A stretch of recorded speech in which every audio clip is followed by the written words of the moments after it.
I live like a capitalist every single day, Chank. I live as a capitalist, okay? I live when I believe. Vaya0000 resubscribed for 6 months. SDAB dance, SDAB dance, SDAB dance.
Test.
Hello.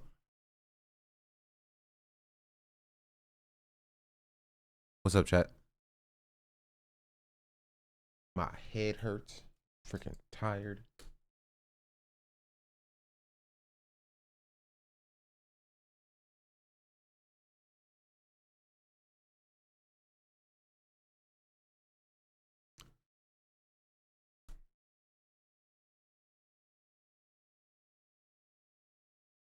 But I hope you all are well.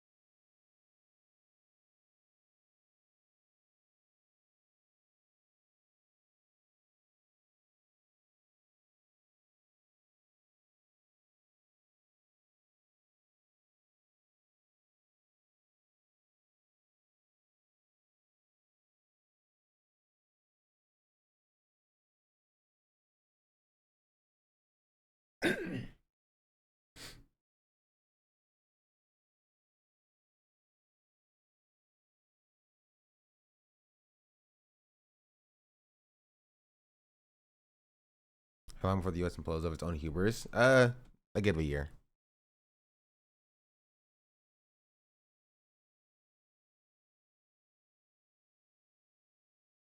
What's up, chat?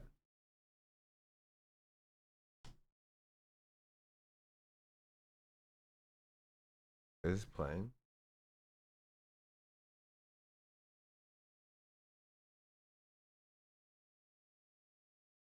What?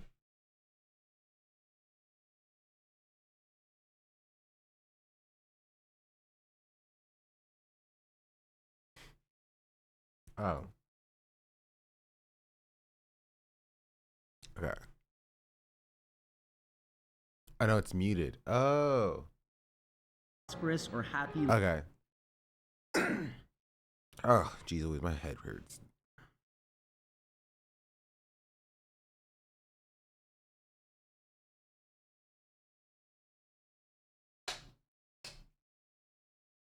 What's up, chat? Hope y'all are chilling. Oh, personal news. I saw the Minecraft movie yesterday, right? And the movie was very bad. My girlfriend liked it for some reason. But like, she doesn't have the best taste in movies. The boycott? Is there a boycott of the Minecraft movie?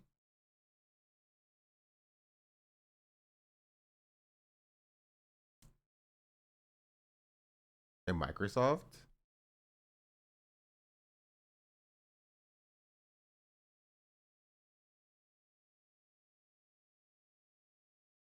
Does that extend to the Minecraft movie? I have to look it up.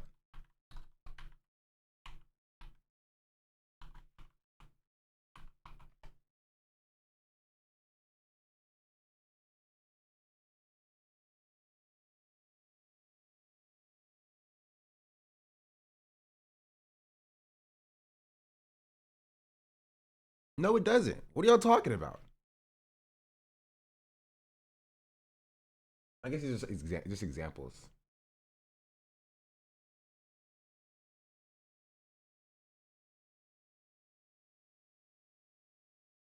It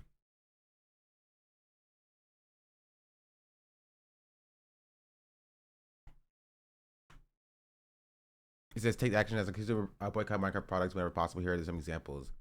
And it's like Minecraft gaming products, Xbox, Bethesda, Blizzard, King, cancel Xbox Game Pass subscription, uninstall boycott key companies owned by the companies such as I guess yeah, Minecraft is here. Candy Crush? Minecraft owns Candy Crush, bro. What is? See, this is the problem with capitalism. What do you mean Minecraft owns Candy Crush? Why do they own Candy Crush? See, this is the point when like the government should come in and should step in and be like, all right, you own too many things. We're gonna break you up. You know what I mean? Because there's no reason why Microsoft should own Minecraft, Call of Duty, Candy Crush, right? On top of being a tech company, on top of like, you know, updating Windows to the worst updates possible, on top of doing like a bunch of other different stuff. They tried breaking up Minecraft many times. What do you mean tried? You're the government. Just freaking do it. Microsoft fought it. Who cares? Just do it anyway. They can't stop you. You're the freaking government. If Trump can tariff countries freaking 3 billion% or whatever, you as the government can be like, okay, we're breaking you up now. No more of this. Ow. Well, the more you know. But if I want to be pedantic, it does say uninstall and boycott key games. And the Minecraft is a movie. So, just think about that. But yeah, anyway, the movie sucks anyway. You shouldn't see it. You know what? I took the L on BDS to say that you shouldn't watch the movie anyway. It's bad. 130 gift subs in the channel. It's horrible, honestly. Was Ray in the movie? Ray was not in the movie. Easy's boycott? Yeah, it is Easy's boycott. It's really not worth it. Like, what kept pissing me off was the fact that like they would always turn her like first of all, Jack Black, you should boycott it for Jack Black, right? Jack Black does not deserve your money. He sucks. He like is garbage as a person, and his acting was horrible. Like especially in this movie, terrible garbage. Also, like apparently, according to unnamed sources that I cannot say, apparently, because like, you know, she's getting in trouble for this apparently. But like, Jason Momoa was not very nice to the staff. So I've heard, not from anybody specifically, but I have heard that Jason Momoa was not very nice to the staff on the movie, and there was 3 other characters that are just kind of meaningless. The main character, who is Henry, sucks. Right? He's like he sucks. He's barely a character. He's more of like, I don't know, a figment of like, I don't know how to describe it. He's supposed to be like this like engineer guy or whatever. Right? Supposed to be this engineer, like, you know, very super smart kid who goes to Minecraft and he can build super cool stuff. But he ends up building like 2 things the entire movie. Like, The entire movie is purely just how many references to different items in Minecraft can we make? That's it.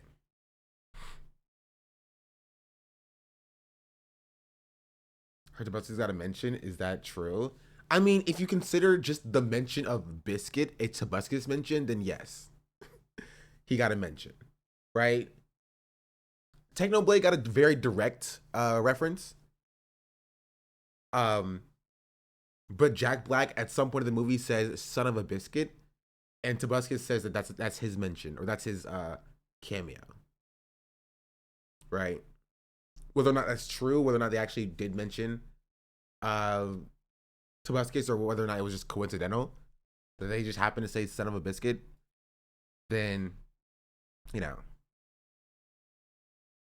I'll leave it up for you to decide.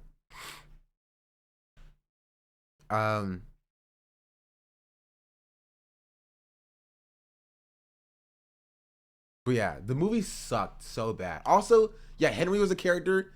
Henry's sister Natalie was a character, and then there was a black character named, I think her name was Dom.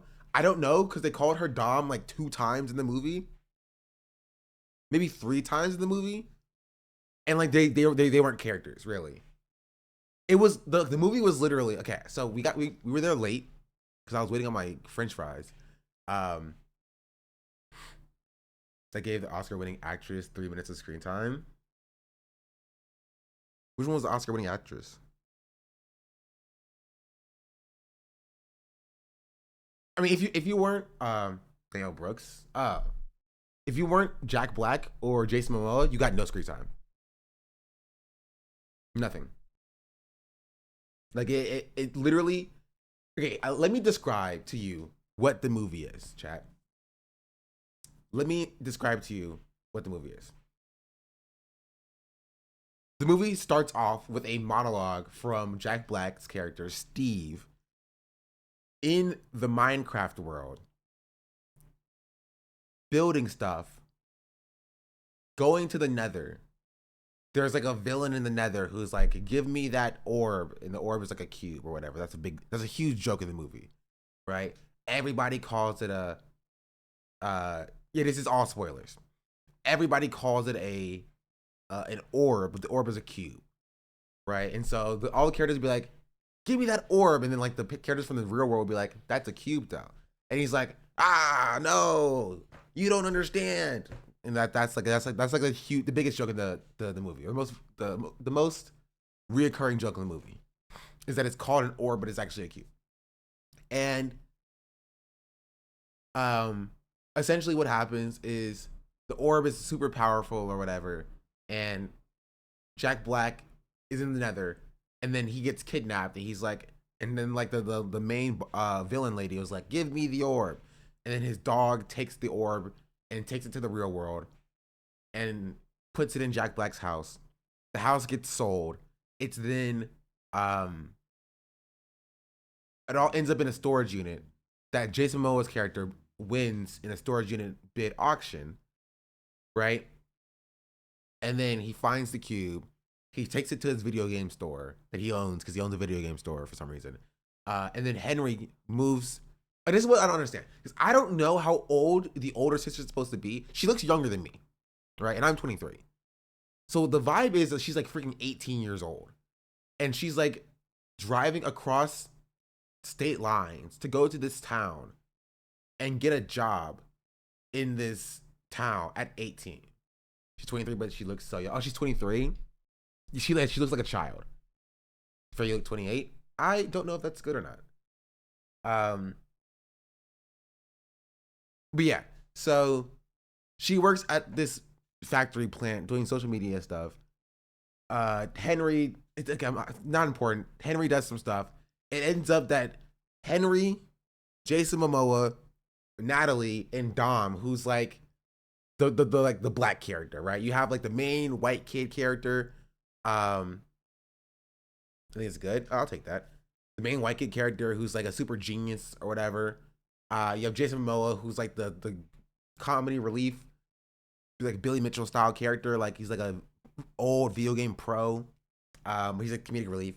You have Natalie, the sister, who's like kind of fuddy-duddy, but like also I need to protect Henry because like my mom died or whatever, like Katara style. And then you have Dom, who's like the funny black comedy relief character who had like 16 different hustles and side jobs. Or whatever. Right? They all end up in the Minecraft world. And they're in the Minecraft world. And what I will say, the designs weren't bad. The designs for the mobs weren't bad. Except for like when they tried to be funny with it. You know what I mean? Like the sheep kind of sucked because like it had like the crisscross eyes or whatever, or like the lazy eyes. And then you had like the alpaca who has the same thing. Like the comedy relief mobs weren't very funny, but like the skeletons and the spiders, that's pretty much it. Skeletons and spiders. The zombies kind of sucked. The chickens were like, you know, they were chickens or whatever. And the piglins were chill. But like the rest of it was like, you know, yeah. But basically they arrive in the Minecraft world and they're like, oh, what's going on? We're in the Minecraft world. And they just like run around for like 5 minutes until it becomes nighttime. It's the worst realism slop tier designs. I mean, the skeletons were pretty good. It was chill. I think they did a good job translating like Minecraft's designs into like somewhat reasonable CGI. Gimmicks already ruined all the inside jokes. But yeah, so basically it became nighttime and the mobs started coming out, and then like Henry just happened to run into a tree, and then the tree, you know, popped into its like a block form. And honestly, I didn't really like how they did the crafting either. Not the crafting, the placing of the blocks. Right? I wasn't really a fan of that. So basically what happens is it's like Minecraft, you punch a tree pops off at like a small spinning like item. You grab the item and you just throw the item down, and that's how you place blocks. And I'm just like, I'm like fine, but like I feel like something better could have been done there. But like Henry builds this giant tower to protect himself from the zombies. Eventually the orb and like the crystal that the orb goes into to make the portal work back to the real world, that broke, which aren't real items in the game. I don't know why they chose to like make fake items for the game, because they did that sometimes, but also they had like other real items for the game. I don't know, it's weird. Basically what happens is they were getting overrun by zombies. Jack Black showed up and he was like, I am Steve. And then everybody was like, okay. And then he was like, and okay, this is my biggest pet peeve. Right? Because it feels like this is a movie for kids, or it's supposed to be a movie for kids, but like the movie doesn't trust the audience, even the kids, to understand what's going on. And that's what pisses me off, right? Like, I watched the Sonic movie and I watched the Mario movie, and those movies were significantly better with at least having some level of trust in even the children who are watching it to like understand what's going on, right? Like in the Mario movie, you don't see like Mario running around and he's like, ha ha ha, red shell, and throwing a red shell or whatever, right? He's like, banana peel, and he throws a banana peel. Like he's not doing that, right? And in the Sonic movie, he's not doing that either, right? He's not, Spike, gold coins. Like he's not calling out the like references to the game in the movie, right? There's a level of trust to just craft a good story using the medium, right? Using the IP of Mario and Sonic, and trusting that the audience gets it, right? And if you play the games, you'll get it even more, right? But the problem is, in the Minecraft movie, there's zero trust of the audience. The entire thing. And I saw somebody had it in the chat, right? The entire thing, right, was like Jack Black being like flint and steel when he uses a flint and steel, or like slime block when he uses a slime block, or when a chicken jockey shows up, he's like chicken jockey. Like that's it. That's the entire thing. That is the entire movie. And here's an example of it. This chicken's got a lot of seasoning on it, Sydney. This is not what I was looking for.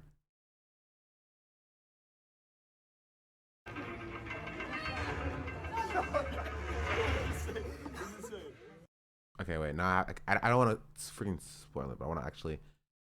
Also, none of those shapes were the same, by the way. I just want to point that out for the captcha. Anyway, here.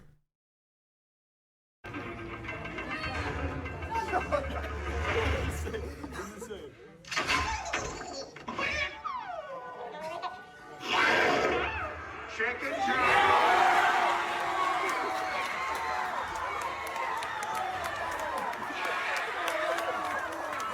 Okay, Snitch.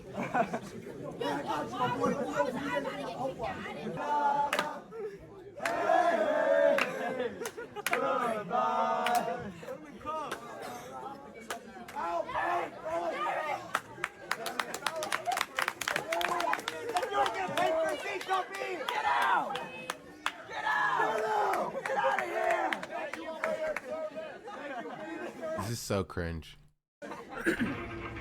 $14 an hour theater employees have to clean up the theaters after. Yeah. The funniest part is in my theater, it was completely empty.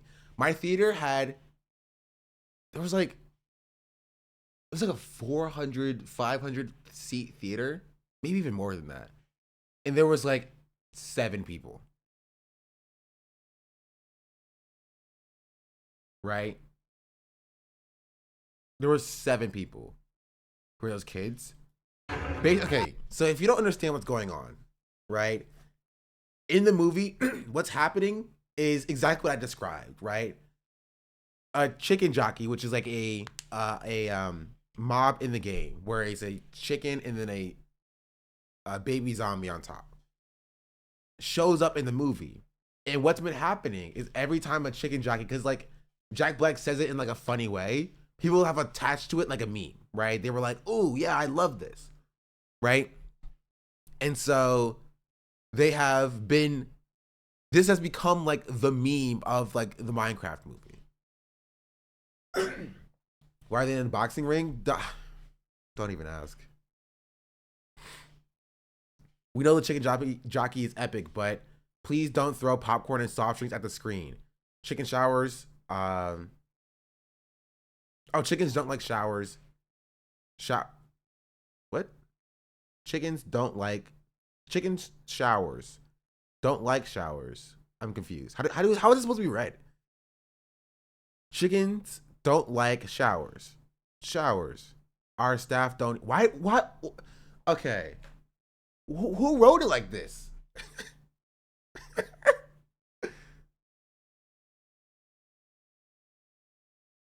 I think it's supposedly read like chickens don't like showers and chickens don't like showers. Like it's supposed to be read like both. But like, why would you do that? Our staff don't either.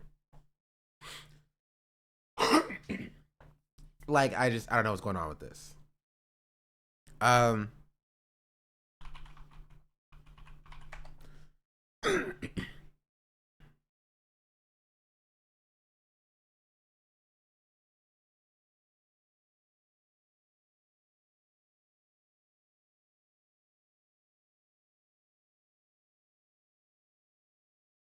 But yeah. But this is a perfect example of like. They want me to fight the chicken? Here. Also, this was spoiled in the freaking trailer. Like. They want me to fight the chicken? Chicken jockey.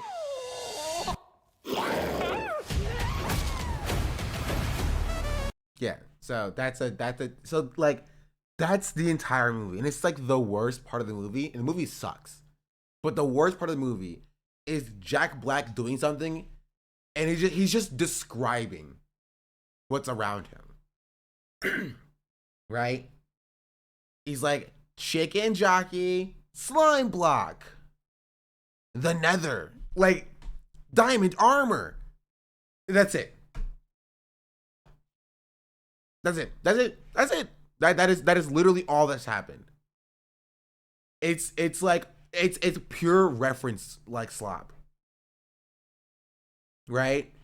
It's pure reference slop. That's all it is. It's like it sucks.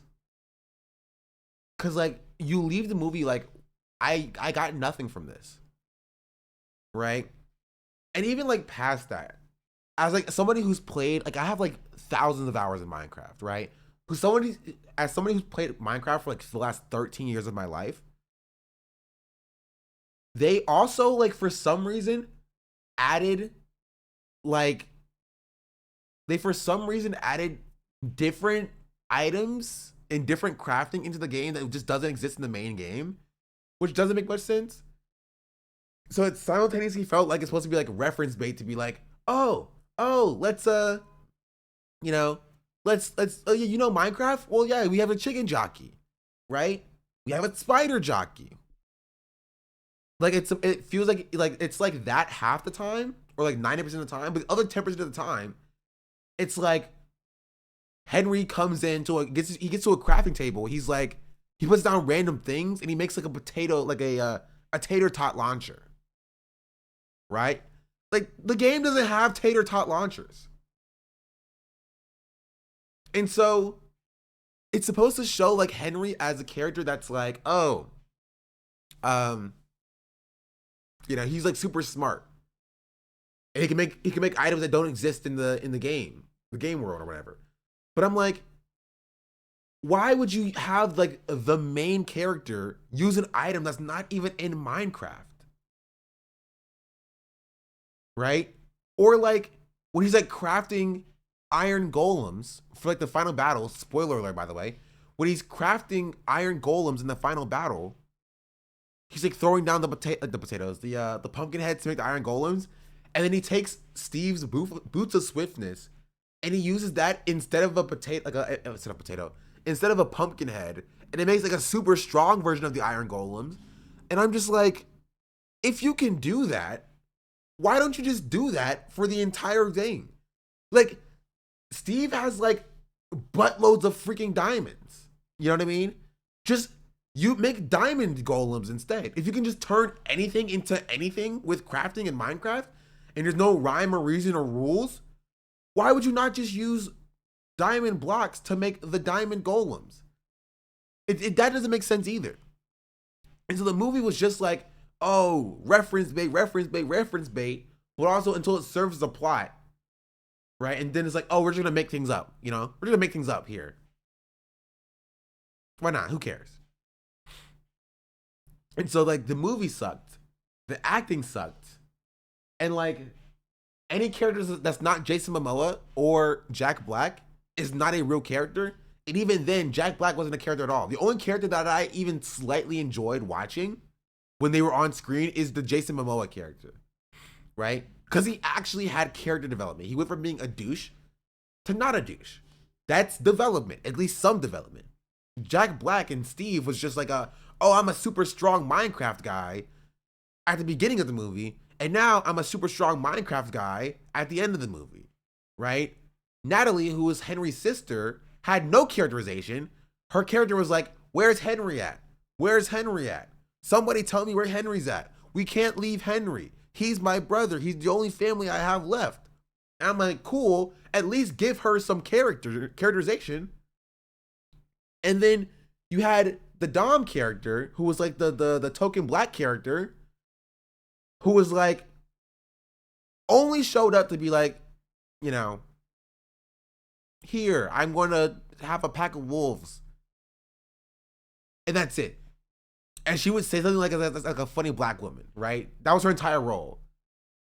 She'd be like, oh, no, you didn't. And then it'd be like, black woman said a black woman thing. That's it. That's it. That's her entire role in the movie, by the way. It's literally just her making like a stank face. And then it's like, black women did a black woman thing. And then she was just like, really? Really? That's it.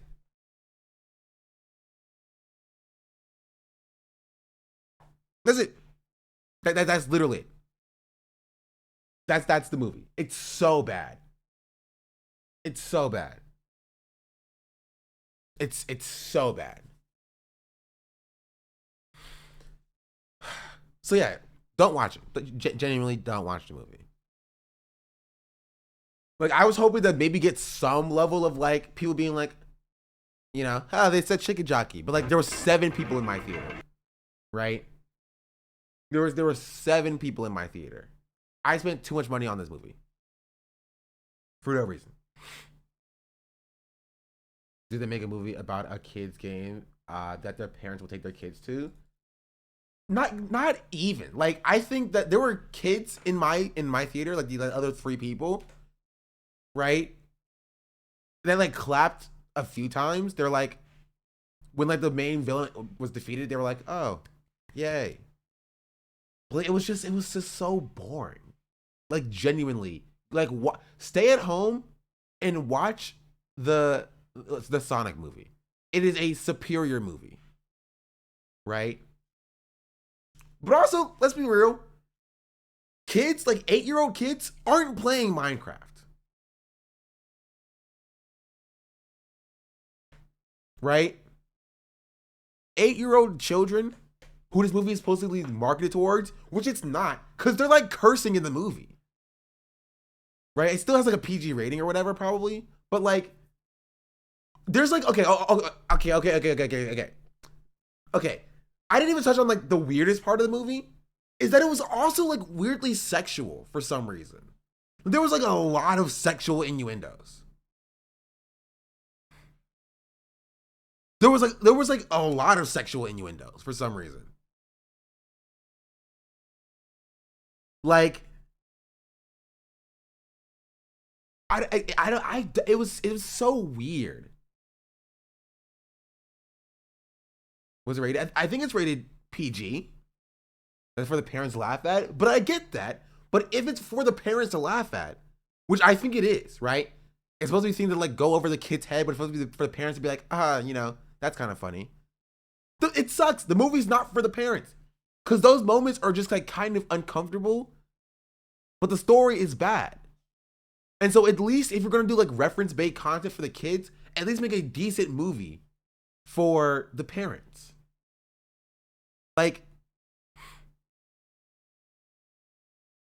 gut movies have always existed, but good kid movies are always possible. Just need more thoughtless boardroom overhead. I mean, the problem is that my standard is so high from the Sonic movie, the Sonic trilogy, and the Mario movie. Because this tried to market itself as in that same vein. As like the new age, you know, CG video game movie thing. It's like the worst one. Right? It's the worst one. It's super bad. And I played Minecraft. Like, and I like Minecraft. Minecraft is like my probably top played game ever. I'm afraid head hurts as well. I need some water. Yeah, so don't watch it. It sucks. It sucks. It's bad. I do not recommend it. It also wasn't even funny. Right? It also wasn't even funny. Like, there were moments where I like kind of chuckled maybe. I was like, huh, okay. That was it. That was a decent bit. Like at the end of the movie, the main villain was like, no, come closer, come closer. I'm definitely not gonna stab you with a knife. And then like he's like came closer and he tried to stab with a knife, and it happened like 3 times. So I was like, okay, that's a funny commitment to the bit. There's also a callback to like what happened earlier. I'm like, okay, that's decent. But like the rest of it was so bad. Like there's also also spoilers for the movie as well. There's also a moment where like one of the villagers gets out and leaves into the real world, and one of the characters, like one of the teachers or principals at the school that Henry was at, that he blew up and almost got expelled from, like hit one of the villagers and then like went on a date, and there was like a subplot, like a B plot of like the old divorced lady falls in love with this villager who can't, you know, speak English. I'm just like, whatever. I didn't really vibe with that, but like it ruined the entire bit when at the end of the movie they circle back around to it and he ended up speaking English in the first place. And I'm like, whatever could have been done about that, like in Super Bowl commercial scenes, yeah, whatever could be redeeming about that entire subplot immediately died from me when you had the villager like speaking English like the day after one date. Someone compared Minecraft movie to Rocky Horror. Honestly, pretty much identical. For the Zoomer audience, this is perfect. No, the only reason why it's getting any play right now, right? The only reason why it's getting any play right now is because of the chicken jockey thing.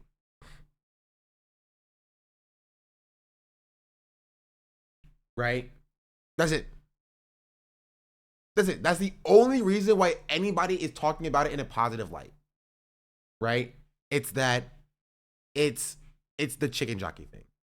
Get to trash the theater and be rude to workers. Exactly.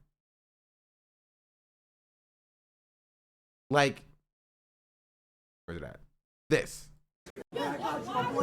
A bunch of like 13 or like 10 to 16-year-old kids trying to be like the cool guy of the day by throwing popcorn and you know, throwing drinks, standing up during the movie and waving their hands because they want to be the main character of the day. They want the next viral TikTok of like the theater going wild by saying chicken jockey. That's it.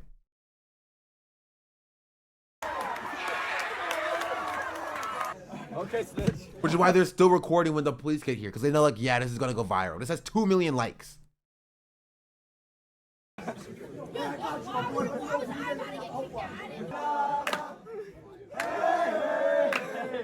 it's and I'm not gonna act like my generation was better than this when we were growing up. Like, this is like very much consistent about being a teenager, but like it's still cringe. Like, maybe I'm like my parents when I was this age, and my parents looked at this generation and was like, man, these kids are, you know, so crazy or whatever. But like it's still cringe. Like, it's it's still a cringe thing. It's honestly, like, actually, this is like not as bad as like the devious lick thing that happened a few years ago. Still not my generation. I was in college when this was going on. But like, I would actually prefer that because that was at least, you know, relatively funny. Like, people stealing the bathroom doors in their high school bathrooms. Like, it's a level of insane that you just have to respect. Cause like, how did you even do that? Right? This is like low effort. Like, okay, you threw the popcorn that you bought in a movie theater. You know, when Jack Black said chicken jockey. Like, cool. But people were full on stealing the entire sinks in their school's bathroom. How did you do that? How did you manage to detach the entire sink and take it home with you? I have questions. That was at least mildly interesting to me. Right? That at least intrigued me. I was like, okay, I'm right there. Like, I wanted to hear more about that. Yeah, future plumber in the making. Like, so this is like not as like over the top as that was, but it's just more cringe. Right? It's just more cringe.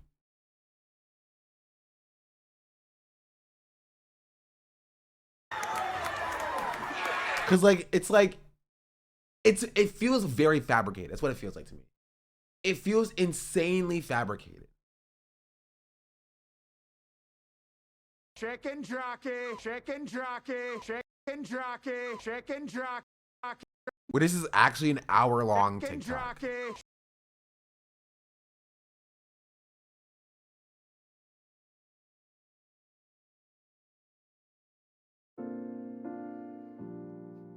Flint and steel, chicken jockey, I am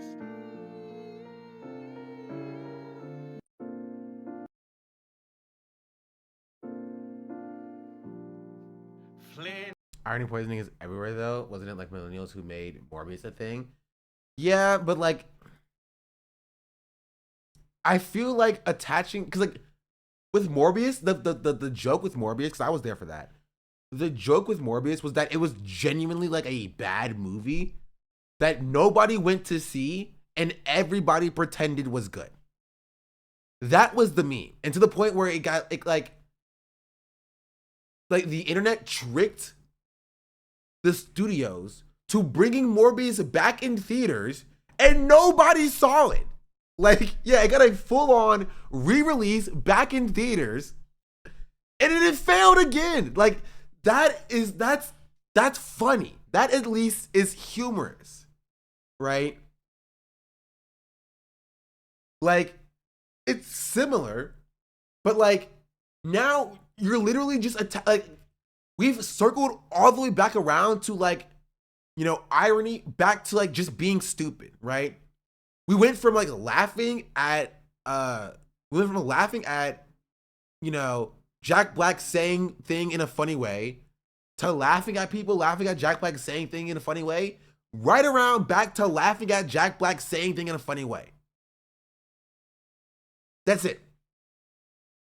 We've gone full circle. With Morbius, at least we were just like, oh, you know, yeah, Morbius was so funny. It was so funny when he morbed all over the place, right? And like nobody like called you out on it because nobody saw it,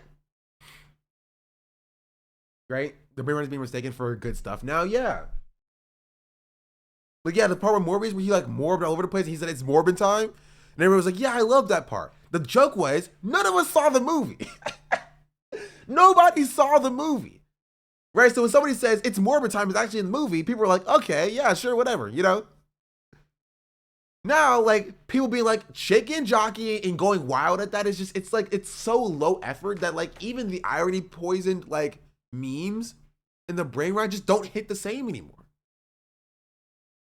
They just don't hit the same anymore. I ironically thought the joke was to go see Morbius. He kept asking me if I wanted to see it with him. That's so funny. You might be old. No, I am old. It feels forced because it is forced, right? It feels like, that's actually a good point, right? In that it feels like the Minecraft movie wants to be in on the meme, right? Which is why, kind of why they put Chicken Jockey in the trailer. Right? They want to be in on the meme. And it's never fun when the multi-billion-dollar corporation wants to be in on the meme. Maybe isn't even funny though. It doesn't have to be funny. The point about the reason like why like irony memes, right, are funny is the fact that they're not funny. It's taking something that's not funny, that wasn't intended to be funny, and making it funny. Right? It's like kind of like laughing at a funeral, right?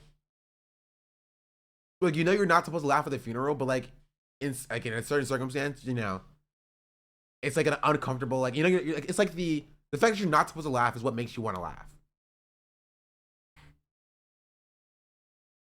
Right? Yeah.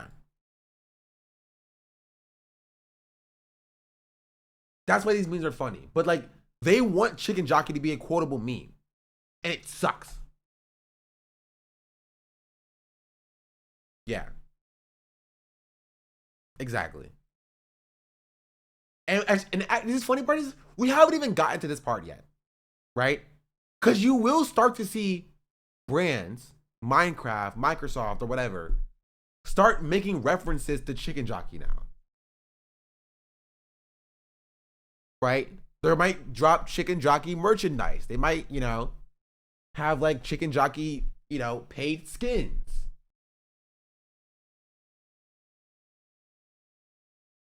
Right, so we haven't even gotten at this part yet, but like the part, like this meme isn't even fully complete because before this, it's the fact that like there's a marketing team in a boardroom saying, you know what would be funny if we had Jack Black say Chicken Jockey very funnily, and people are gonna latch onto that. Also, who has the Mr. Beast video? Because I've seen people reference the Mr. Beast video and I haven't seen it. Oh, this is the Mr. Beast video. Can steal chicken jockey. I am Steve. I am placing Chicken jockey!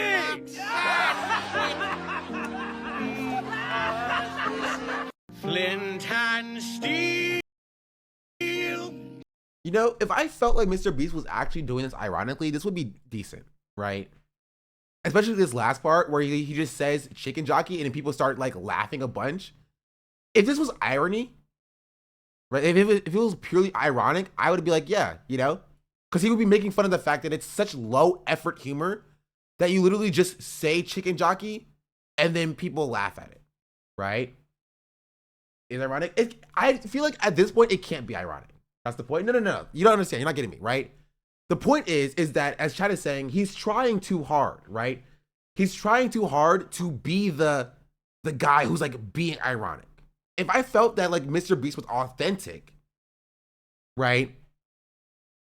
It would be one thing, right? What the truth is that he did buy out an entire theater to go see the Minecraft movie dressed in, you know, dressing everybody up as Steve. Right? Regardless of what his like point actually is, it's still out of touch. He can't be in on the meme and he can't be ironic and make fun of the meme as somebody who is a billionaire who buys out an entire theater and hires a bunch of people to be dressed as freaking Steve from Minecraft just to make this joke.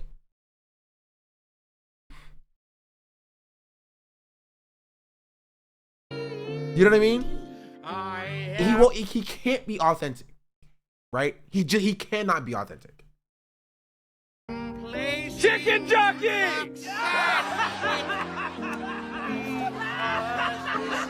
Flint and Steel. That's my point, right? If literally maybe anybody else, if anybody else made this joke, right?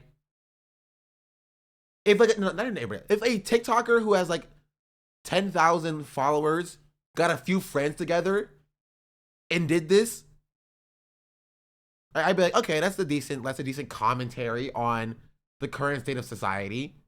But like, Mr. Beast can't do that because Mr. Beast contributes to this current state of society, right? His incessant need to be in on the memes is a part of the problem, and it's what people are criticizing about this like irony poison state of society, right? Because it's not the first time Mr. Beast has done this. He pretty consistently feels he has to be a part of the memes, right? Like this, right? This isn't ironic. This is Mr. Beast trying to be like, oh, I know the memes, guys. Look, I know the memes. Look, I know the memes. Look, the water guy, right? He dumps his face in water. Like, I know the memes, guys. I know that's what he's doing. This one probably would have been funnier if the joke at the end is he yells out and then just get crickets. Yeah.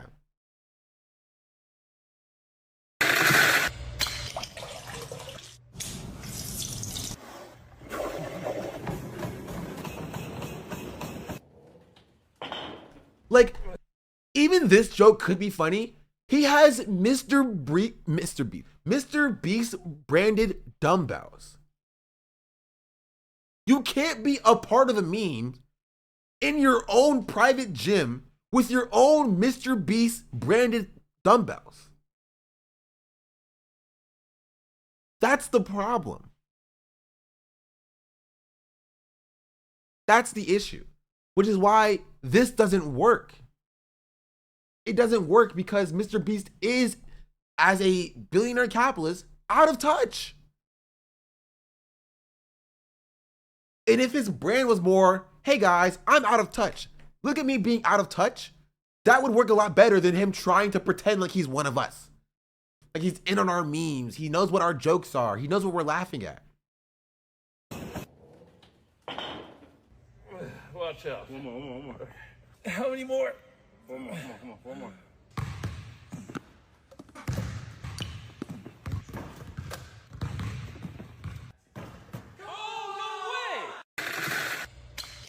It's not even a funny TikTok.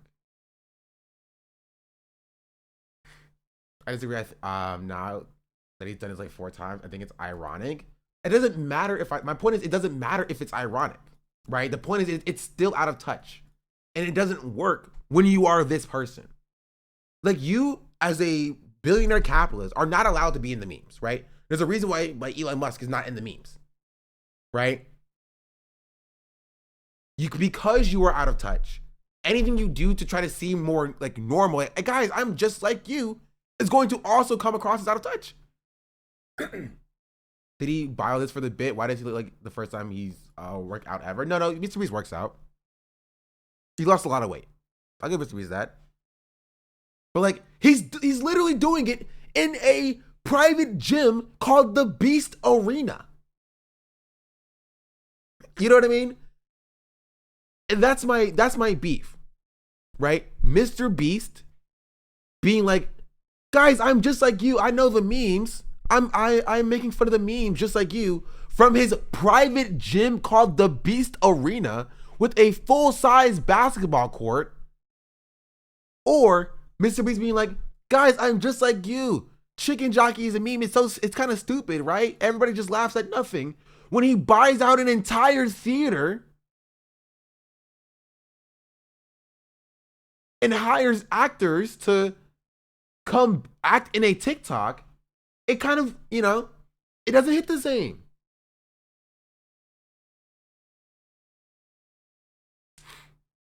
You know what I mean?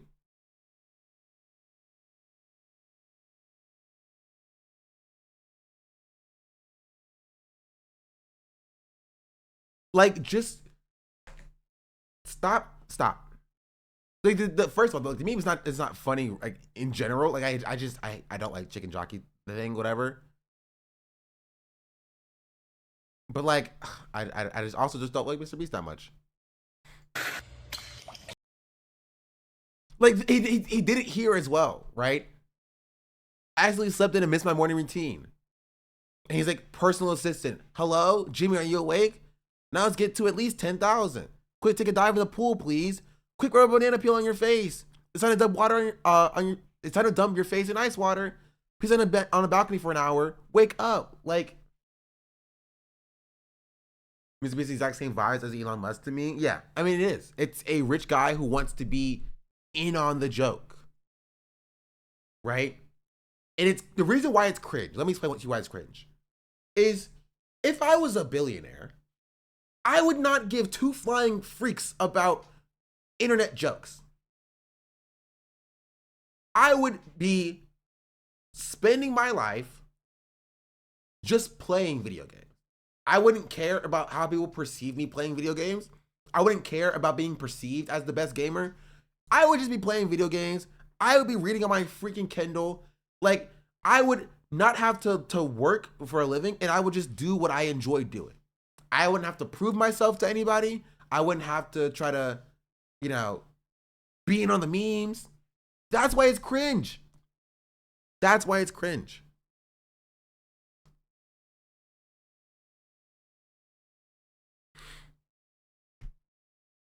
You love my Kindle? Me too. My Kindle's right here. I just jailbroke it. Because, you know what pissed me off?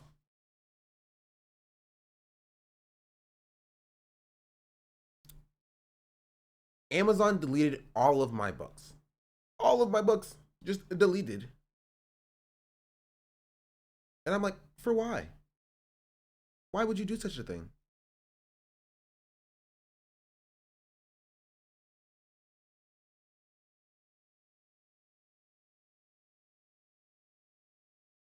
Really? Yeah. W crime? It's not a crime. I freaking, okay, don't get me started on Kindles. Do not get me started on Kindles. Tell me why they sell, you know what? I'm just going to show you.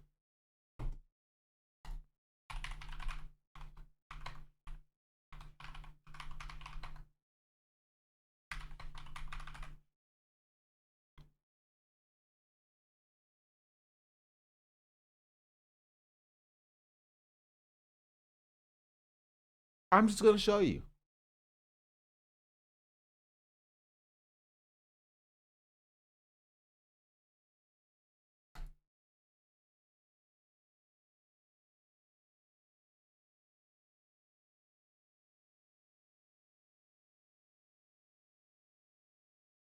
Let's see if I can find it. I want to find one that doesn't freaking dox me.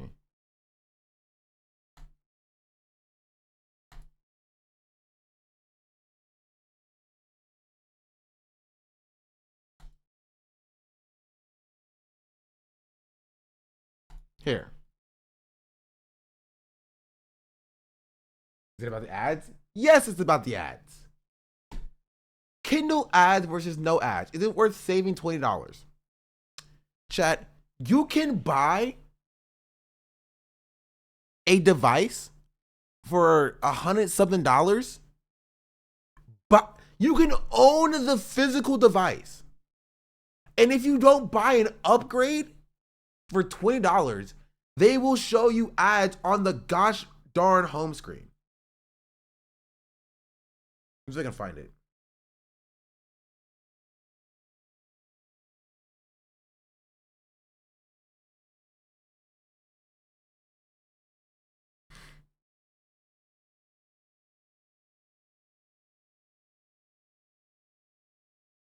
So I got the ad-free version actually. So when you lock the home screen, it shows you like this. And if you get the ad version, it will show you an ad. It will show you an ad on the lock screen whenever you lock your device. I'm not joking with you, by the way. This is a thing that that Amazon sells you. Amazon will sell you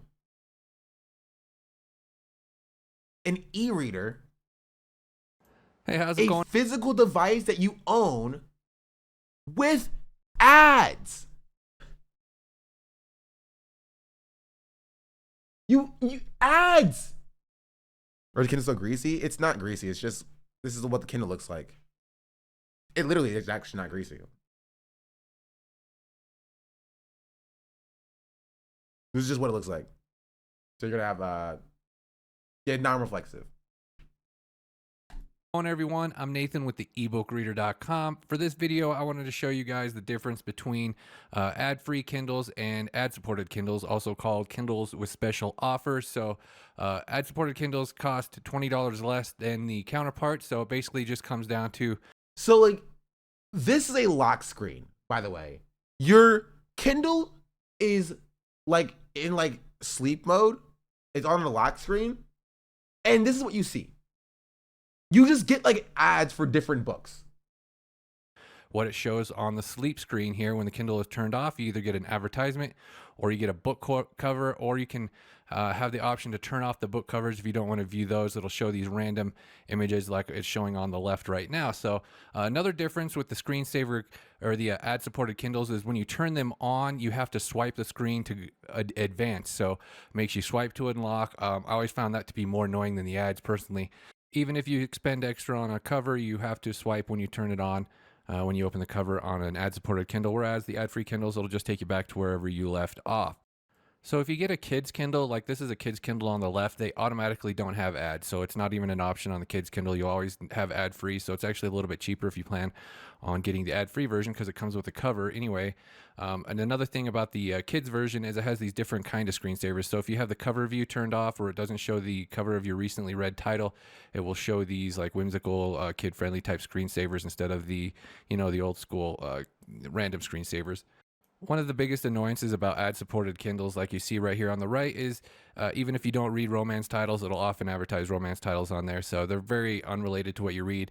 For a while, Amazon introduced this different type of screensaver ads where it just shows like a title of a book and then it will show the book cover when you swipe on. I don't know, they seem to have abandoned that, but it still shows up on my old Paperwhite 4. As you see on this old interface, it also showed an ad at the bottom of the screen. They no longer do that on the new user interface. So again, if you have an ad-free Kindle, you'll get the cover of your most recently read title on screen. Sorry about that glare. The Oasis kind of has an odd angle and it catches the light there. But you can go into settings here if you have an ad-free Kindle and turn display cover off. So then it'll show random screensaver images instead of the book cover for whatever. Yeah, this is why you should jailbreak your Kindle. It's kind of funny because this is also the video that I saw. Because it was posted a day ago, and I was like, wait a minute, I have a Kindle. So I just allegedly jailbroke it. Allegedly.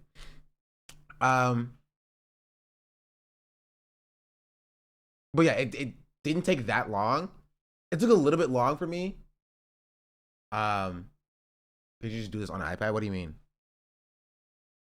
Because I had to factory reset mine back to default, but just because of the original design, so I figured. But so comfy to hold. I like the smaller form factor design.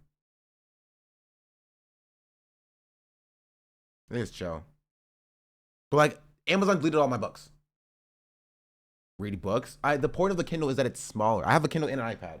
My iPad's somewhere. My iPad's a lot larger than my Kindle is. And I'm not gonna, pull out my freaking iPad all the time. When I can just have a Kindle that's like a little bit larger than my phone. Right? A little bit larger than my phone. In order to read on. Is Kindle still the most affordable e-reader? If you can get it secondhand, you can get a Kindle like, 3-4 year old Kindle on eBay or something. Wipe it, jailbreak it. Cause also like maybe Amazon doesn't deserve my money. Can a Kindle connect to your library card? Oh, The Way of Kings. I was reading this as well, but not anymore because I lost my place. Outside his bathroom. So enjoy this Casey Neistat video while I go to the bathroom, chat. BRB. BRB, which just killed the club. Lives. It is about Jews. These are not freedom fighters. They're racist murderers.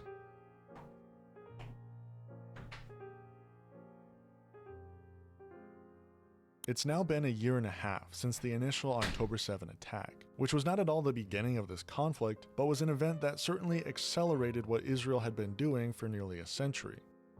Casey Neistat is without a doubt not a political person, at least on the internet. He's made a very successful career for himself for that reason. I mean, the last time he tried to make some political statement, he got absolutely dunked on, albeit by some of the least respected people on the internet, but still, it wasn't pretty. Casey Neistat is a very popular YouTuber who made a video a couple days ago. Hillary Clinton.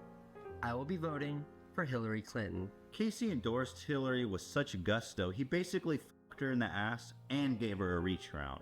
I mean, he went full service for her, which is fine. And frankly, I even respect it a little bit because I know it can be so divisive and difficult to talk about politics. So it's cool that he did that, and I respect that. But towards the end of the video, he gets into this whole thing about how we're all morally obligated to vote for Hillary. And he even goes as far as to telling people to ask their favorite creators on YouTube to get a spine and backbone and make sure that we all vote for Hillary. I want to end this by calling out all the big YouTubers. Some I know and some you viewers might know. See, making videos like this, they're not popular, they're not going to get you subscribers, they're not going to boost your view counts. But there is something much more valuable than subscribers or dollars, and that's backbone. Kind of rubbed me the wrong way. That all changed after October 7, when 4 days after the fact, on October 11th, Casey Neistat released a video with a one-word title. Ready?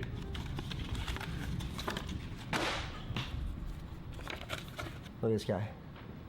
Look at the guy in red. Check out the hair. That's me in Israel, I think in Jerusalem, in 2005. If you're Jewish, you get to go on this free trip called Birthright Israel. It's fun. It's like summer camp. You go to Israel with a bunch of people your age and you get to do cool stuff and learn. It's like a field trip. It's great. Israel is an ethno-colonial project, and that free trip that every Jewish person gets to go on in hopes that they decide to live in Israel or even better fall in love with an attractive IDF soldier, like what happened with Ethan and Neela, was just a fun summer camp for Casey Neistat. Now is targeting Birthright in a campaign urging the group to, in its words, tell the truth about the Israeli occupation. Welcome to the 2018 Tiny Birthright Israel Summer Mega Event! Birthright is a program that was started in the 90s as a response to rising rates of intermarriage. Birthright is one of the main sources of information about Israel for my generation of young Jews. We don't really know much about Israel until you come here. And the Israel that Birthright portrays is an Israel that is really only half the truth. Such a kind and welcoming place. At least 8 foreign Jews who are anti-occupation advocates have come forward with stories of intimidation, harassment, or interrogation over their political views. You immediately feel there's something here for you. Something unexplainable, like at home. The Israeli Arabs have described it as a racist law that borders on apartheid. Birthright has an explicitly right-wing political agenda. It's up to you to be our soldiers abroad, ready to lobby governments and sway public opinion in Israel's favor. It feels like the equivalent of going to the Jim Crow South during segregation and not talking about segregation. 6 activists, joined by 2 other Birthright participants, staged a protest walkout. My name is Corinne Kersey. My name is Rebecca Oliver. My name is Risa Nagel. My name is Hallie. My name is Sarah Fadum. And I just walked off my Birthright trip. What it's really doing is hiding the occupation from young American Jews like myself. I couldn't just sit back. Asking questions, seeking out the truth, to me, this is a very strong part of my Jewish identity. What we are trying to do is to say to our community and to Birthright, we deserve the truth. If you're Jewish, you get to go on this free trip called Birthright Israel. It's fun. It's like summer camp. You go to Israel with a bunch of people your age, and you get to do cool stuff and learn. It's like a field trip. It's great. It's like summer camp. It's like a field trip. It's great. Have y'all seen the movie Zone of Interest? I think that comparison speaks for itself. I'm not religious at all, but I'm Jewish. I'm a very proud Jew. And I've always been aware of my Jewishness. When I was a little kid, it was holidays at Nana's house. I was going to synagogue on holidays because that meant I got to skip school. When I was a little bit older, like maybe when I was a teenager, I remember Steven Spielberg's epic movie Schindler's List coming out. And I remember very specifically watching that movie, understanding that film was like a very true to life depiction of things that actually happened here on planet Earth. A graphic, in your face representation of the Holocaust. And I remember watching that movie and thinking, like, why didn't the Jews just stop being Jewish so they wouldn't get shot? I didn't understand then that to be a Jew, that's your ethnicity. And to hate someone because they're Jewish is not to hate a people based on their actions or their politics or who they choose as their God, but it's to hate them because of who they are. And watching that movie, even as a kid, I never understood why the bad guys hated them so much. I have returned. Anyway,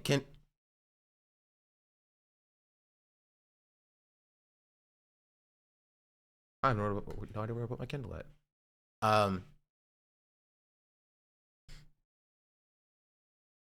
What'd I miss?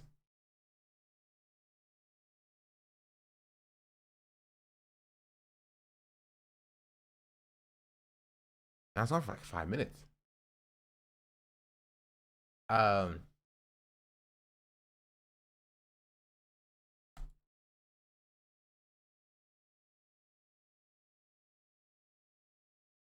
Yeah. Anyway, do you get subtitles? Sure. Let's get back to the thing. Talks about Palestine. That charter makes it clear it's not about land. It's not about helping the people of Palestine live prosperous or happy lives. It is about Jews. These are not freedom fighters. They're racist murderers.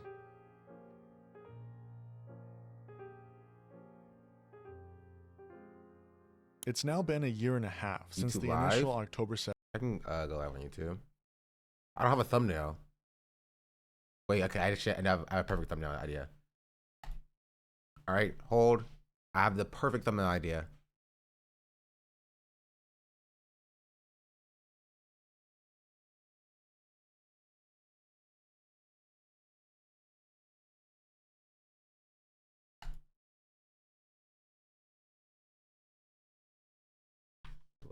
Delete.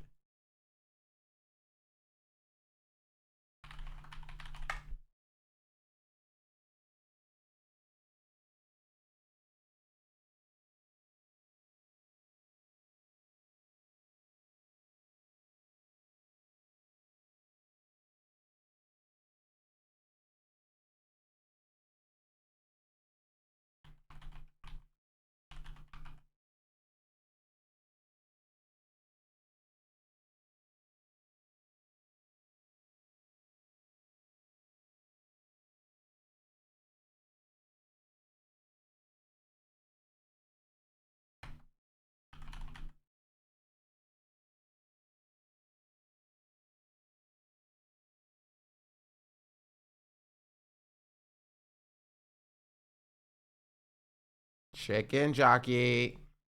You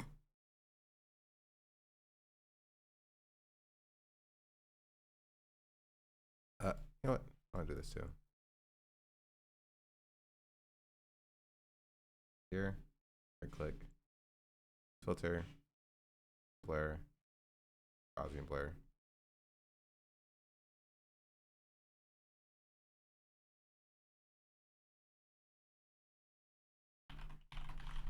Foot and steel.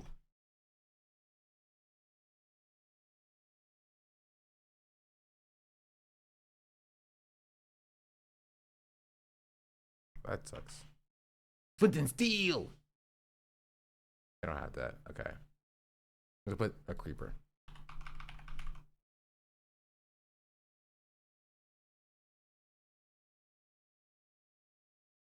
Chicken jockey.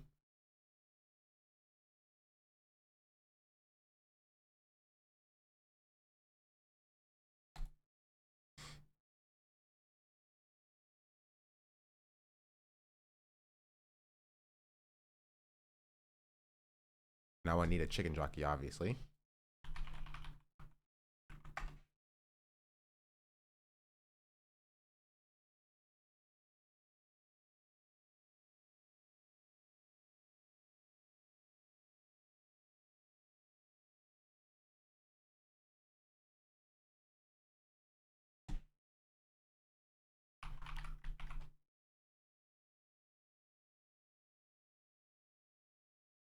Jeez, why is this so big?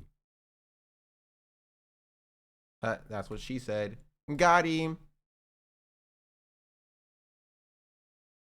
Chicken jockey.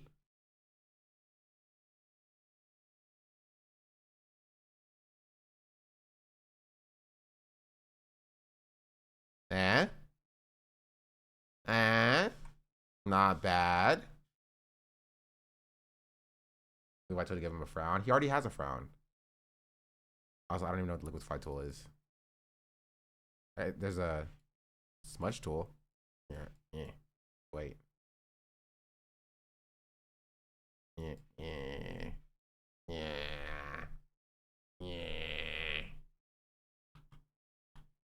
Yeah, that didn't really work.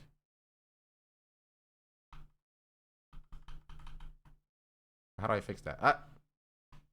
What'd I do? What'd I do? What is that? What is happening with him? Mr. Beast, I'm sorry. Oh.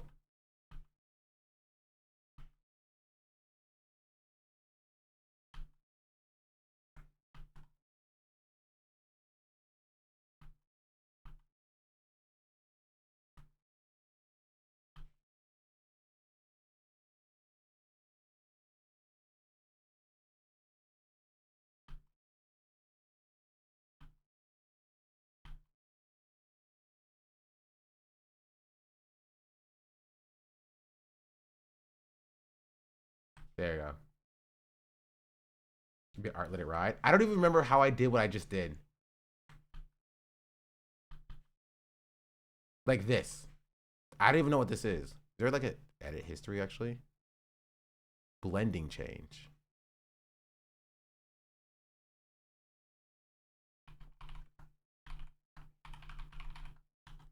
I probably just I changed the pin light. That's what it was. Okay. That's what we do actually. We make them super large. And then we just do the same thing. Boom. Chicken jockey.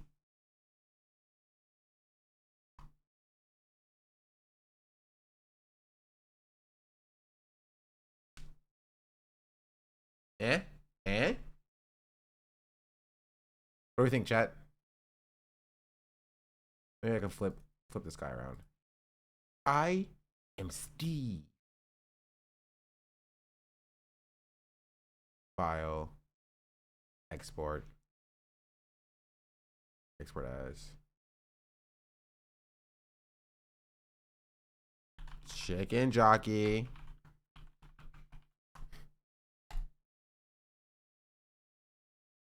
And then we go to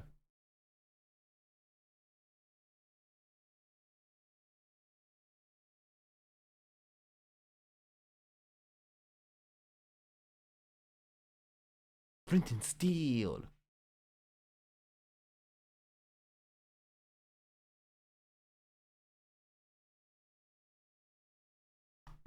The Minecraft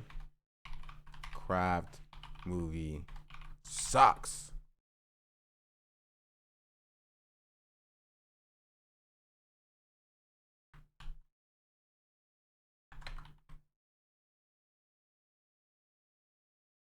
Flint and Steel.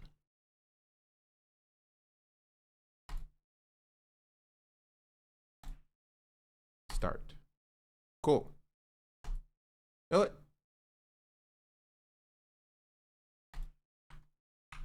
We're gonna save this one.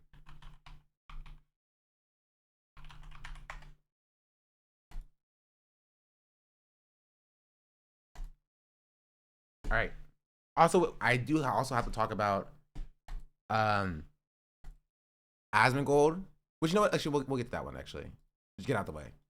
We covered Minecraft movie already, so the thumbnail is kind of like not great, but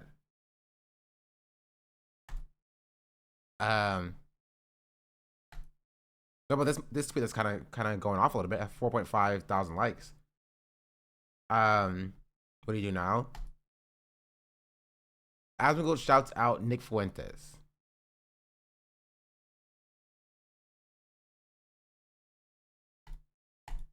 Youth turnout.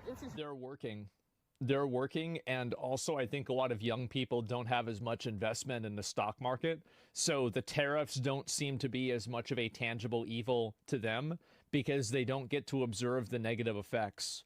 So, big surprise that a bunch of old people that have capital are mad about their What is the Chad 2 Dad passport bro drama? Capital gains going down. Who could have ever guessed that? And also a lot of young people are moving away from this too, because they see this and they're like, well, this is my future, and I don't want to sign it away to like some illegal immigrant. I don't want to sign it away to Israel. Like, how many times have you guys seen the picture of like somebody saying, I'm not signing up for the draft to go fight for Israel? A lot of people think that. You know who's been popping off a lot on TikTok? Nick. You know the Nick I'm talking about. Everybody knows.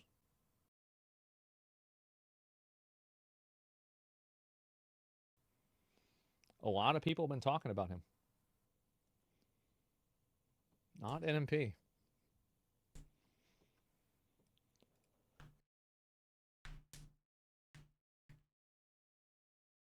He thinks he's so slick. Yeah, he thinks if he doesn't say the full name, that it's not him co-signing a Nazi. This is what's called a mask off moment. I mean, the mask is already gone. I mean, it's like his chat like kind of gives him away, right? Like the chat all knows that it's talking about like Nick Fuentes. Even some trying to say Nazi Nick. You see his trans take? I saw his trans take. And this is what I responded, but guys, he's not a Nazi though. Right?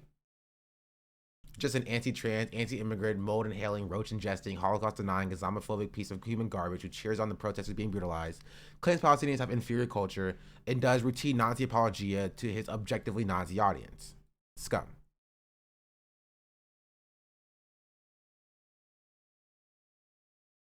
If he hadn't said not NMP, then he'd have plausible deniability. He doesn't want plausible deniability. He wants to do Nazi apologia.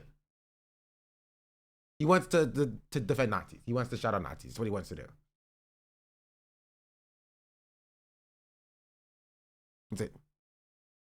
That's what he wants to do. And like, he's like extended plausible deniability past where it reasonably should be extended to. Like, he should have lost plausible deniability back when he said, oh no, I'm sure that the Holocaust 99% happened.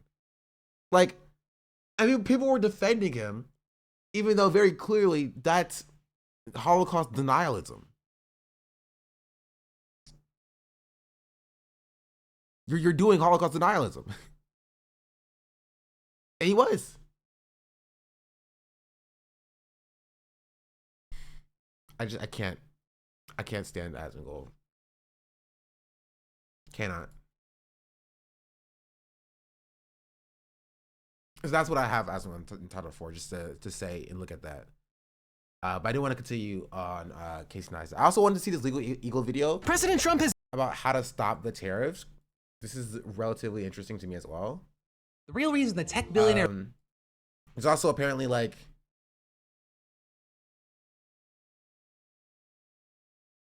AI gambling problems worse than you know and stuff like. There's like a Phil DeFranco video I actually also want to see. Because I'm also curious. But I do also want to finish out the Casey Neistat video, but it's a freaking long video. We'll finish it. Like Mark Zuckerberg are going all in on MAGA, flip-flopping on issues like hate speech and content moderation and what that could mean for let's be real. They always sucked on hate speech and content moderation on Facebook.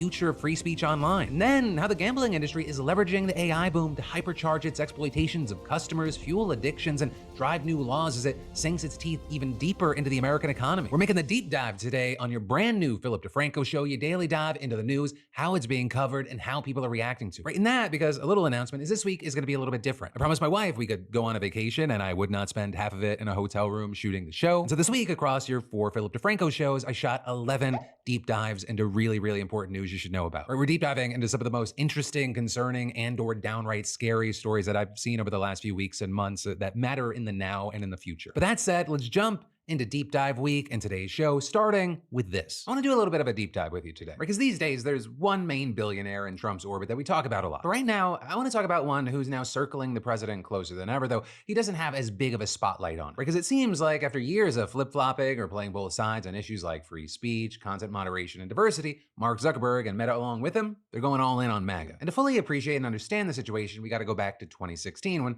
Donald Trump won the presidency for the first time. And as you might remember, there were a lot of people trying to explain what happened, with one of them being Facebook. The critics at the time not only painting the platform as an online echo chamber, but also blaming it for the near unchecked spread of fake news, disinformation, and conspiracy theories that they say You're gonna get a good video on gambling. We saw it, I'm pretty sure.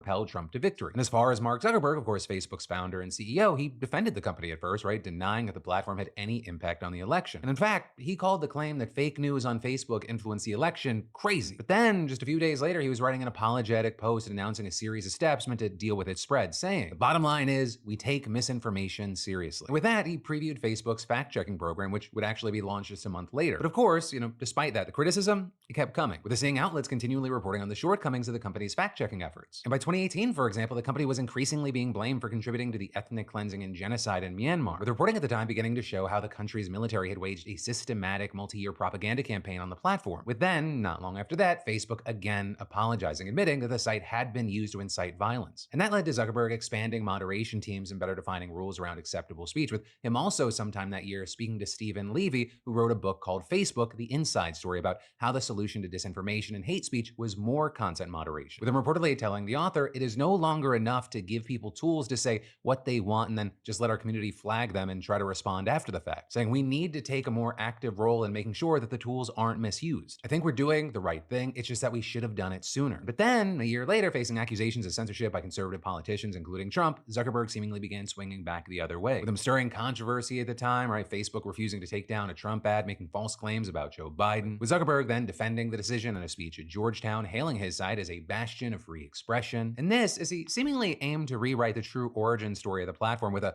new founding myth, talking about how when he was in college, the country had gone to war in Iraq. And with that, saying that he felt we were acting without hearing a lot of important perspectives, and claiming those early years shaped his belief that giving everyone a voice empowers the powerless and pushes society. Sure. Wow. When I was young, I witnessed the invasion of Iraq. Therefore, we need to hear from the people being invaded and the invaders. It's only fair. It's only fair. Thanks. Thanks, Mark. To be better over time, which appears to be a very interesting revisionist history version of the creation of Facebook, because if you look into it, he initially made Face Smash, which is a website where you could rate the attractiveness of their female classmates, right? And he did so. He did do that. I watched The Social Network, and then he cut out one of the founders of Facebook by hacking into the so-called Facebooks of the different houses at Harvard, with him even writing in a journal published on the site itself at the time. Movie. I think the casting was fantastic, honestly. You really identify with, you identify with Spider-Man. You're like, man, Spider-Man, go off. Yeah, his suit was at the cleaners. True. I watched Social Network. I am a Facebook expert. Andrew Garfield got fucked over. True. Did he cut out the twins too? I mean, yeah, but people don't really care about the twins. You know what I mean? The Kirkland Facebook is open on my computer desktop, and some of these people have Still online now? What do you mean? We just started stream.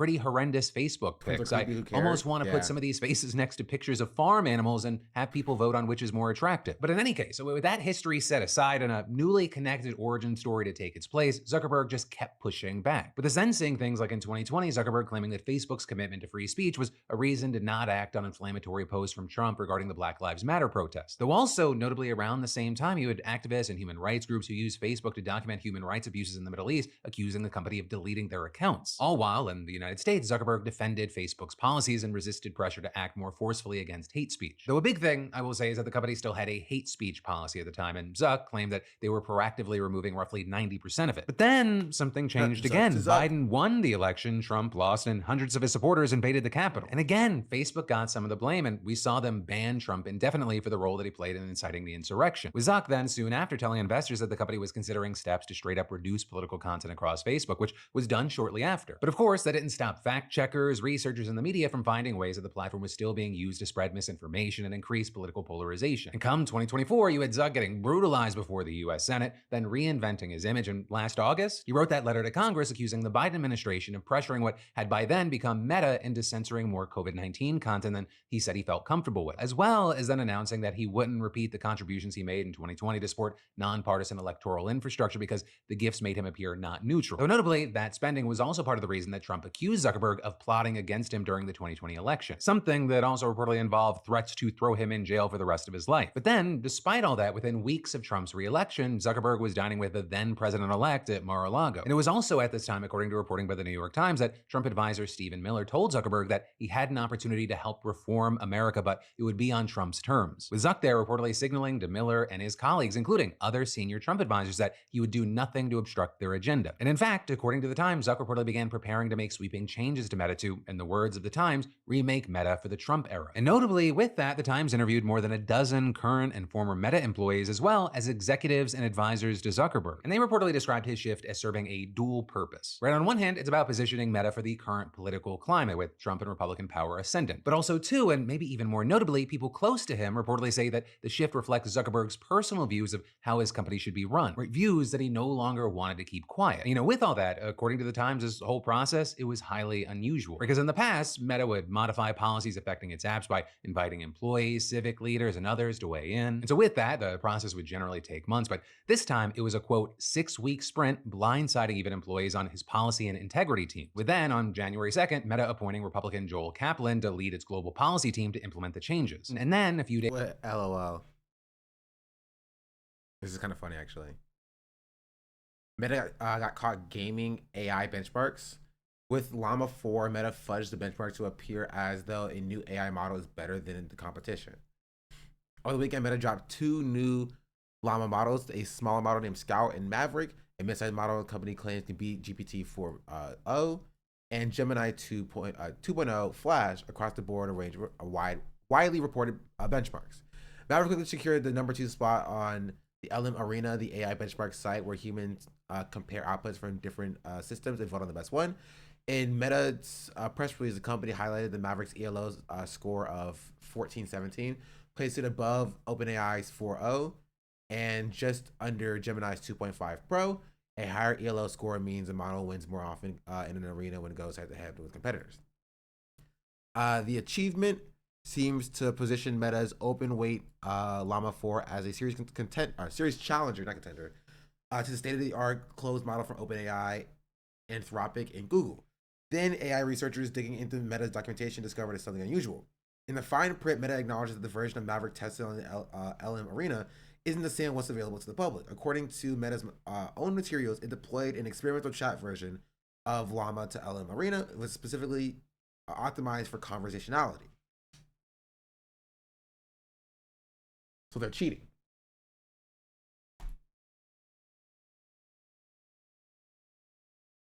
LM Arena's testing was conducted on Llama 4 Maverick optimized for conversationality.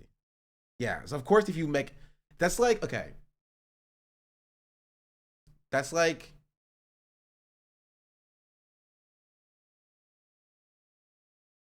I don't know a good analogy.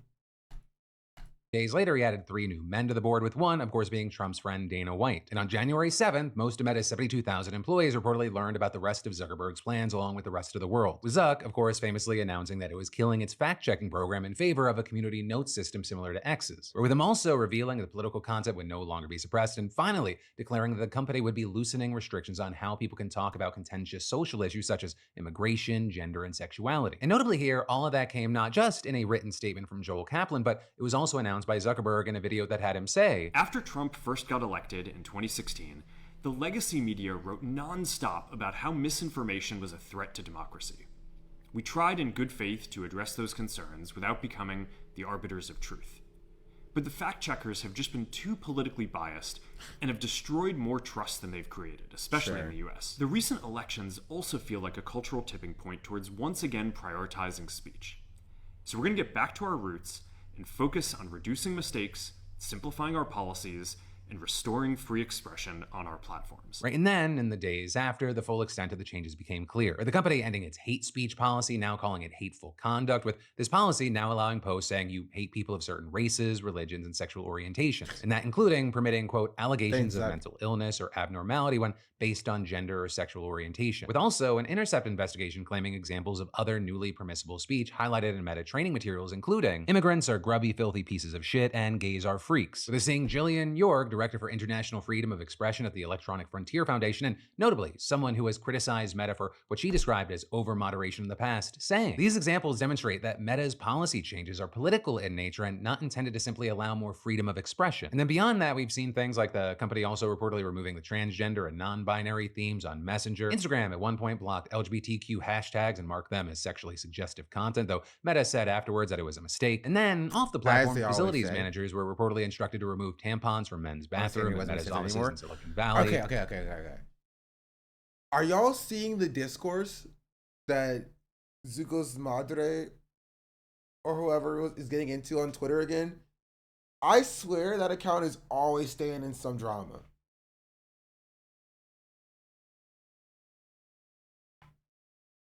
Just always staying in some drama.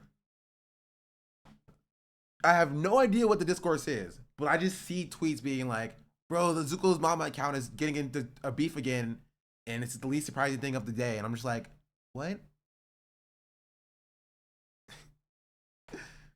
What happened now? Who? You would know who if I pulled the account up. She's the person who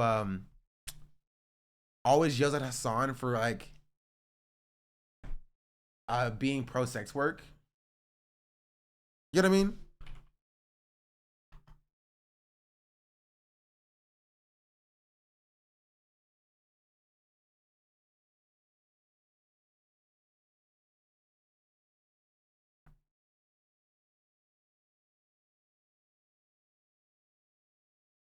It's like half the internet. That's true. This person. She's so annoying. I gotta stop seeing her a while ago. There's this whole thing going on about like patriarchal systems in like marginalized communities and just I don't know what her take was. I just saw like the takes about her takes. I just know that I know it exists, but I do not have a take, and I'm not engaging. Texas and New York. And of course, the company also announcing that it would be ending its work on diversity, equity, and inclusion, with reportedly a memo being sent to staff referring to the fact that, quote, the legal and policy landscape surrounding diversity, equity, and inclusion efforts in the United States is changing. And, since then, Zuck's kind of just been handing Trump more wins. Where you have Meta paying $25 million to settle a Trump lawsuit dating back to his ban from Facebook. Zuck's been praising the Trump administration openly, and now he's reportedly hunting for a home in DC to be closer to Trump. Though, I will say, notably, right, hey, yo, don't you have a wife, Zuck? That's kind of strange. Trump and his team not fully buying it, maybe. Because according to Rolling Stone, various members of his inner circle is that non-white men can't be patriarchal. Are skeptical of Zuck's MAGA makeover. I'm not getting into it. With one senior Trump administration official even reportedly telling the outlet, there is a lot more ass kissing that needs to be done. So I think asking me to take online Twitter posters seriously is just not going to happen. There is no nuance at all ever on Twitter. It doesn't exist. So even if I wanted to give a nuanced take, it would not be productive because nobody does nuance, right? They just don't. I'm convinced she's paid by the CIA. I don't think she's paid by the CIA. People can just be dumb as well, right? He just needs to prove himself. It's a good start, but he can't just snap his finger and make the pass not happen. So, you know, with all that, I'd love to know your thoughts on the situation in general, but also... Also, I finally fixed my cables, so now my dating desk can rise. Up you go, chat. Up you go. All rise. Oh, okay. Okay. Bye. Bye. Bye. Bye.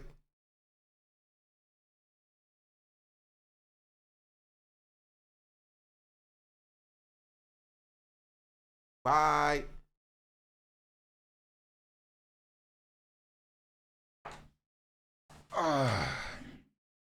There we go. I think I can go a little bit higher. I'm too tall.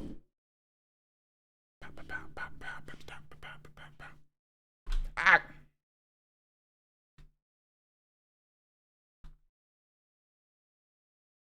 Yeah, see, I'm too tall.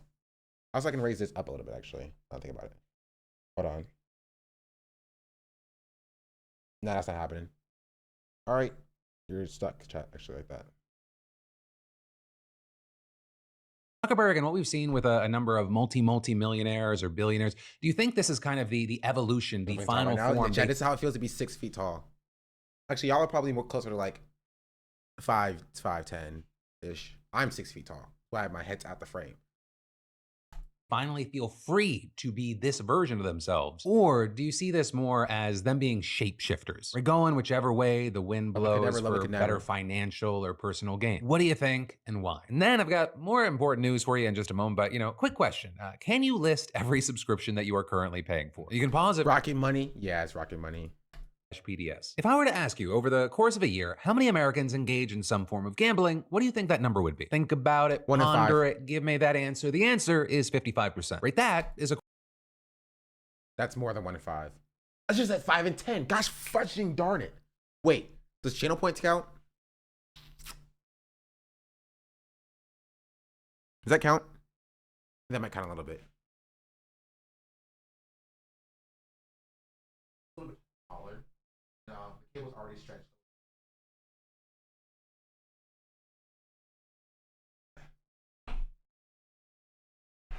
Oh, there we go. Wait, okay.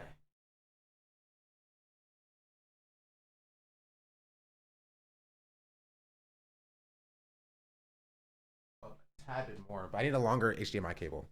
Well, maybe I can do this. There. Okay. Go up slightly more. Right there. Okay, that's better. That's about normal. Let's chill. I'm so tall, but...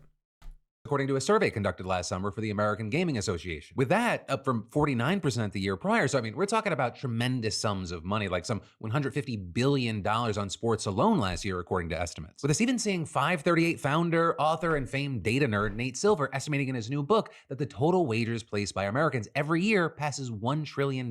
Which, I mean, if true, would mean that in 2022, Americans bet the equivalent of nearly 4% of their nation's GDP. You know, this would be not a problem at all if people's material conditions were satisfied, by the way. People would still gamble, obviously, it's still an addiction. And people would still engage with it. Right? But like most people would not try to like make, you know, a bajillion dollars off of gambling and try to like, you know, do that if they actually had material conditions satisfied. Some would though, but a lot of people wouldn't.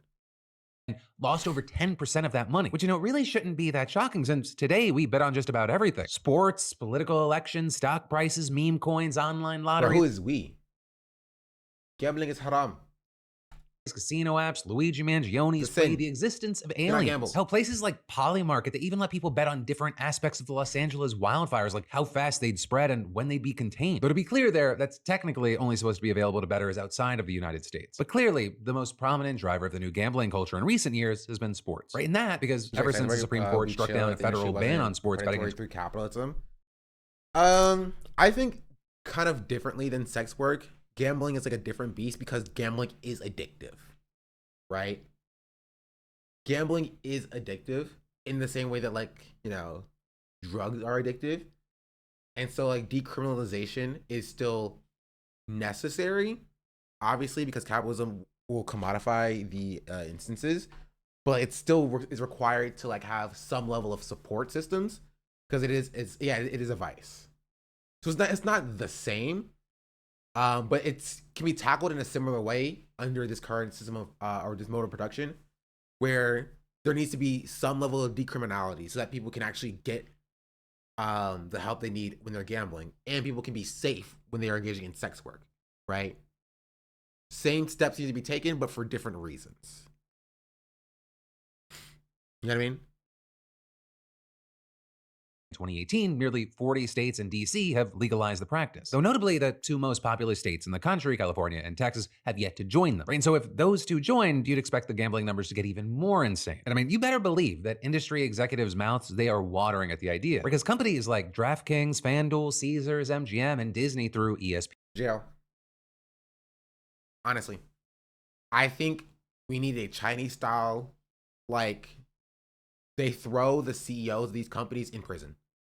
I'm not joking. Directly to prison, in jail. Their billions of market cap, but like millions of dollars per year of their salaries are paid through the funds of the working class people who are either dumb enough or desperate enough to, like, engage in gambling as a form of not entertainment, but, like, means of sustenance. They are directly taking advantage of working class people and prying on a vice that is unregulated. They need to go to jail. All of them.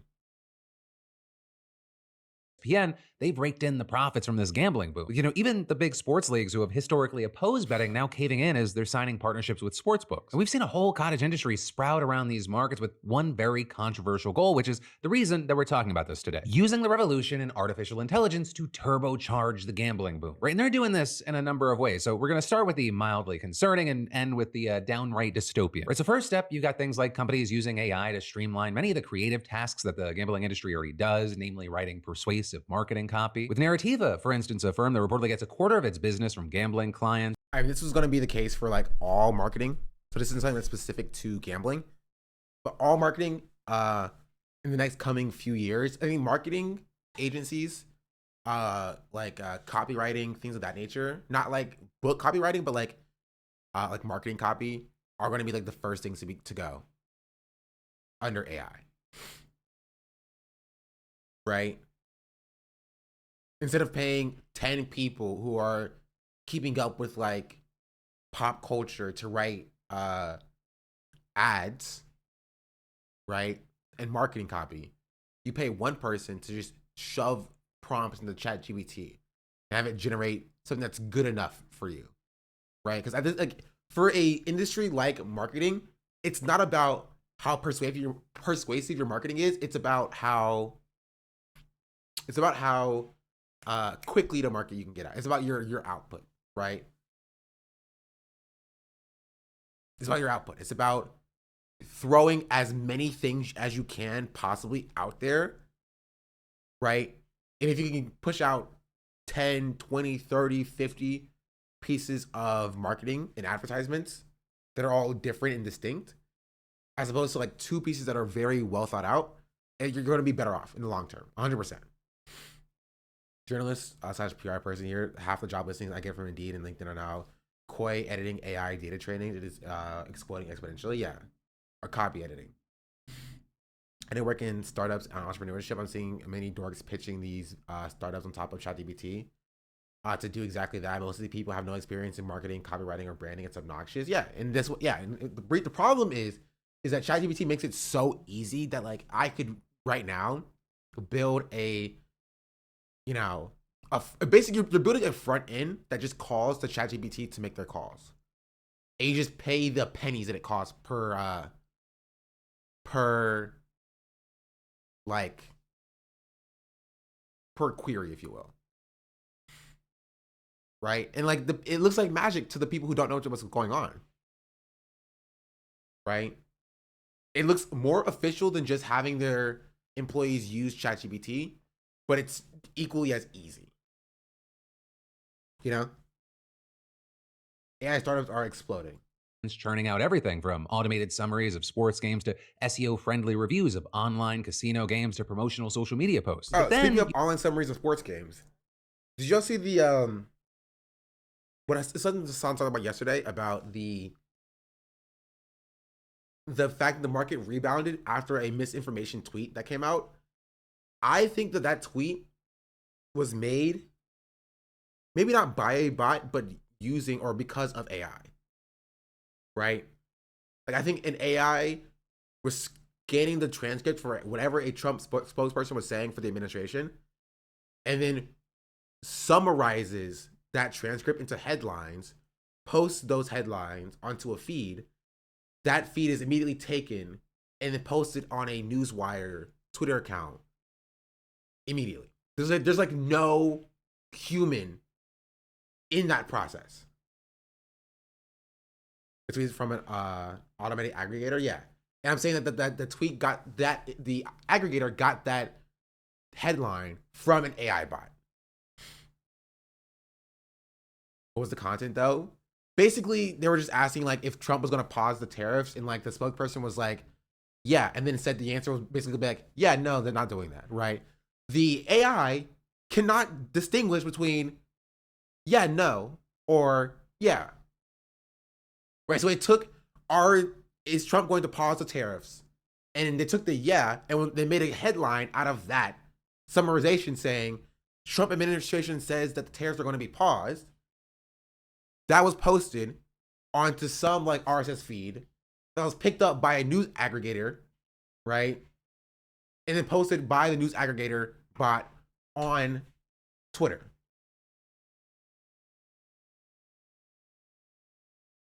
Right? And then the markets saw that and then rebounded because everybody started buying again because they were like, oh, it's going to be paused. Oh, it's going to be paused.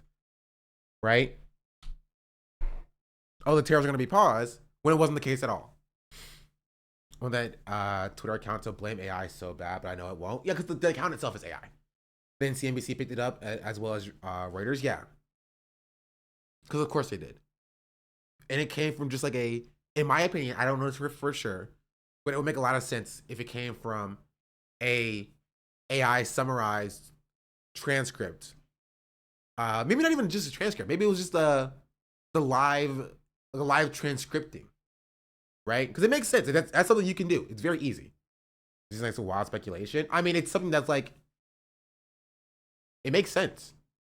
Because like nothing that I said is like something that's not happening, right? There are AI programs to like scan transcripts to create headlines off of stories. That does exist. It exists and it's happening. And there are AI aggregating bots that are on Twitter that scans RSS feeds for like actual news articles, news outlets, and posting those feeds on Twitter. Those are things that do exist. And my take is that it's not outside of the realm of possibility that those two things came together in that situation. And we know what account tweeted this, so you probably look at the other tweets to figure it out. I mean, the account is an aggregator account. It's like freaking Newswire, US. You know what I mean? I remember what the exact account is, but like,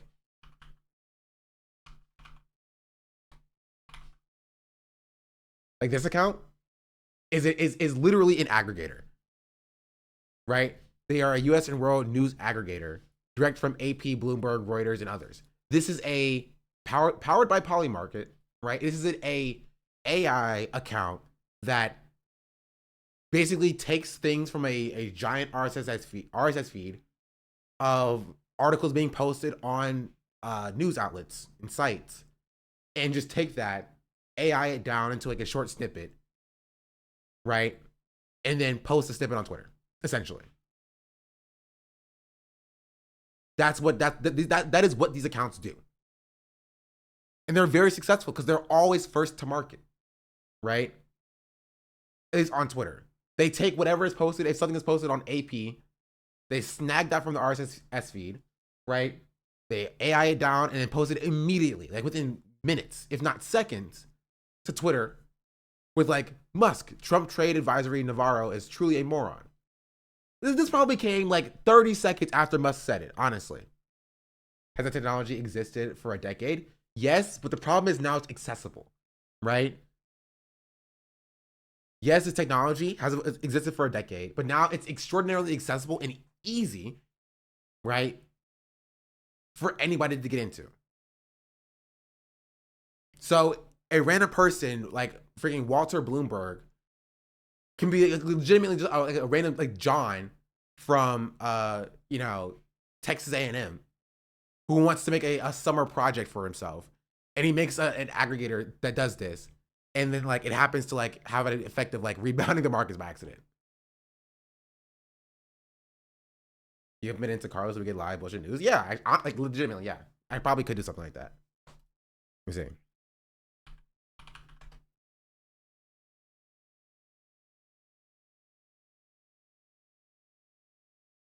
Yeah, I mean, basically, you just need to get to the RSS feed for any account or any like news outlet. Whenever an article is posted, this RSS feed is updated that you can just kind of like watch. And whenever this is updated, just, take this headline and just say, AP said White House keeps a world guessing as the clock ticks on Trump's new tariffs. It literally would not be difficult to do. If you subscribe to Reuters and AP, you get updates faster. These also contains a lot of press releases from PR people. Again, also could be automated. This entire process can be automated, and that's the issue.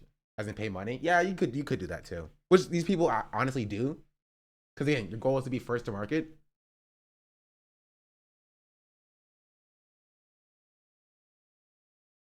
And anyone could pay to publish a garbage press release about anything. True. The point is that it's not crazy to imagine AI being involved in the process, especially in 2025. You've also got firms like SharpLink that use AI in somewhat more innovative ways, namely to convert regular sports fans into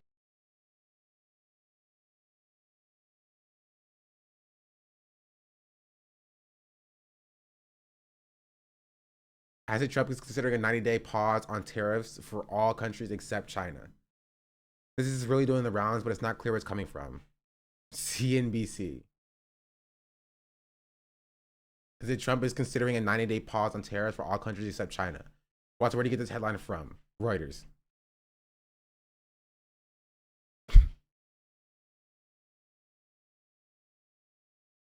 Like, this can very, very easily be a bot, right? Twitter bots have existed forever. This is it would not be a surprise. Or this could be somebody who's like actually just trying to start some shit, which I respect that. If it was a shit post that made the markets rebound and then drop back down again, I would respect that. Wait, okay. Question: If you're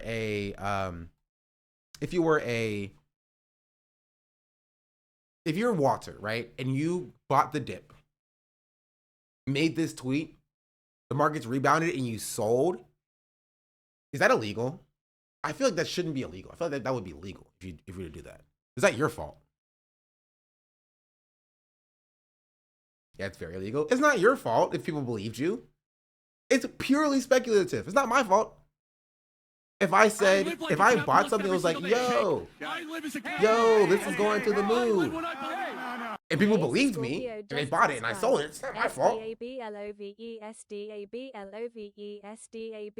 ain't my fault. I'm saying that would be market manipulation. Okay, The market just follows what I have to say.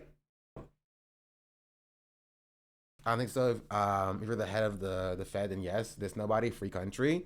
That's what my take is. It's like, I feel like it should be fine because like you are an individual person, therefore you like. Nah, I feel like it should be fine. That's my take though. If it's not fine, I feel like it should be fine. To sports bettors, with it reportedly doing this by gathering data about each individual, analyzing it for patterns, and then personalizing betting offers specifically designed for them. So for example, if you've got a favorite sport, team, or player, you'll get targeted with bets for those things. But then also, once you're already in the betting game, the technology does everything it can to keep you there, making more and bigger bets. Right in there, one of the prominent examples is micro bets. You know, they're not exactly new. You just bet in real time throughout the game on stuff like who gets the next touchdown or makes the next tackle, or whether the next play will be a run or a pass. So, you know, they're especially low value, high frequency, and they get settled within minutes or even seconds. But also, as outlets like Business Insider have pointed out, artificial intelligence gave those kind of bets a shot of adrenaline right in the ass. With the same things recently like DraftKings acquiring Simplebet, whose automated processes reportedly raised the maximum number of possible micro bets by an order of magnitude. And so according to the outlet, no longer bottlenecked. I mean, yeah, all you would have to, again, none of this is, like, the part that pissing me off is none of this is difficult to do. Any software developer and programmer worth their salt could make this in a weekend as like a fun little side project, right? With publicly available tools. Like Tony Stark built this in a cave with a bunch of scraps. That's where we are now. It would not be difficult to just take all the members of one team, all the members of the other team, what their positions are, and what those positions mean, throwing them into a model and being like, okay, this is the current state of the game. This is who has the ball. This is who is in the game right now. Here are a list of all the players. Here are their positions. Give me a list of 100 micro bets that could potentially happen in the next 10 plays. And it will give you those things, right? And all you have to do is just show those to people and be like, oh, freaking, I don't know, football people.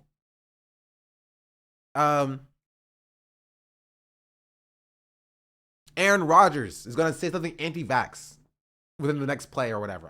I don't know what Aaron Rodgers does. You know what I mean? He just done that for like everybody. By the capabilities of human sportsbook odds calculators, every moment of a sports game can be turned into a wager. With them saying, when you bet that Lamar Jackson would throw on 2nd and 10, why not bet again that he'll scramble for the first down on 3rd and 3? But it's also not just sports betting that's getting a taste of AI. Right? You're also seeing traditional casino websites giving each visitor a personalized dynamic homepage with the perfect game, be it bingo, slots, poker, pick your poison. With it then adapting to meet the player's desire at any moment and offering bonuses if they're getting dejected. But then also, it goes beyond the websites, right? If you go to the casino in person, you're now dealing with things like the startup N-Cube, which reportedly uses machine learning to optimize the placement of slot machines on the casino floor. And in fact, according to Insider, removing the total number of machines can actually increase the casino's win if the machines are arranged in a way that redirects players to games where they'll make larger bets. And this is casinos have figured out how to personalize the experience for each player as well, with some locations reportedly putting RFID chips inside every gambling chip and then tracking each person's behavior, building a digital profile. I feel like it should be illegal. I feel like that should be illegal.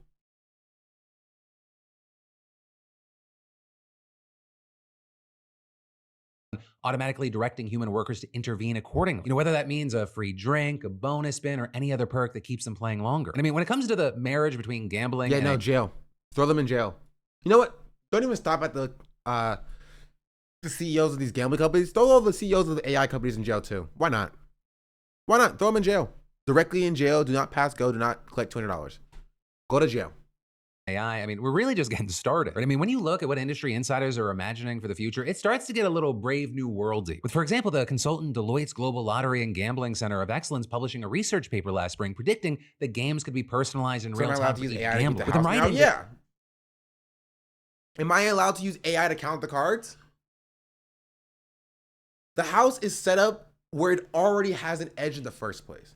And now they're using AI to give themselves an even higher edge. But less I use AI to hedge the bets in my favor a little bit, then it becomes an issue. Then it becomes a problem. I could give them my entire life savings And neither them nor the government will blink, will not bite an eyelash. But if I were to win a little bit too much, up 110% my original bets, then it's an issue. Then it's a problem. Then I get cut off. Then you need to step in. I don't like gambling. Also, I'm sitting back down. Oh, wait. All right, back down you go, chat.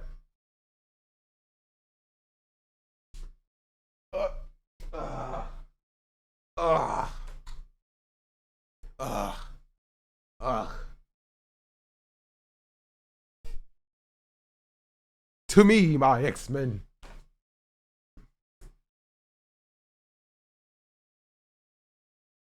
You also start limiting how low you can bet if you win too much. Yeah, that's stupid. I hate that so much.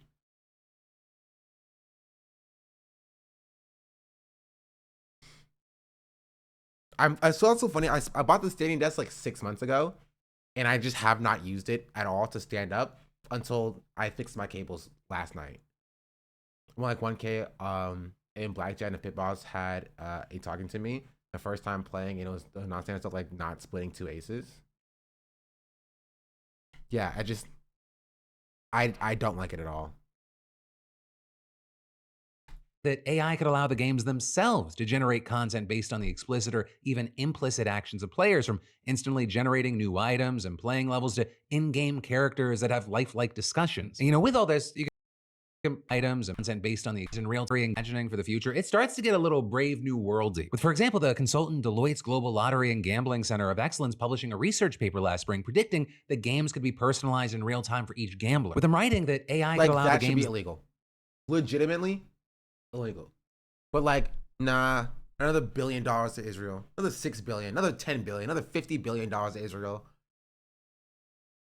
Themselves to generate content based on the explicit or even implicit actions of players, from instantly generating new items and playing levels to in-game characters that have lifelike discussions. Gosh, And, with all darn this, it. you can probably guess what the human cost of all this profiteering is, and that is a virtual pandemic of gambling addiction. With the National Council on Problem Gambling estimating now that about 1% of American adults have a severe gambling problem and 2 to 3% have a mild or moderate problem, which, just talking about the United States, we could be talking about 7.5 to 10.5 million people. And if you go global, the numbers get really shocking. We're seeing a recent report from the Lancet Public Health Commission on gambling finding... Honestly, I think I might be there if I didn't hate sports. I don't hate sports, but I just don't watch sports.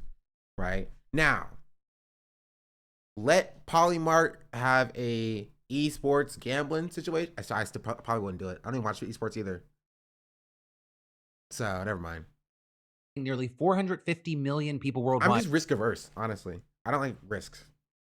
Have experienced at least one behavioral symptom or negative consequence from gambling. As you'd expect, the habit can take a nasty bite out of a person's finances. With, for example, researchers at UCLA finding that states that have legalized sports betting saw bankruptcies jump 28% and debt collections rise by 8%. And that's in addition to lower credit scores, more auto loan delinquencies, and more debt consolidation loans. With then another paper finding that for every dollar a household puts into betting, it takes $2 out of safer long-term investments like retirement accounts. Or, in places like Brazil, reportedly the world's third largest sports betting market, people now spend as much as 1/5 of their welfare money on gambling, according to the Associated Press. But, with this, many critics and supporters alike, they agree that none of this is inevitable, and even the application of AI doesn't have to be exploitative. Right? In theory, the same software that profiles individual players so it can feed them more bets could instead be used to identify problem gamblers and wean them off. Yeah, but Phil, why would they do that?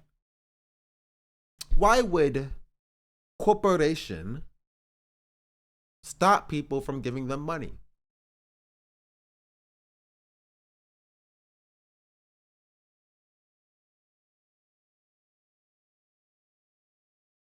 They're giving me Kim Adin, and it's so funny. Twitch. And so as one company even proposed, you could look for patterns, things like unusually large bets, declined deposits, playing... Which is why, if you don't, want to gamble, you can just give your money to me. And I promise you, I will not gamble it away on an online sports betting casino. I will gamble it on slots, though, because I will not gamble it on slots. I will use it to pay my bills.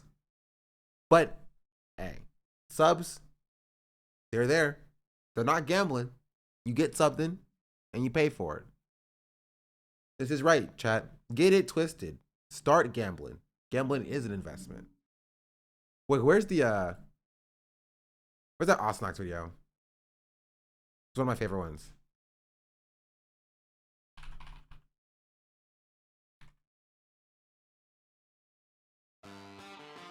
You, games, fun, slots, money, slots, wins, gamble, money, gamble, jackpot, penthouse suite, expensive cars, you with a girl, winning money, money, money, wins, gamble, fun, slots, 40-hour streams, you in a McLaren, fucking book, gamble more, you fucking pussy, more wins, more money, more slots, charity, gamble, gamble, gamble. Please gamble responsibly. Please gamble responsibly.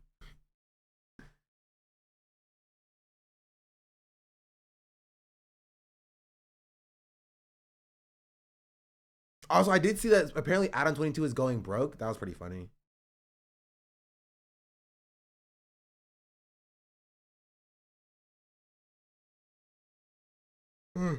So on the one hand, This is one of the good ones, right? Yeah. Hassan Reacts is a good channel. I also wanted to see this as well. like I see the catharsis, I see the resentment that a lot of people hold and why it's like kind of funny. But also on the other hand, let's finish this before we get to the Trump tariff stuff. At unexpected times, and then I was going to the bot one. Hassan to be archive.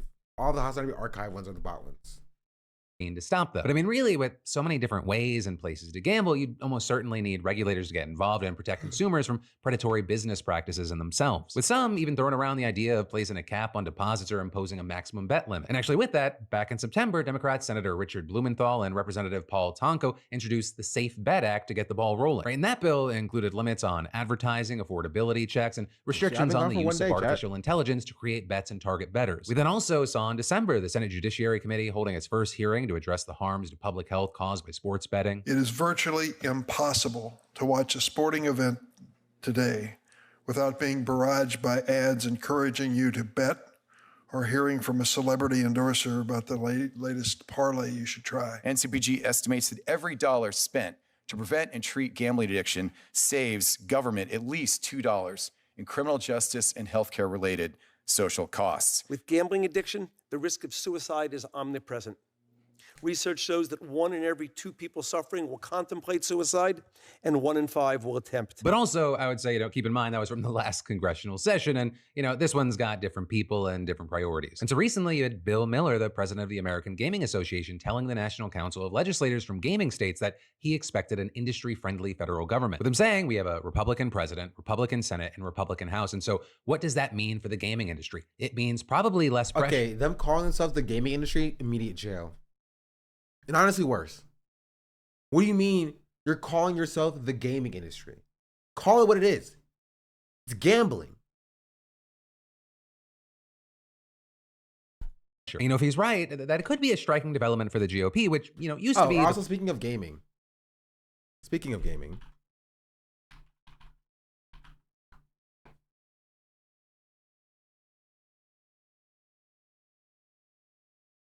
We're back in Platt, baby.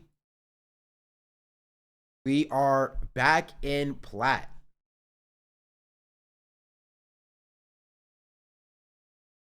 That's right. I grinded my way. These were struggle games. Don't even ask me about these games. These were struggle games. My team was letting me down. These games. But we are back in Platt though. So W. After being in gold for entirely too long.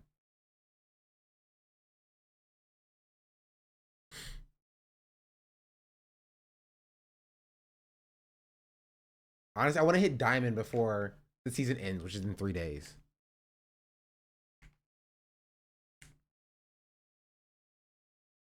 I recognize party of kind of the moral majority and just say no. But as Manhattan Institute fellow Charles... Yeah. Yeah. But to be fair, my win rate tanked after yesterday with Cloak and Dagger. Because my team was letting me down. Like, I was not the problem here. This team was just we got rolled. But this was not me. It was not my fault. This one also was not me, not my fault. SVP. Wait, hold on. How was I SVP and I lost 20 points? But like this person lost 9 points. Whatever.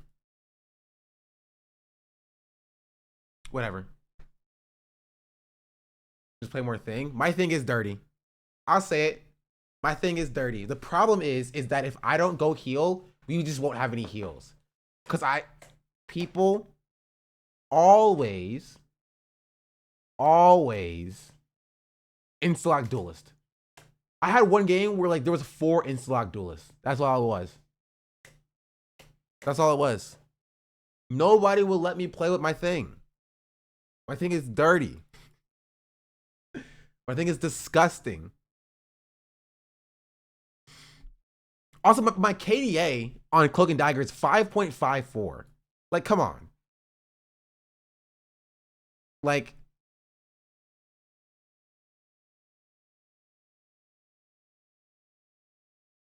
okay, it's about the same on this person.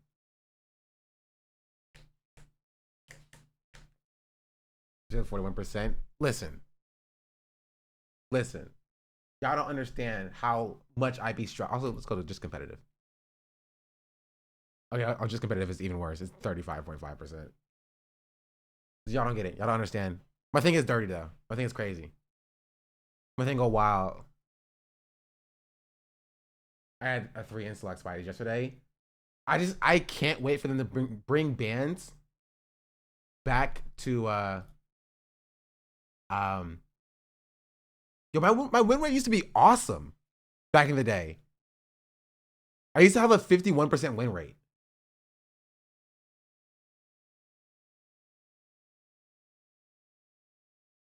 Man, they nerfed Cloak and Daggers. Maybe I should, honestly, maybe I should put down Cloak and Dagger.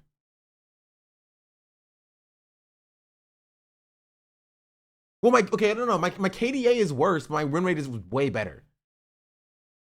So I've gotten better at the freaking game, but like they've nerfed Cloak and Dagger, and I think my teams are just bad. I think my teams are just worse. Like Invisible Women's show. Adam Warlock is also not bad, but like that's not great. Burrow not stacking really nerfed her, yeah. Everyone else is the problem. Everyone else is the problem, chat. This is true. Objectively true. Everybody else is the problem. All right, we'll say it. We'll say it. It's not me. It's not me. It must be everybody else. As Tim Pool says. It's not me. It must be everybody else.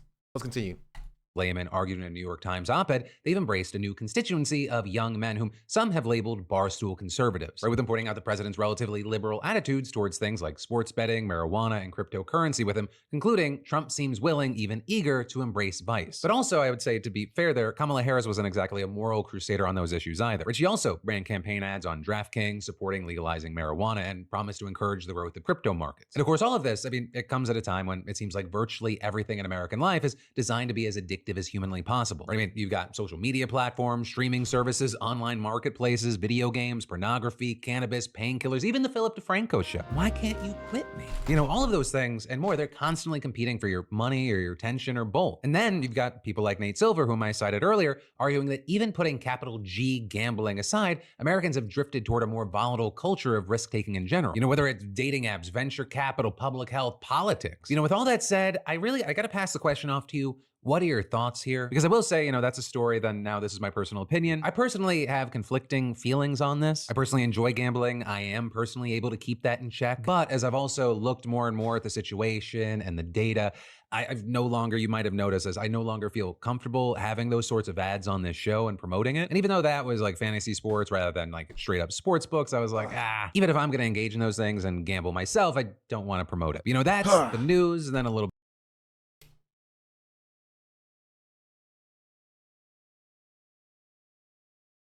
the Philip DeFranco show. What is this thing? Why is there like an animated child on my screen, Phil? Platforms. marijuana and cryptocurrency with him, concluding Trump seems willing, Gotcha. Oh, that makes sense. even eager to embrace vice. But also, I would say, to be fair there, Kamala Harris wasn't exactly a moral crusader on those issues either. But she also ran campaign ads on True. DraftKings supporting legalizing marijuana and promised to encourage the growth of crypto markets. And of course, all of this, I mean, it comes at a time when it seems like virtually everything in American life is designed to be as addictive as humanly possible. I mean, you've got social media platforms, streaming services, online marketplaces, video games, pornography, cannabis, painkillers, even the Philip DeFranco show. Why can't you quit me? You know, all of those things and more, they're constantly competing for your money or your attention or both. And then you've got people like Nate Silver, whom I cited earlier, arguing that even putting capital G gambling aside, Americans have drifted toward a more volatile culture of risk-taking in general. You know, whether it's dating apps, venture capital, public health, politics. You know, with all that said, I gotta pass the question off to you. What are your thoughts here? Because I will say, you know, that's a story then now. What are you eating? Del Taco. It's a cream cheese caramel thing.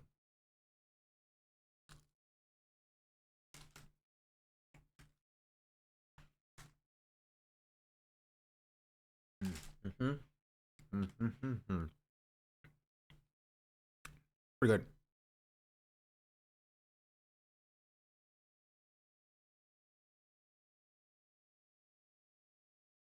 Now, this is my personal opinion. I personally have conflicting feelings on this. I personally enjoy gambling. I am personally able to keep that in check. But as I've also looked more and more at the situation and the data, I've no longer, you might have noticed, as I no longer feel comfortable having those sorts of ads on this show and promoting it. And even though that was like fantasy sports rather than like straight up sports books, I was like, even if I'm gonna engage in those things and gamble myself, I don't wanna promote it. You know, that's the news, and then a little bit of my opinion. And of course, I pass the question off to you. What are your thoughts here? And then I've got even more news for you in just a moment, but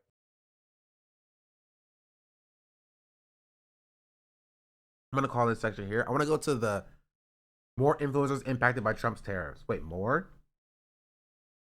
Did I miss the part 1? Is this part 2 video?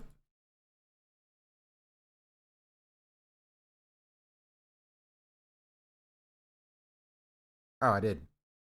There's not even the aesthetics of the democratic process there. That's just like, nope, elites decide.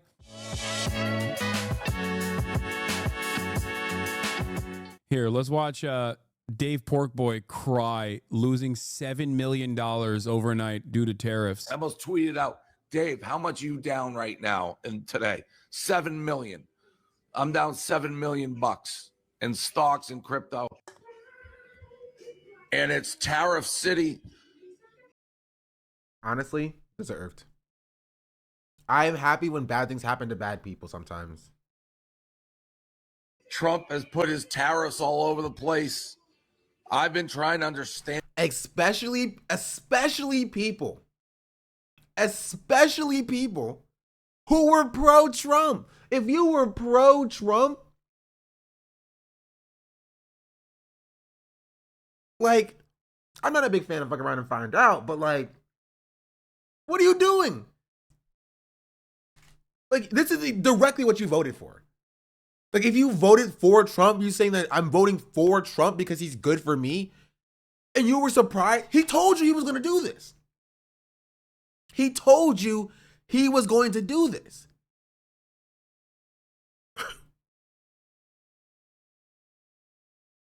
That's an L. I'm sorry. And I don't. Like, it's more a trade deficit tariff to me. Like, hey, we get this much shit from you and you get this much from us. Let's even that up. Let's get some wacky formula and do tariffs. And everything's in the shitter because of it. I almost tweeted out, Dave, how much are you down right now and today? 7 million. I'm down 7 million bucks in stocks and crypto. I can't make an omelet without breaking a few eggs. Yeah. Did you see Cutie get hit by tariffs? What, for her Depop shop? Not gonna lie, this does make me feel a bit better. Yeah, this is my attitude on the matter. Like, I feel bad for like Cutie and other like business owners who are like going to be hit with the same prices and having to pay the prices of the tariff. But like, if you're getting hit by like the stock market bounce back for the tariffs, I'm sorry, that's kind of an L.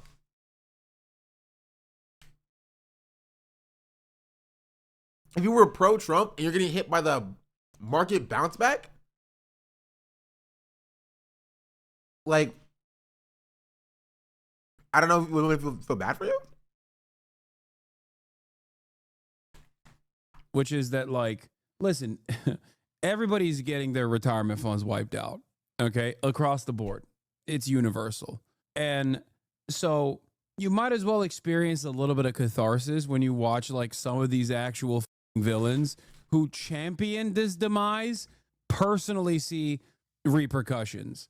Now, percentage-wise, in totality, their repercussions are far, far greater than yours because you don't have a retirement account that can lose $7 million. Neither do I. But it's still fun, right? You might as well have a little bit of fun might as well try to enjoy the show as everything is collapsing all around. Might as well have this attitude. Exactly. Breaking world's 500. Start marketing tariffs? Me worry? Nope. Simple. I trust Trump. This feels like a meme. This feels like a meme account.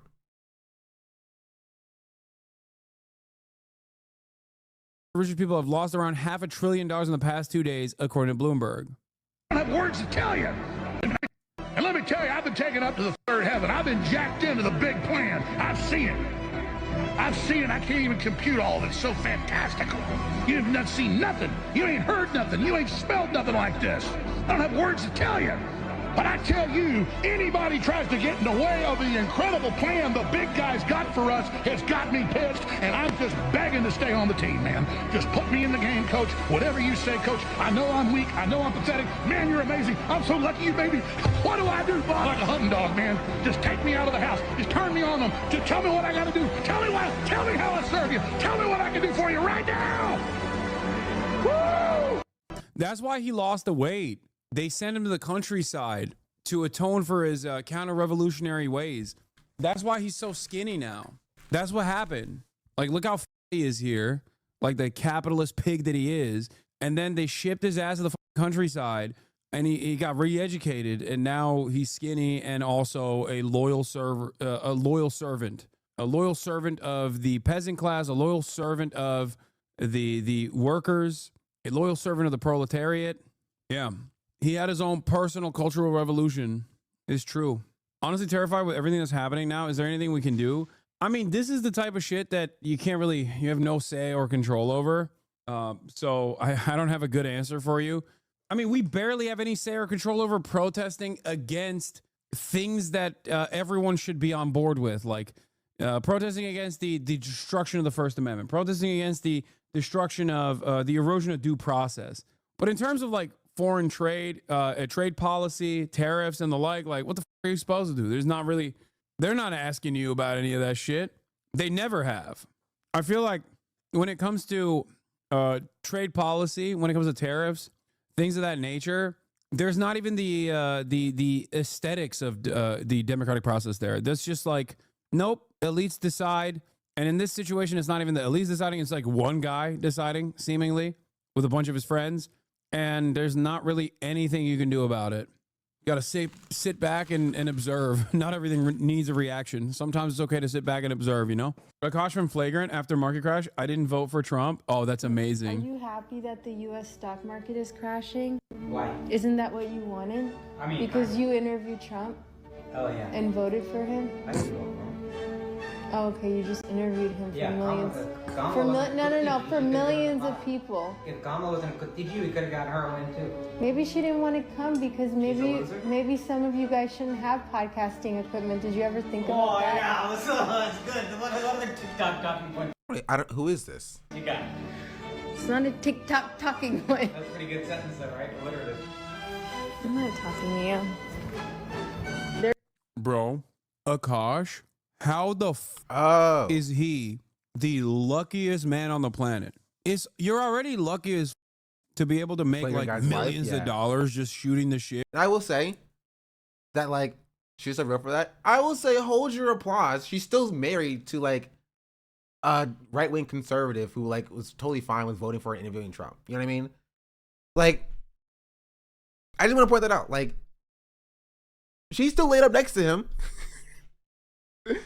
She posted the funny video. She gets a couple of claps, a couple of laughs, couple of get it, like, you know, stick it to him, girl. She still lays up to him at night. She don't care about any of this. She was fine with taking the benefits of you know, of that. Well, not like the as you get the bag if she wants. Anyone sleeping with that freak deserves to get paid. That's how they politically neutralize themselves. I didn't know they were married. It with your buddies with a podcast, but I know this is like the only person that he's ever been with. They've been because I remember watching a video. I remember watching a video of him talking about like his relationship with his wife, and it is crazy. Like, no disrespect. Like, if they think that like they're gonna get divorced over this, like, I just want to point you out that this is like, there are like a number of like a common experience in America about like liberal women and conservative men. Like, I think that is like the second most common form of relationship after like conservative men, conservative women, right? Because liberals don't date, obviously. They don't get married. It's not a thing. So you have conservative men and women is like the most common. And then you have conservative men and liberal women. And then you have liberal men and liberal women. And then you have freaking like, you know, I don't know. Yeah, that sort of thing. But holy. Yeah, and then you have polycules. His wife is so out of his league. How did the luckiest man on the planet? He has the heavens mandate, dude. Says you rewatching his content making millions, shaking my head. Yeah, that's why I said we're very fortunate. It's arranged, didn't do anything. Bro, he could have been arranged to something totally different, okay? This man, I didn't know it was like this at home, bro. I'm sorry. This is crazy. Yeah, no shit. Yeah, if you roll high on your first try, no need to roll again. Exactly. Yeah, no shit. He's only been with one woman, bro. What the the arranged thing is fake. I don't care. I don't care how this happened. All I'm saying is this man already is in like the top 1% of luckiest people on the planet by virtue of being in America, becoming a success. Ghost Dun, thank you for the 6-month resubscription. Did I miss any more? I think I might have. Oh, Gayest Scorpio, thank you for the 3-month resubscription. Chachi, thank you for the 2 gifted subs. And Vaya, thank you for the 6-month resubscription as well. Chat, you know, you can subscribe as well. Go ahead and hit that subscription button. You can do it. It's free. Well, it's not free. That's totally a lie. It's free with Twitch Prime. So check if you have a Prime available. If you don't have a Prime, then you know you're kind of out of luck. But if you do have a Prime available, you can go ahead and use it on your favorite broadcaster. Maybe that's me. Probably it's me. It has to be me, honestly. It's not anybody else. It's just me. Yeah, let's continue. Successful podcaster in America. And that's his wife. That's crazy. And she's smart. She's not even like a dum-dum who she doesn't even like Donald Trump. Respect. Seriously. I don't know how I don't know what he did. I don't know what kind of rabbit's foot he carries with him everywhere he goes. But goddamn, dude. Bro, you're live, chill. Look, I'm just saying, he's a very, very fortunate. He has swung way above his pay grade on this one. This is entirely. Hassan is like glazing. But is it glazing if it's a woman? Can you glaze a woman? I guess you can glaze a woman. But he's more simping. Our investment and it's not even disrespectful to him. I'm just, you know, I'm glazing her. Okay, well, he says it.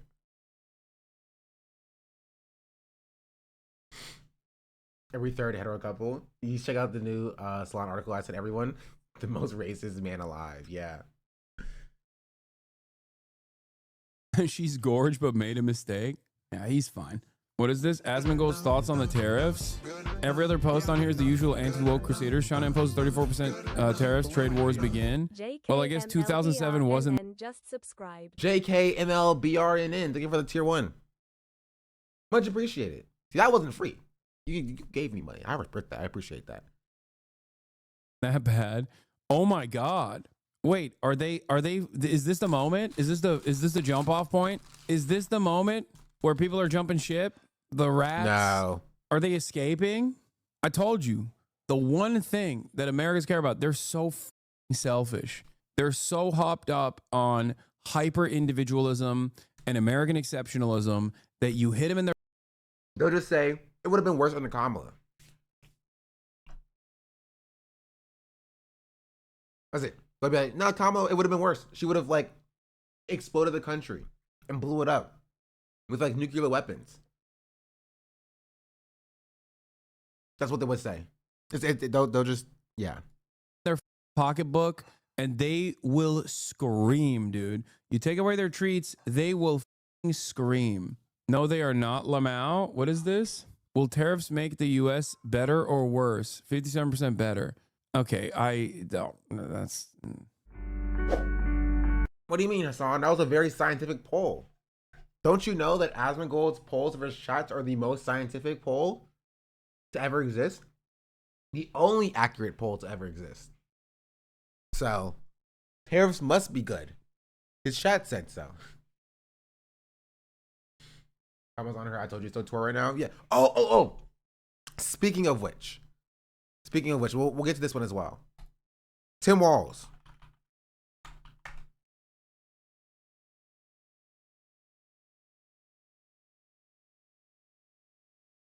Did y'all see this? Because, you know, there were many things that we knew would happen. Walz was never the problem. Walz was never the problem. I think he's not above criticism. And so he took a lot of L's by trying to be what they wanted him to be. He should have just said no. Right? He should have just said no. He should have just said, no, I'm going to do this my way. Right? And so I think because Walz was pretty quiet on the genocide. And I think that's because, like, he felt like he needed to play ball. Right? And I feel like she shouldn't have. For him saying that, like, oh, Israel has a right to exist and they're an ally for this country. Like, I don't think he wanted to say something like that. I don't think he necessarily cares. Right? But he felt like he needed to because, like, he was supposed to play ball. And now, and I will respect him for this if he continues going on his path. Now he's breaking away. He has the national attention, which is good. And now he doesn't need Kamala. He doesn't need Kamala. He doesn't need Joe Biden. He has the national attention. And now he should utilize that attention to actually say the things that he believes and get himself, if he wants to move on from the governorship into like congressional office or potentially run in 2028, setting himself up for that in the future. You know what I mean? He does not care about foreign policy, I think. I don't think that's true. I think he does care about foreign policy. Right? Because he's spoken positively about China. Right? What's going on tour? He says he wants to stay governor. I think that he's lived in China. Like he's like super pro China. Right? He's had good takes on foreign policy before. And I want more from him. Obviously, I want more from him to, like, you know, denounce Israel and talk about Palestinians and be like an actual progressive voice. I'm not saying like you should join the squad or whatever, but like actually being a progressive voice. Right now, he's kind of straddling that line. He's caught between the neoliberal and the progressive right now. He's not as progressive as like AOC, Bernie Sanders, Ilhan Omar, Rashida Tlaib, Anna Presley, Summer Lee. He's not there, right? He's also not full neoliberal like you know, Kamala Harris. He also shout out Cory Booker. That's not surprising. You know what I mean? In a vacuum, I can see if you're a Democrat, you say, yeah, what Cory Booker did is good or whatever. You know what I mean? Our progressives that Cory Booker was brave. Yeah, like that's the normal take. It's not the progressive take, right? But it's the normal take. And so I think we could, if there was any concept of moving anybody in the Democratic Party to the left, I think Tim Walz is the person. Kamala is not the person. Joe Biden is not the person. Hillary Clinton is not the person, right? Kamala would be the person. Isn't Cory Booker Islamophobic? Yes, he is. 100%.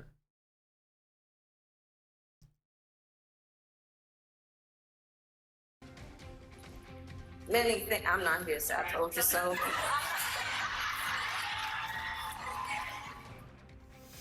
Former Vice President Kamala Harris back with a little I told you so this week as President Trump's tariffs are setting off global shockwaves. So what does Harris's former running mate think? Well, Democratic Governor Tim Walz of Minnesota has been on a national town hall tour through red congressional districts from Iowa to Texas. Like, he's doing what Kamala Harris, if she truly cared, would be doing. What Tim Walz is doing and what Bernie Sanders and AOC are doing are what Kamala Harris should be doing if she actually cared. Kamala Harris going on an I Told You So tour, going on book tours, signing with talent management agencies, instead of actually doing the work, just shows that, like, she was never going to win in the first place. But Tim Walz going on a town hall tour to red districts to see what people who voted for Trump actually believe, right? To do the work, to connect with the working class, in the same way that like Bernie Sanders and AOC are doing, perfectly illustrates exactly why he would be a significantly better candidate than Kamala Harris was. To Ohio, and he joins us now from Columbus, Democratic Governor Tim Walz of Minnesota. You're the governor of an agriculture-heavy state, one of the top 5 in the country, I believe. What's your reaction to what you just heard from the agriculture secretary? Yeah, good morning, Jake. Well, I'm stunned. Your questions were spot on. It's very clear that she talked about the people she's listening to. That is not the agricultural community. It is certainly not producers. It's not folks like Cargill, CHS, General Mills, who are out in my district. Look, this is a really precarious time, and the flippant nature that we're just trying something new here is really dangerous. These markets took us years to develop, and we have to be dependable trading partners. They don't come back overnight. And everyone knows in the history of trade wars, agriculture gets hit the hardest. So I'm deeply concerned. It's our number one. I feel bad for Tim Walz, making him pick a side. He's an American governor, but like, he's actually Chinese on the inside. So like, he's caught between a rock and a hard place. Does he side with his true Chinese heritage? Or does he does he attach himself to the governorship of America? Who knows? On export, adding the tariffs, our 2 biggest, export markets are Mexico and Canada. They're our great friends.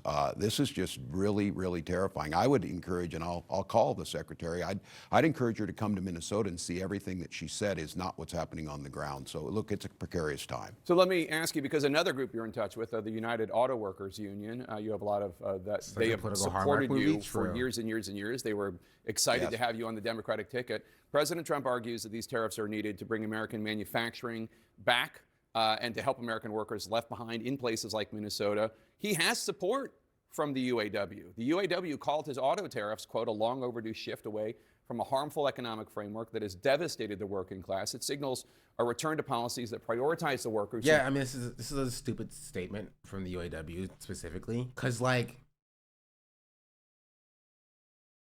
he's not doing auto tariffs. He's not. He's doing tariffs across all industries. I don't know what the UAW is thinking. No, I think the UAW is correct in thinking that things that bring back American manufacturing is good. Their goal is not to care about other people. Like, I think people don't understand this. The goal of the UAW or a goal of a union is not to care about what other workers want over there, right? The union is supposed to protect their workers and their interests, right?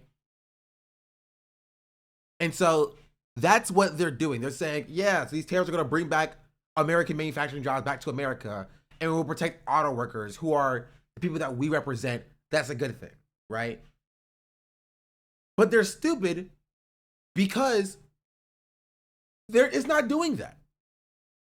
We don't have the facilities to build all of the cars here. We don't. It takes time to do that. Doing blanket tariffs, right? Like 50% tariffs on freaking China or whatever is not going to solve American manufacturing. You need regulation on these businesses and forcing them over the course of 2 to 10 years to start building and prioritizing American manufacturing. and not just say, okay, starting now, no more imports at all, ever. That's not going to do anything but raise prices for everywhere. I built 2 factories last night. It's easy, yeah. Like, I'm all for targeted tariffs to bring out manufacturing too. The problem is that the USW isn't even making it, saying like Trump is doing that. Like, why make the argument for him when that hasn't happened yet? I don't know. And so, like, it's not surprising to me that they are pro-tariff, right? But they're not, like, yeah, Trump isn't doing that. I don't know. Maybe if they think that if they get on Trump's good side, that he'll do more tariffs on the auto industry. But like, they understand, like, the companies with no regulation are just going to pass the costs off onto the consumers. They just will. There needs to be tariffs without regulations are just price hikes. That's it. Tariffs without regulations are just blanket, unfettered inflation. They're just passing the buck off to, like, from the importers to the companies to the consumers. They're just price hikes. Look, yeah, I think that they are just stupid. I don't think they're stupid. I think they are viewing it very much as so, like, I don't care about other workers. I don't care about how much things are going to cost in this country. We need manufacturing back in America. And Trump is starting that process. It sounds like a regular left winger to me. I was disappointed in them backing Harris so early. I feel like this doesn't make sense for him to do. I don't even freaking know, bro. I don't know what to tell you. Build this country rather than the greed of ruthless corporations, unquote. I have to say, that sounds a lot. That's how they use the word free trade. There was never free trade in the auto industry, especially with NAFTA to USMCA provisions. Like language you would use. What do you say to the UAW? Yes. It is what I would use. And here's the thing that the Democrats have to figure out. Donald Trump's language around this, he's not wrong that we've had manufacturing gutted. He's not wrong that we saw an outshoring. People of my generation were told, there aren't going to be any manufacturing jobs, so you need to go to college and rack up student loan debt. The problem is Donald Trump's solution to this is not the solution. Now, UAW... Like, Tim Walz is correct on this so far. He said nothing that's incorrect here. Who's right. Certain tariffs, if they're on to steel or if they're targeted correctly, do make a difference. That's not what we're dealing with here. So just last week, 650 taconite miners are laid off. Those taconite miners are mining the taconite to make the steel to build the automobiles. So I don't disagree where they're at, and I think this is the Democratic dilemma. Donald Trump talks about the things that are real in the angst of people's lives. He doesn't do a damn thing about it. In fact, he does just the opposite, and he pals around with the people that caused the problem, and we don't offer him a solution, so it looks like we're not hearing him. So I disagree with Sean Fain and UAW on this issue. I don't disagree with them on that we made decisions over the last 30 to 40 years that I don't think helped America, but this is not the solution to it. Isolating ourselves is not the solution. We need to make sure that we're focusing. And again, I would just end with this, Jake. Donald Trump has not once ever cared about workers. This is why you need to support unions across the board, support the ability to have a living wage. So we heard your former... True. I think Tim Walz is savable. I honestly, maybe this is the naive person in me. I think that I think he genuinely thinks he cares, he's doing the right thing. And that I think that he can be converted into, like, actually, not being like a freaking, like, Maoist or whatever, but more effective in what he believes. You know what I mean? Does Trump return to office policies you order for your state workers? If you disagree with them so much, why are you buying policies? Again, this is like, this is not like a Trump policy, chatter. I was going to bring this up after the video. This isn't a Trump policy. This is a Democratic policy. This is a Democratic policy. This is Tim Walz being a regular standard Democrat. This is not a Trump policy.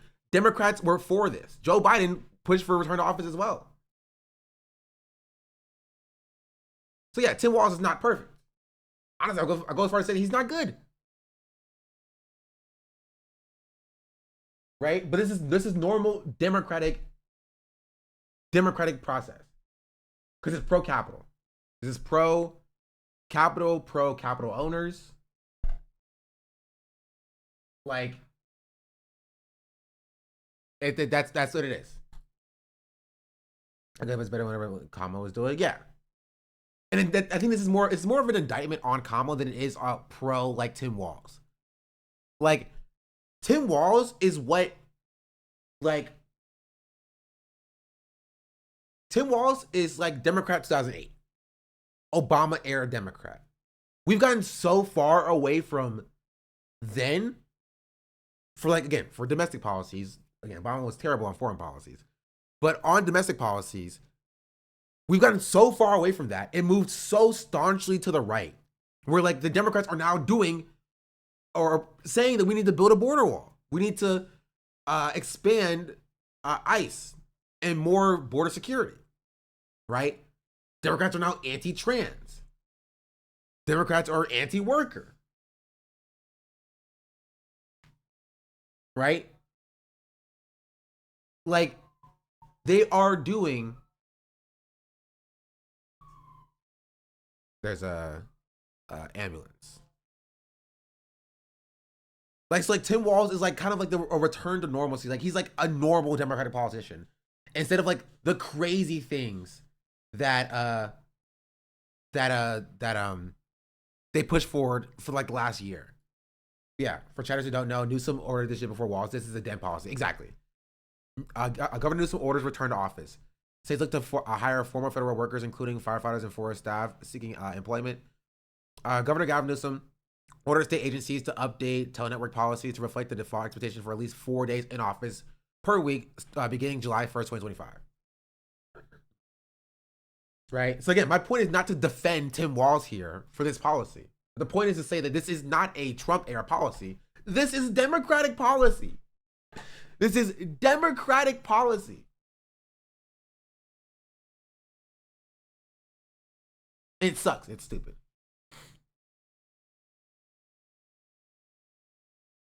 He should start his own party.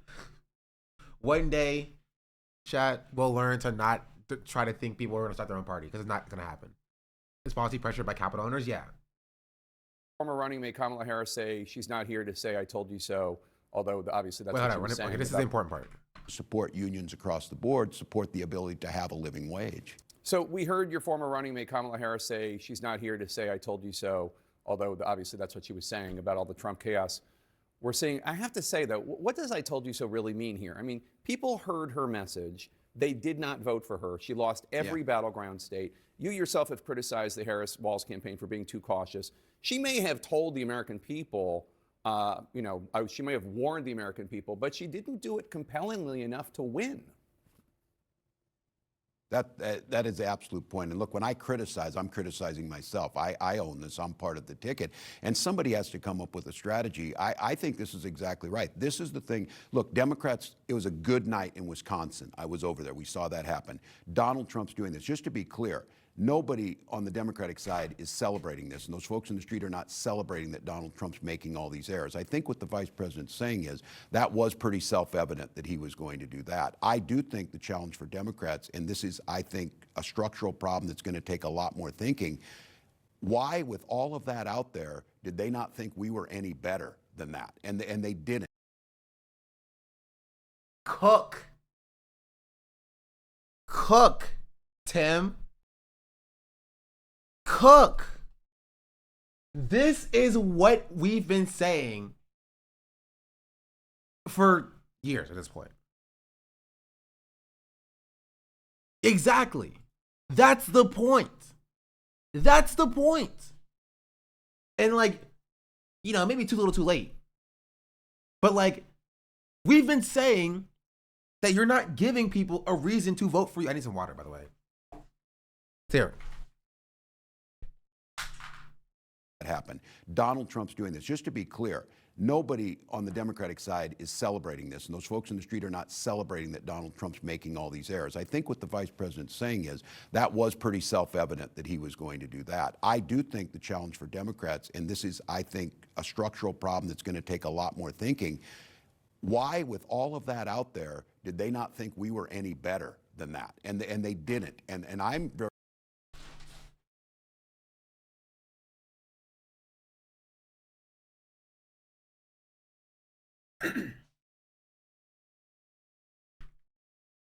think a structural problem is going to take a lot more thinking.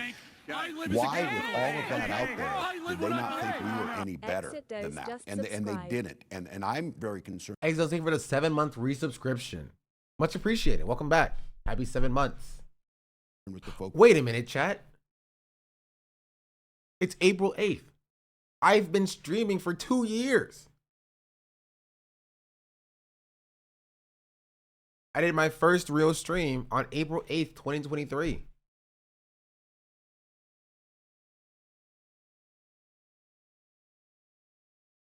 Happy birthday. Thank you.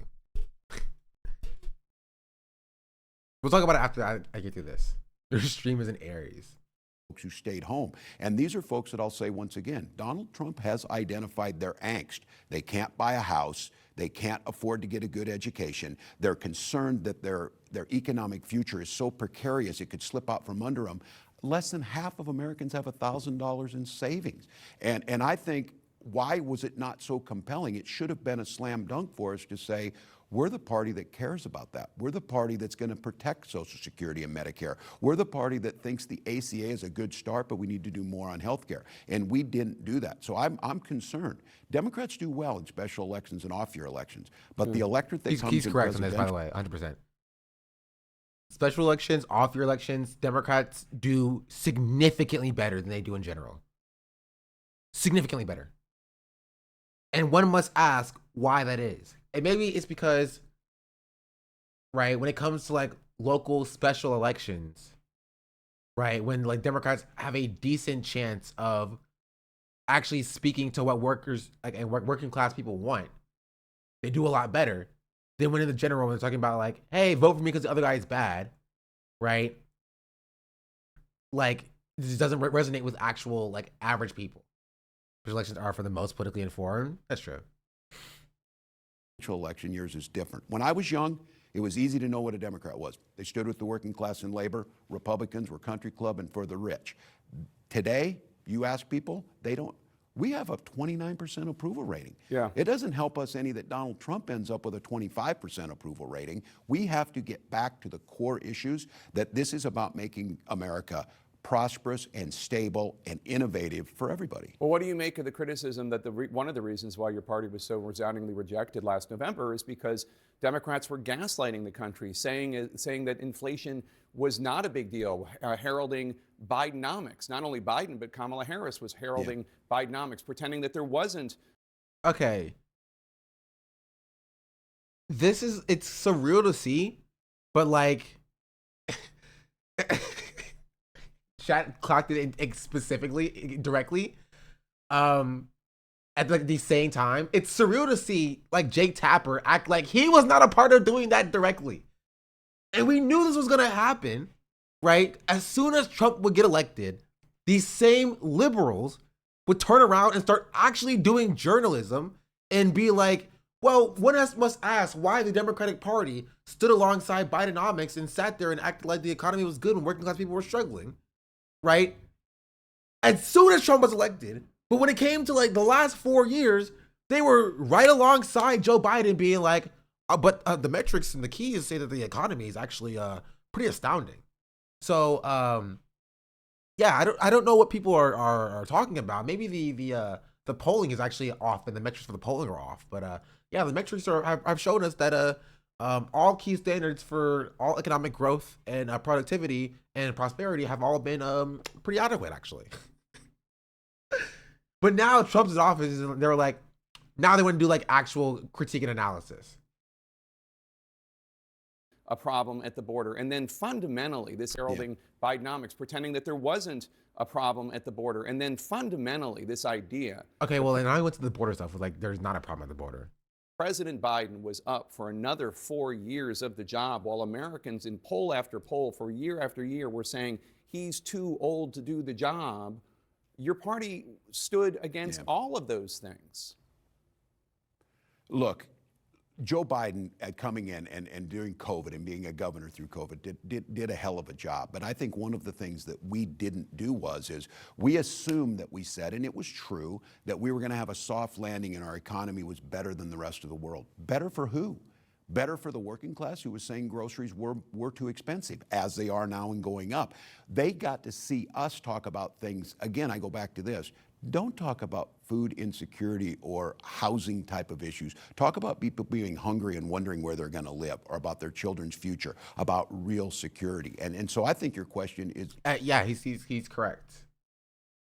In that, like, the way the Democrat says things puts people off of,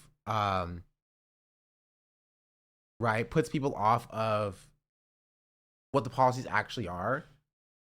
Right, we're like, well, if actually you look at the metrics for food insecurity, actually we've gone down 0.5%, or like 0.25% of food insecurity as compared to a Trump administration. So therefore, less people are going hungry. Like, people don't want to hear that. They know, and they look and they see the fact that they are food insecure. They can't afford food, no matter what your metrics say. So when you sit there and you say the economy is doing better, right? Like, yeah, if the economy is like a few percentage points better than they were under Trump, cool, happy for you, good for you. But you have to understand that that's not going to resonate with voters because their material conditions are still the same. And they just didn't understand that. Is spot on. I think we got intellectualized on this. I think the fact of the matter is Joe Biden did soft land the economy. He did usher us through COVID. None of us are saying we should be soft on the border, but we allow a vacuum and... I mean, I don't think we should be hard on the border because the border is not an issue. And I hate that we're... bro. I hate that we've officially ceded ground on the border. It's cooked. We cooked on that. We've ceded ground. We're done. If you ever want to return to a space or a time where the Democrats are not like an anti-border party along with the Republicans, it's never happening. We've lost that battle. The ship has sailed. The ship has sailed. Donald Trump fills it, the 800-pound gorilla, and their narrative starts to stick, and we look weak. We look weak like we don't care. We look like look, Jake, I'm not going to say, what we need to do is we need to just arrest people and ship them to El Salvador. No, we need to invest the money on border. We need to make sure that we have the judges necessary to adjudicate things faster. We need to make sure if you're going to be in this country here legally, and when you are, you're going to be uplifted, celebrated, and part of this great American tapestry. We didn't do that, and then it fills them. They'll find the example that is horrific where you have someone who's not here legally and they commit a crime. That is horrific, but we don't do a good job of telling that. Don't you think your party needs to acknowledge that President Biden was not up for the job of running for re-election and that this was a major mistake by the Democrats? He made that decision. I know, but you all went along with the idea that he was up for it, and he wasn't. And everybody saw it, and the country rejected it. Yeah, well, look, history will tell us to go back on that. That very well could be the case, Jake. What I'm concerned about is learning from those lessons. I would hope we would never do it again, make a mistake. Like, yeah, this is Jake Tapper being slimy. Because Jake Tapper was right alongside pushing Biden as the candidate up until like from February to June. And now he wants to be like, well, don't you think that the Democratic Party has to establish the fact that like you are directly at fault for everything that's going on here because you wanted Joe Biden to run? Which I believe, by the way. I believe that's the case. But Jake, you can't say that because you were against him stepping down when that was being floated. Why is he blaming Walt anyway? Because he's redirecting, right? Or like he's reflecting. He knows that's what the audience wants to hear. He knows this was what his liberal audience wants to hear. Because the liberal audience does blame Joe Biden, right? The liberal wine moms, they won't blame Kamala Harris. They think that that she got, she pulled the short stick and it was kind of watched to begin with, they do blame Joe Biden for staying in the race, right? And so because Jake Tapper knows that the CNN wine moms blame Joe Biden, he must now also blame Joe Biden to like placate his audience, essentially. Jake Tapper is audience captured. That's it. That's the answer.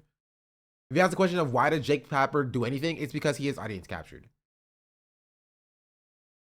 Make sure we go through and get someone, but I don't know where it helps us going forward. I certainly am deeply concerned that Donald Trump is going to lead us down a horrific look. Thank God it's tariffs that he said. Donald Trump listens to no one. Remember, Donald Trump has statements about, I don't think nuclear war would be that bad. I guess we're lucky that he went after tariffs instead of that route. Yeah. We have an issue in this country that is going to impact us. And if there is not a loyal opposition, if there's not some soul searching on our side, if there's not reaching out to those folks who... But that is unique. He pinpoints Joe's arrogance and shit policies as for the fall of what's happening now, fully acknowledge that Kamala had a campaign. Are in the streets, they're leading right now. So quick question. I would tell everybody, you better get with them. Yeah. Quick question, because we got to go. But you said you're not going to run for the Senate seat there. Are you going to run for a third term for governor? Are you possibly going to run for president in 2028? Well, I'm certainly thinking about running again in Minnesota if that's what they want. I am not thinking about running in 2028. And my advice to folks is if in this moment you're planning for 2028, you're going to get rolled by the people in the streets. You just need to be out there making sure you're helping and doing things like Cory Booker's doing things like Bernie Sanders, AOC, things that... He's correct, though. That we see people out talking to folks. So he's like calling out Bernie and AOC. I think Tim Walz is kind of soft launching a more progressive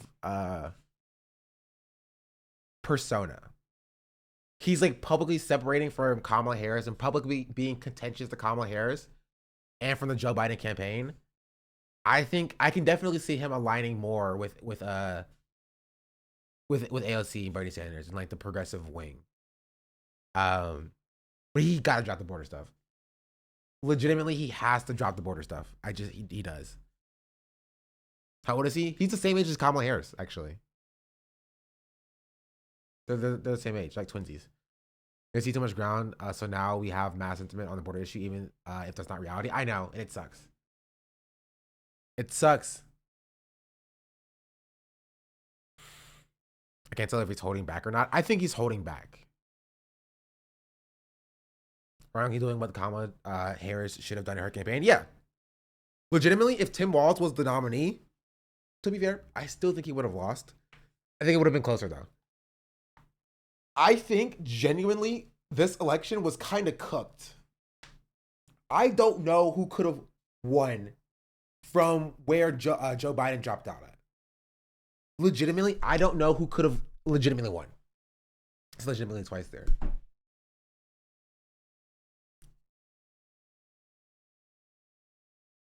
The Rock, Michelle Obama. Michelle Obama might have gotten us the closest. I still don't know if she would have won.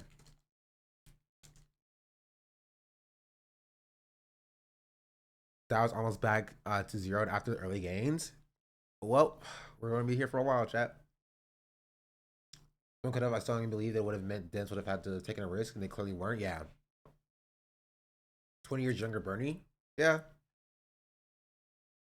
Do you think they might have had a chance if they ran on an arms embargo on Israel and domestic decent policies? They would have had a better chance. Do I think they could have won? It depends. They would have needed to like do everything correctly. I don't think Michelle would have won. She's took it like to past administration. I don't agree, and polling doesn't agree. Polling stated that Michelle Obama was the front runner, way above even Kamala Harris. So she might not have won, but she would have had the best chance of a lot of people. I would say. For me, I'm gonna I was saying, I think they would have needed to have had a decent candidate, like a Tim Walz, maybe Andy Bashir, would have needed to have a decent candidate who was able to separate from the past administration, run on working class issues, and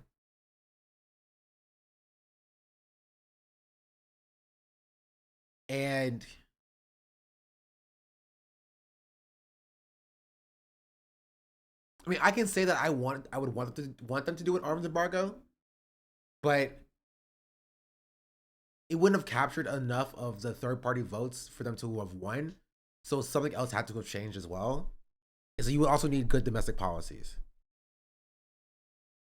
We need to completely abandon the constituent class. Yeah. Honestly, if they ran they need a full primary with 2 full years. A full 2 years run up to the primary. They did not use a new cycle. Yeah. They would have needed to like not have elected Joe Biden in the primary in February. Legitimately. I think Kamala could have actually, won if Kamala had gotten the nomination in February, did not pander to Republicans, and separated from Joe Biden. Right? But it happened too late. The policies were too Republican coded, and people just decided to stay home.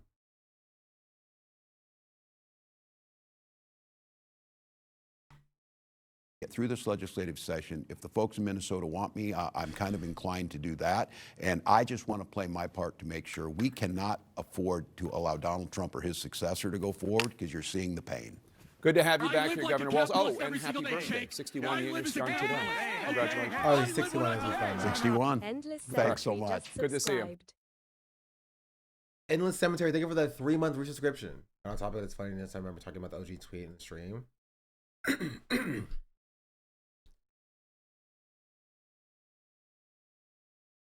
What did Jenk say this time?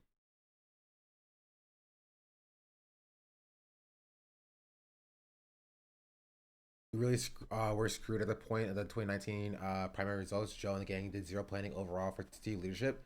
Yeah. It was, I will say, it was the loss. Even if they won the 2024 election, the loss was inevitable. You cannot win by running on being the perpetual party. You can't win on just elect me every time so the Republicans don't have any power. It's impossible. Even if they happen to squeak out a win in 2024, it would have happened in 2028. Or it would have happened in 2032. It's, again, as I described it, it's kicking the can down the road. Just kick the can down the road. Trump team said they cut the Pentagon. You all saw with your own eyes. Now Trump is bragging about adding $150 billion to the Pentagon to make it $1 trillion budget. The Pentagon can't pass an audit, can't even account for half of their budget, and now they're going to get even more pork. Why does your assessment of politics change based upon who's paying attention to you, specifically a billionaire? The politics have not changed at all. I've wanted to cut the Pentagon for 20 years. Do you not want to cut it because Elon or Trump does, if they really do? And then my point is Democrats are not responsive to their base, and MAGA responded to our policies before they did. Yeah, this is just Cenk being... I think... I don't want to say Cenk is a grifter, but more just like, I think he's...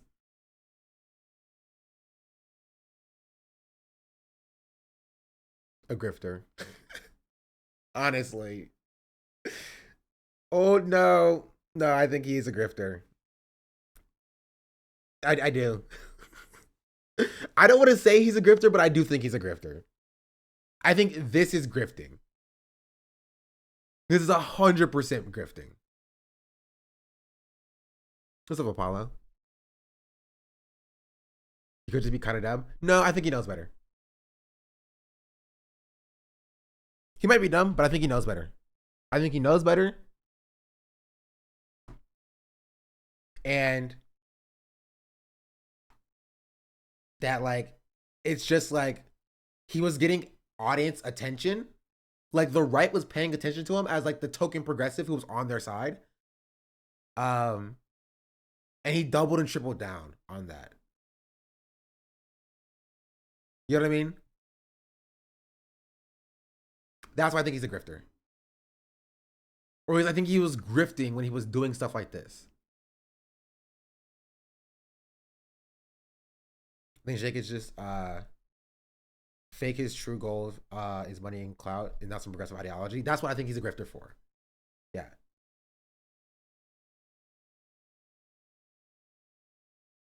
I like genuinely, I think this is a grift. I think he saw that he got a lot of attention from like Charlie Kirk and from Tim Pool and Elon Musk and maybe even Trump. He saw he got attention for being the token progressive who was on their side. And that became his worldview. That like Trump and Elon are going to save us because the Democrats suck. He's like Jimmy Dore. I think if you would consider Jimmy Dore a grifter, you would consider Cenk a grifter as well. You know what I mean?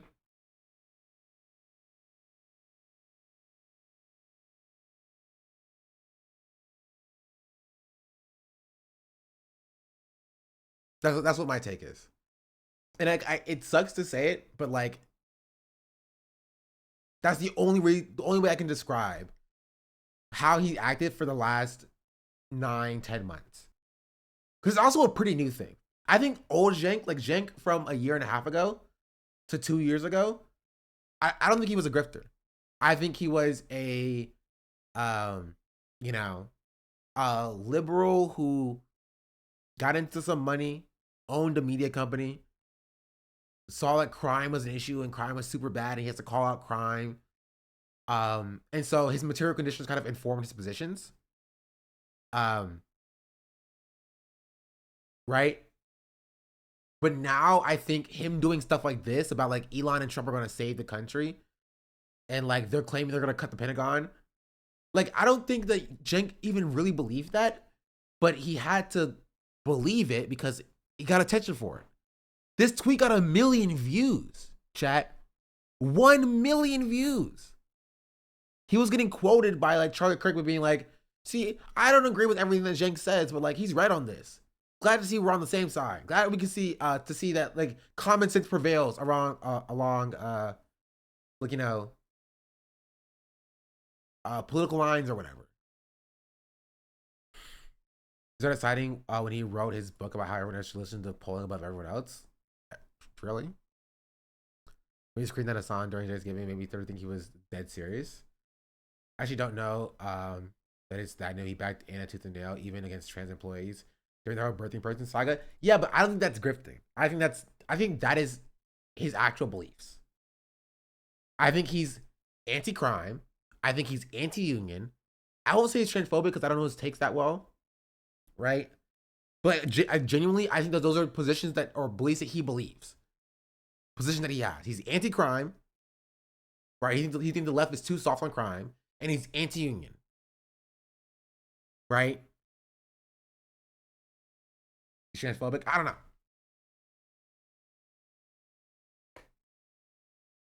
Right? And so with that being the case, I think that is his genuine beliefs. Right? This, I don't even know if he truly does believe that Trump and Elon are going to like cut the Pentagon. If he does, he's stupid. If he doesn't, he's a grifter. I think that's fair for us to say. He's either stupid or he's a grifter.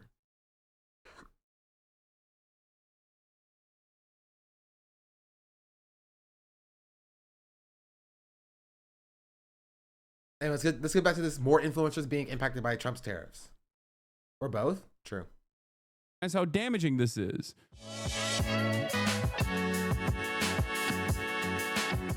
Explaining the Trump tariff equation, I have explained it so many times. Well, not the mathematical side of it, but I've explained to you how stupid. Okay, I kind of want to see this video a little bit. The tariff structure is and how silly it is, why it's dumb to do it.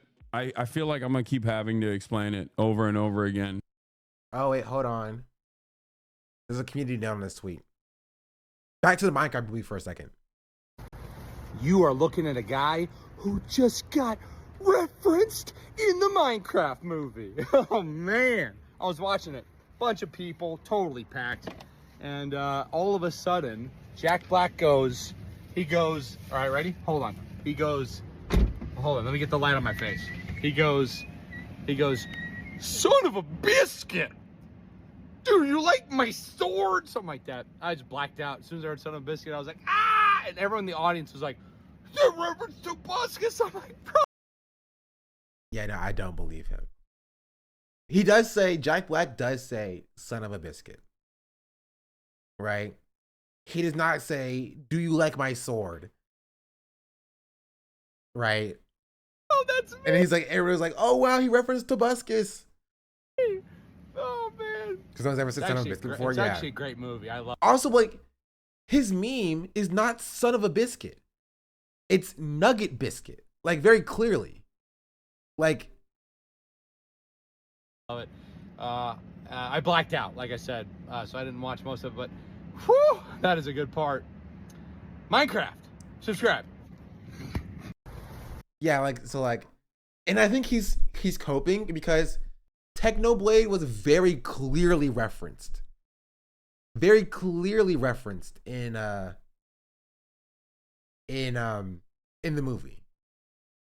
Right? Because there's a point in the movie where, like, they're walking through a village and Jack Black is like taking the kid and like the other 4 people into the village, and they see there's a pig that walks out with a crown on its head, and then the kid's like, "Is that a king?"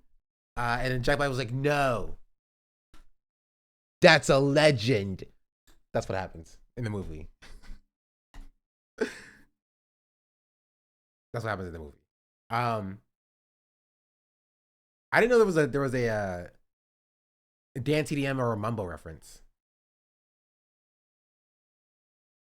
That was cool though. That was cool.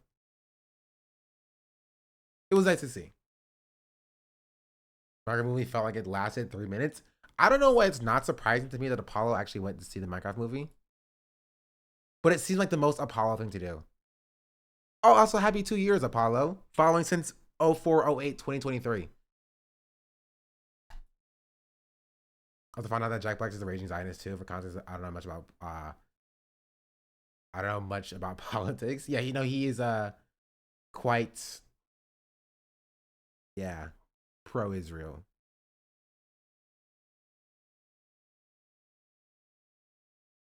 I was a fan as a kid, and he said all this weird racist stuff, which is super sucks.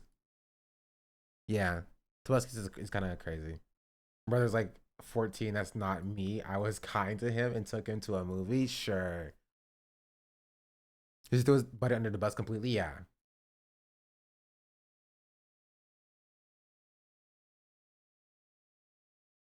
Oh, he got 4 hours left until 2 years. Yeah, this did not happen in the Minecraft movie. That's crazy. But no, the movie sucks, honestly. I don't recommend you watch it. And I know Lions reviewed the movie. I let him. Oh, wait, what did Northern say? Did we turn him into Minecraft movies BDS or not? I would say don't watch it if you haven't seen it already. I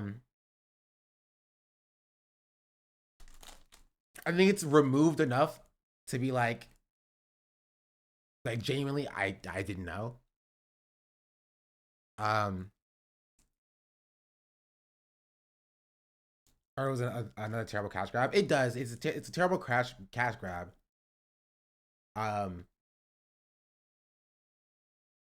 Yeah. I already made a video on the Lions comments. Let's take a look.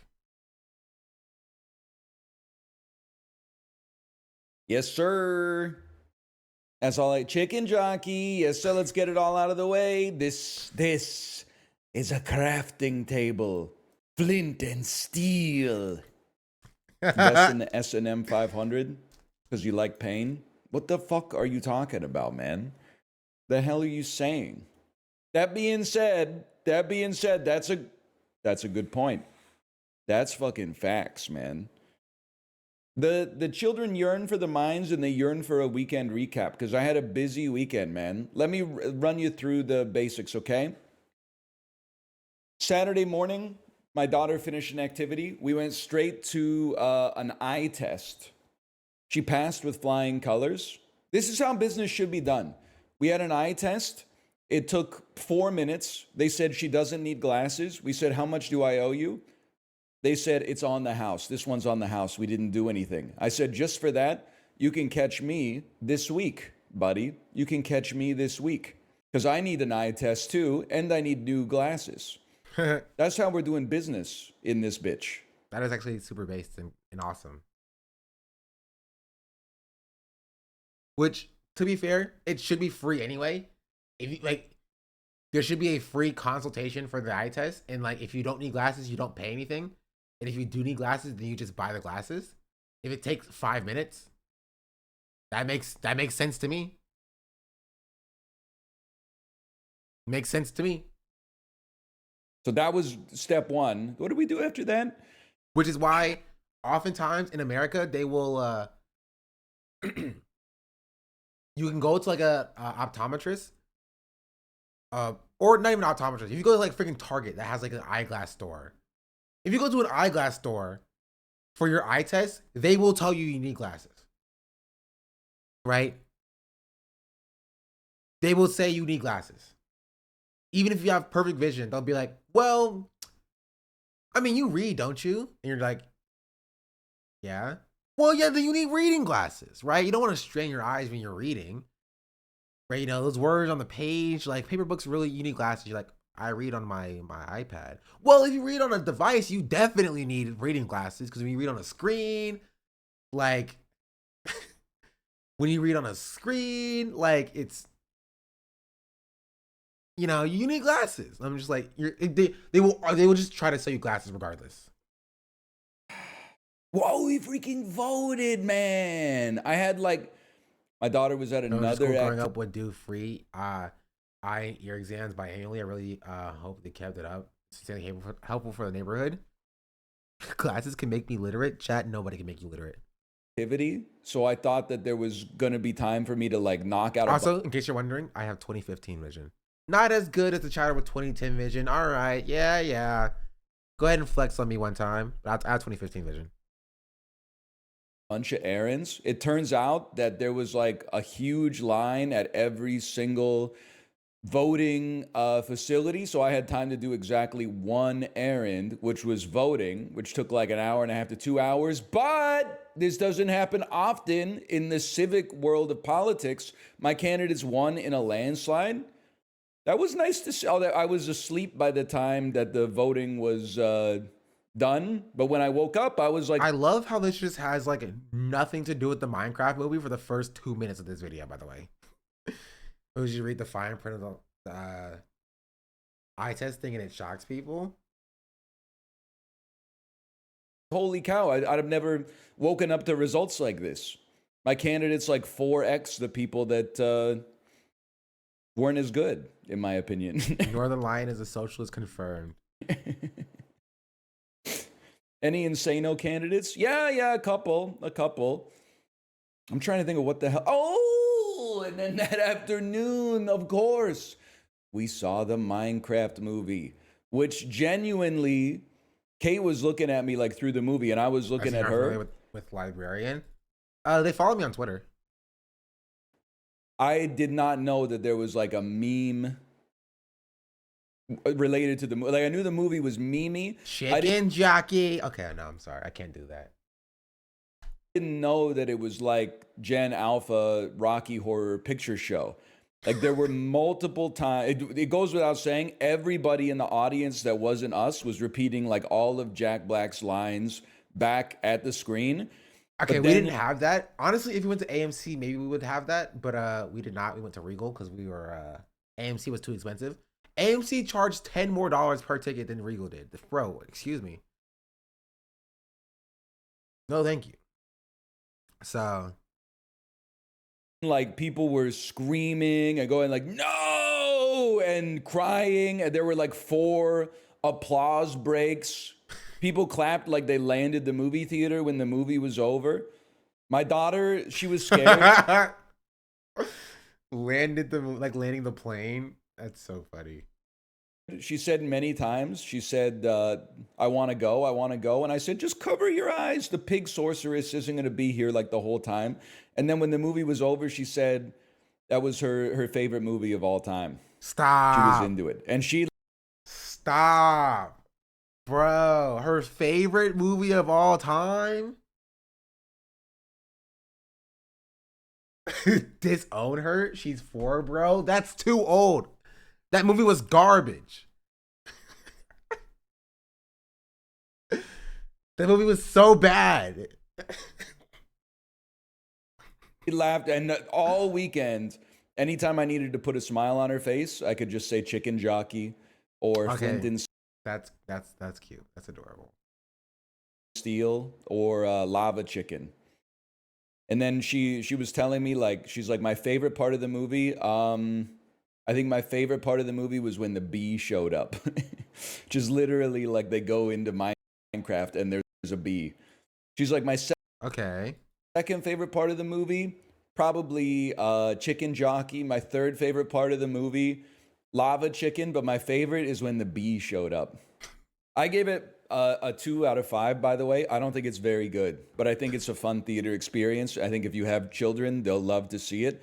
I think it's a fun 2 out of 5, but I don't think it's I think that any adult without kids who's giving it like a 3.5 plus, if they give it a second viewing outside of the theater, they're going to be like, what the fuck was I smoking?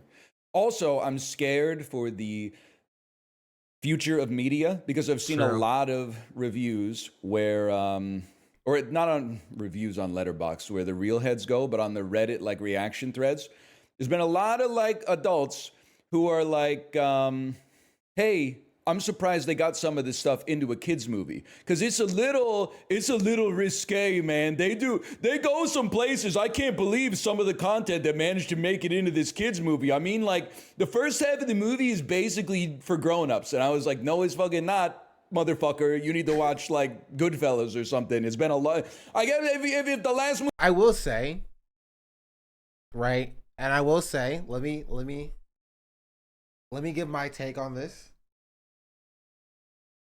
It feels like they did do like adult things for the sake of like saying they did adult things. Like there's a scene that's very clearly meant to be like risque or like, you know, it's very clearly supposed to be like a sexual innuendo. All right, we'll call it what it is. It's very clearly supposed to be a sexual innuendo, but it feels like it was trying to be a sexual innuendo. You know what I mean? You know what I mean? Like it does that make sense? It was like, how do we possibly make this as sexually charged we can in a kids movie to like, you know, as like a meme? Because like, you know, it'd be funny to put Jack Black and Jason Momoa into like a sexual situation. Because we do that all the time for the adults to have to watch. But like, it's like, I like the subtlety of it, right? You know what I mean? I like the subtlety of it. I like just have like an offhanded joke. I'm not joking with you. There's like an entire like 5-minute sequence where like they're like, okay, put your head between my nuts. You gotta get in closer, squeeze in closer. I feel some negative space there. Put your head closer to my nuts. All right, I'm gonna squeeze you. Make the man sandwich. Make the man sandwich. Like I'm not even joking. These are lines from the movies, by the way. Nuts to butts. Make the man sandwich. Like this. Yeah, let my hips guide you. I'm not joking. Like this is what was happening in the movie. I promise you, this is what was happening for like a solid 5 minutes. It was a 5-minute scene.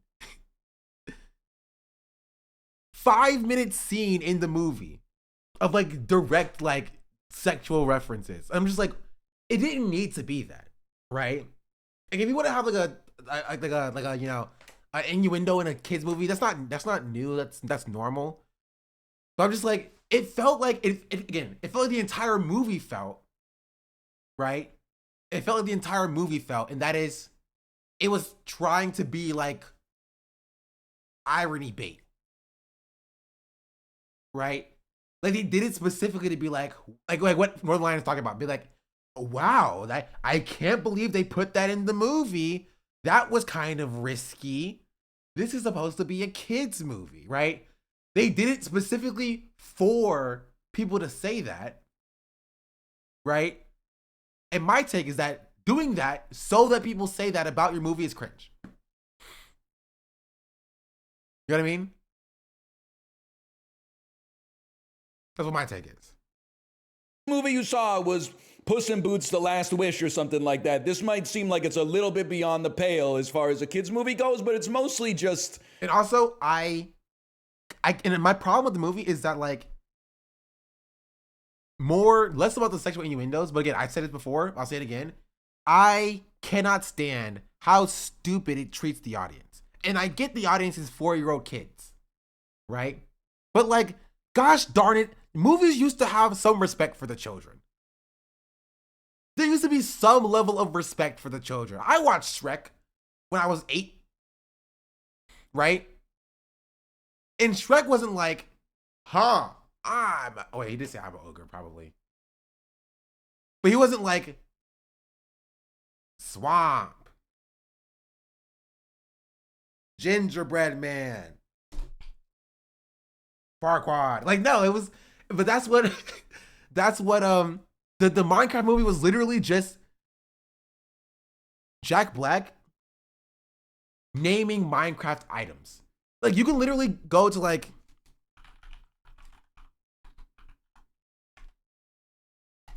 random Minecraft block generator, and you could probably be like, there's a movie, point a movie, you'd be like, brown glazed terracotta, granite slab, like daylight sensor. Like, just, I promise you, jukebox. Like, you just take a word or an item from Minecraft and say it in a funny way, right? And there's like, that's Jack Black. Even with diamonds, right?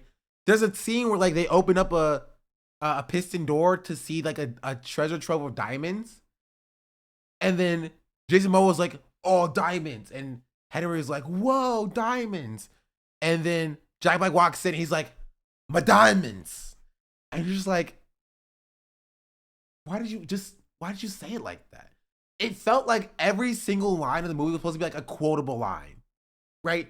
They were doing it for like the chicken jockey or for the nether, or like, you know, it's like they want kids to be walking around just quoting the lines by being like lava chicken, and that's it. But that's the entire movie. Man, I don't like this movie at all. I am not a fan of this movie. It's just good old fashioned fun. It's a movie for children. Anyway, it's not. I disagree with him on this. Children deserve better than the Minecraft movie. I'll say it. Children deserve better than the Minecraft movie. Did you like the Mario movie? I like the Mario movie better than I like the Minecraft movie. The Minecraft movie was so bad.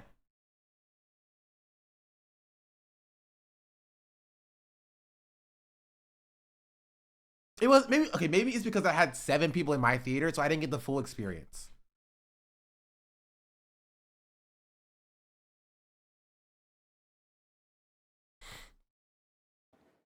I give it a 2. I don't think it's honestly okay. No, I'm back. The worst part I have about the movie is the fact that the kid Henry could make things that weren't Minecraft items. I hated that.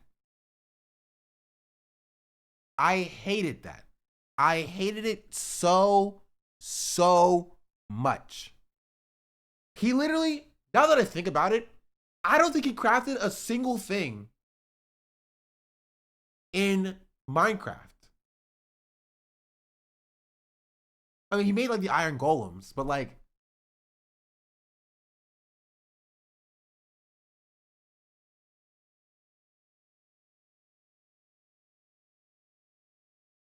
It's lore breaking. It is lore breaking, and I didn't like that. Horrendous. I thought it was fun. You know what is horrendous but also fun? You have to see the Lawnmower Man director's cut. Librarian, did you watch the director's cut?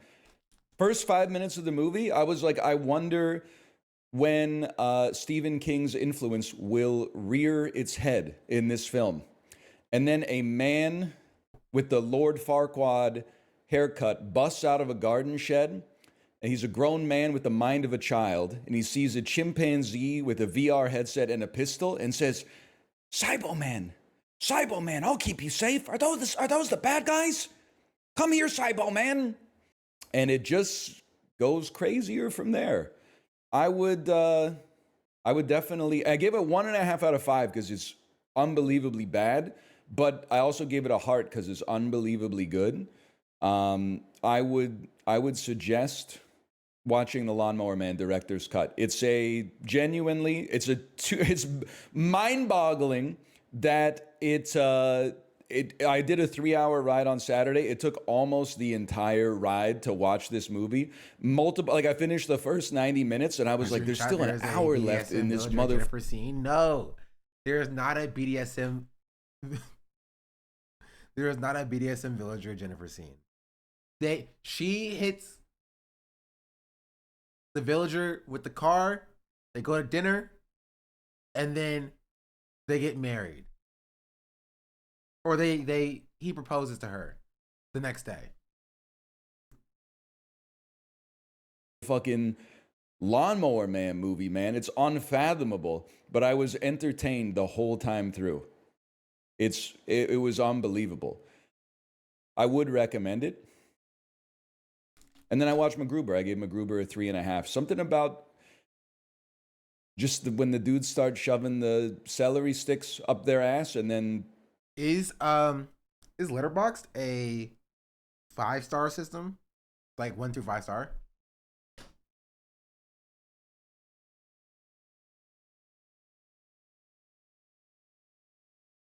Yeah, maybe I'll start one. Really do half stars. I would give the Minecraft movie, I said 3.5 out of 10. Just like yesterday. Maybe it drops down to 3 out of 10. That translates to 1.5 out of 10 out of 5 stars, technically.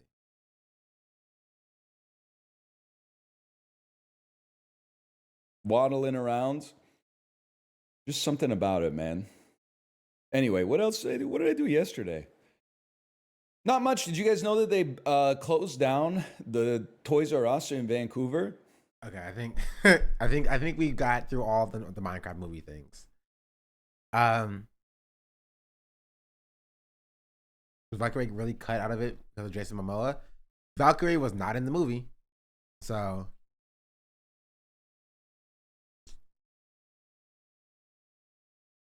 I don't know what to tell you.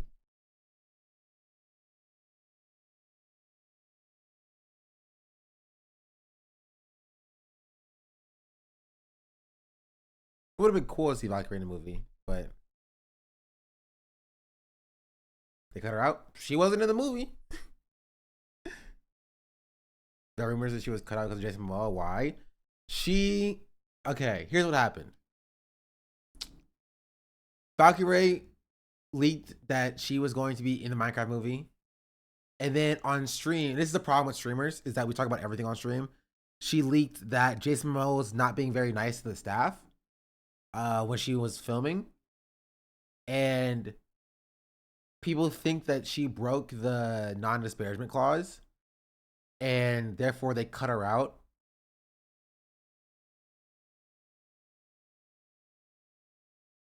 Yeah. She wasn't in the movie. I can say that for sure.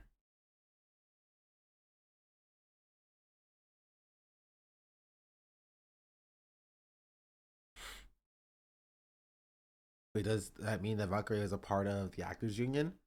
I don't know.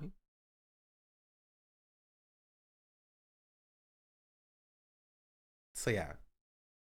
because like there's just new people, I guess. You know what I mean? People that are just tuning in, maybe. But Boris Johnson talking about ostriches in Texas. Okay, that is a crazy sentence, but I think that's kind of funny. Former UK Prime Minister attacked by notable Australian giant bird in Texas, America.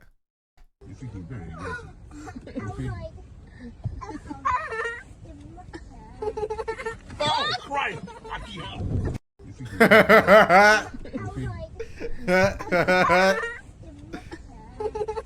Oh, Christ! That's so funny.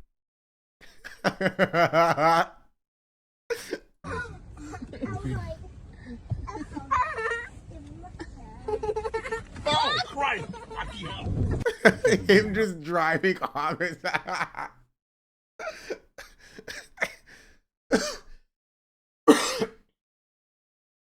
That's so funny.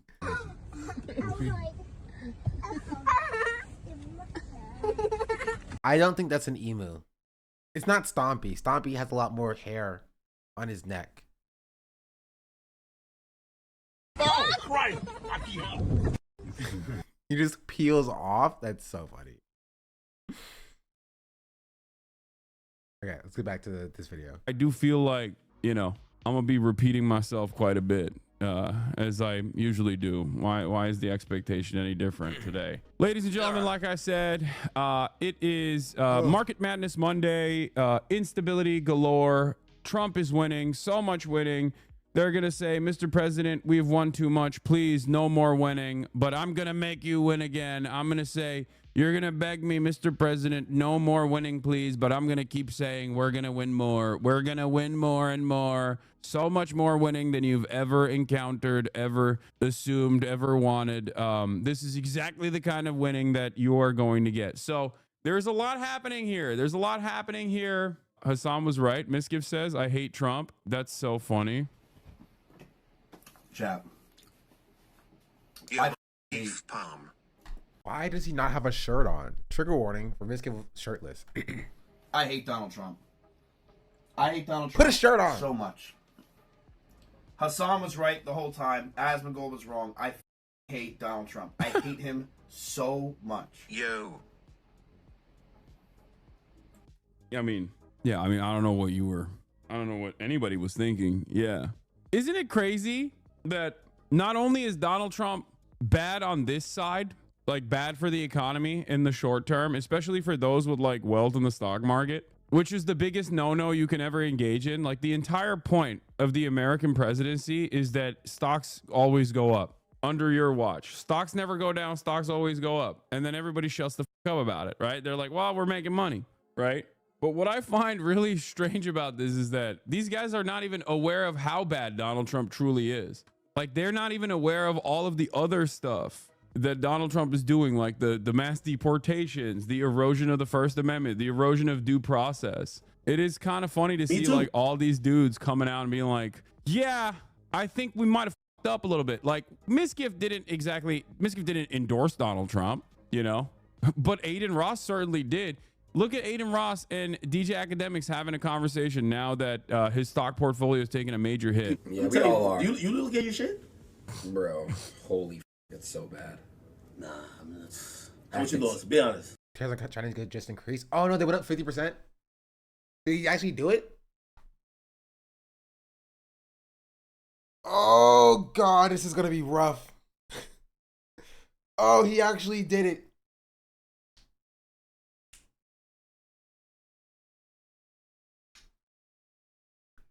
Effective total on Chinese goods will be hit with 170% after today per macro edge.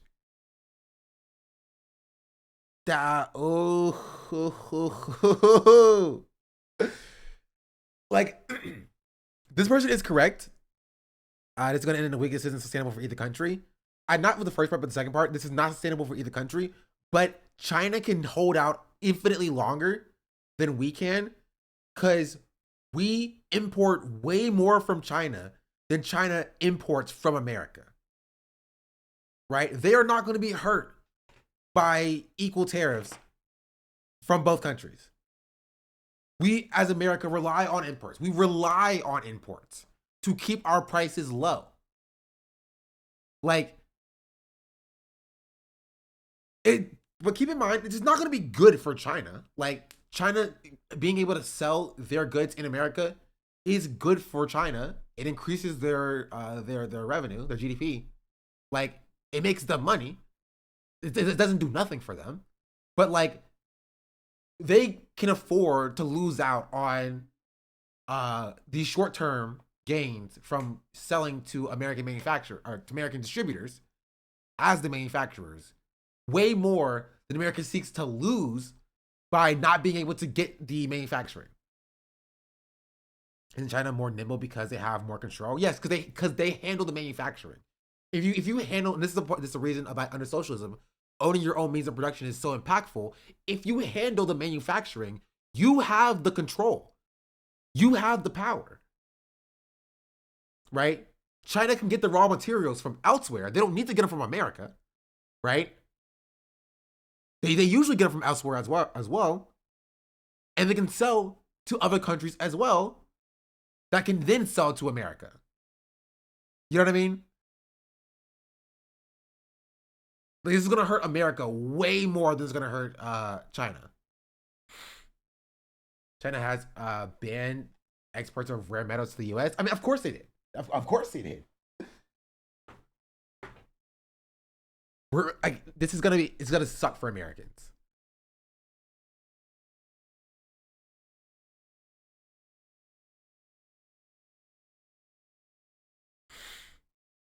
You know when the magician pulls the tablecloth and everyone remains on the table? Yeah. I don't know if that's a good analogy for what's going on right here. Because, like, America's, like, the bad magician who, like, you know, does not allow everything to remain on the table. The market is crashing, cratering now, is going into the red, even though it was green most of the day. Like, of course it is. Also, probably isn't good to enter multiple trade wars by putting tariffs on everyone. Eve Rock here, I switched from ordering my stuff directly from, jeez Louise, directly from China rather than going via Amazon at all. This is the magician who pulls the entire meal off the table and tablecloth ruins the night. Yeah. Breaking China will ban exports of rare metals to the USA, threatening chip making supply chains. Like, how does America think it's going to manufacture its own chips if China controls the rare metals that are required for the chips?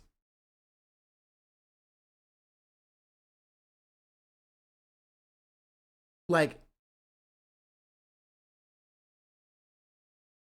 easy invade Taiwan. I mean, legitimately, like, at this point, there's not much options.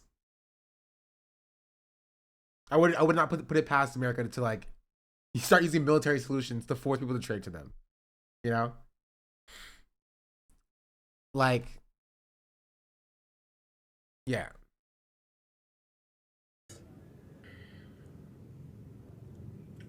Eight figures. It's almost damn. Yeah. It's so Taking a major hit. Yeah, we all are. You look at your shit, bro. Holy, it's so bad. Nah, I mean, that's how much you lost? Be honest. 8 figures. It's almost damn. Yeah. You over here like Kamala, come back to me. You over here singing the song like the Kanye Bianca song. It's bad. I'm not gonna lie to you, bro. It'll get better, bro. I know. It'll get better. It's bad though. It will get better. Yeah, look. Look.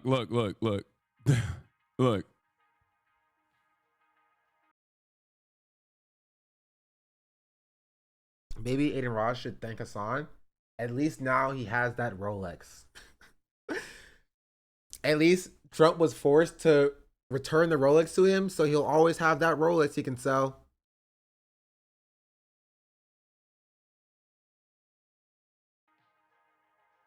I'm not going to say nothing. I'm not. And the Tesla Cybertruck. You're totally right. And the Tesla Cybertruck. Tide is turning. To be fair, nobody's buying the Cybertruck though. He is now saying he never endorsed Trump. Him being there with Eldon and shaking hands with Trump was not an implied endorsement, he said. What happened, dude? What happened? Maybe this shit. No, he didn't. XQC did not say that. XQC did not. Okay, Simulink. Simulink, please. Please, I need to see the coat. I need to see the coat.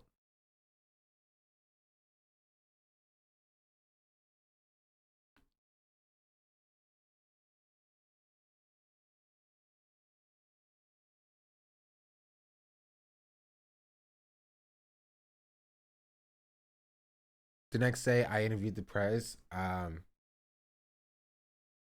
as Cope.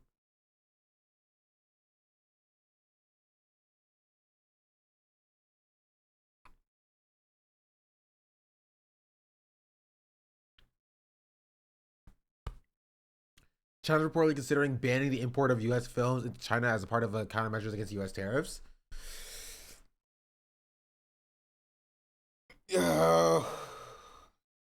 Honestly, this may be net positive for Hollywood. Hear me out. Hear me out. This may be a net positive for Hollywood. Maybe they'll stop spending $100 billion on these stupid movies. Maybe we'll go back to like just making smaller productions for American audiences instead of like $500 million, $800 million blockbuster productions that nobody wants to freaking see.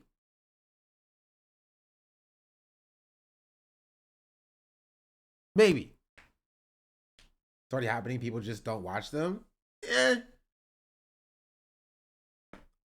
Obviously, there are movies that don't cost freaking a bajillion dollars, right? But like, there has been an abandonment of smaller scale, even like of like, you know, not AAA movies, but like, you know what I mean? Even of like high budget productions. Like, you used to be, even back a decade ago, movies didn't cost like, you know, $800 billion or $800 million, not billion, $800 million or whatever.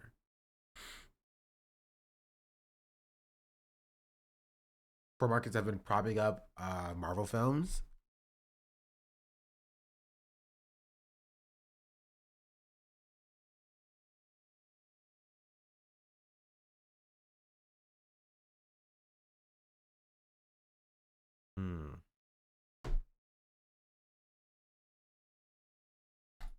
It was not a meme.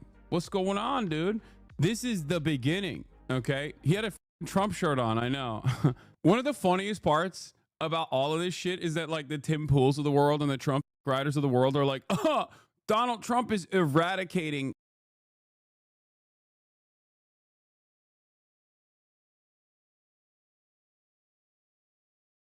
Me doing that Adin stream doesn't mean that I endorse. Me doing that Adin stream doesn't mean that I endorse. I never even said vote for this, do that, do that. I never said shit like that. I never said shit like that. Ever. I never. Gina Carano for far less. He's watching the Megyn Kelly show. Bro is watching the Megyn Kelly show. He had a Trump shirt on.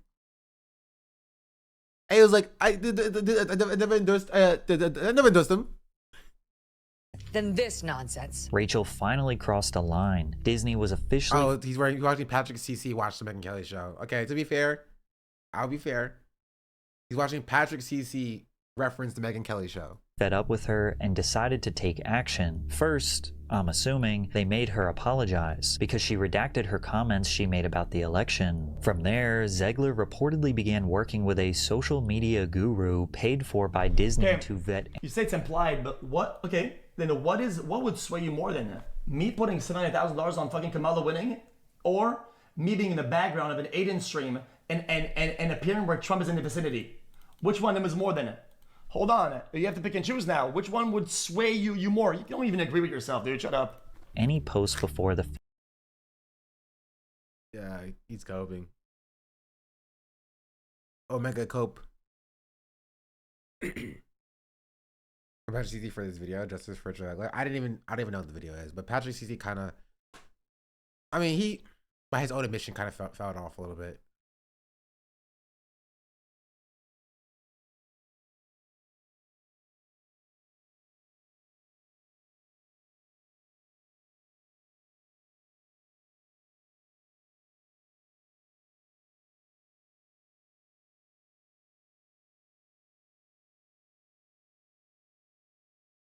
Billionaires and their wealth right now. $7 trillion pee poofed overnight. $7 trillion in market value gone.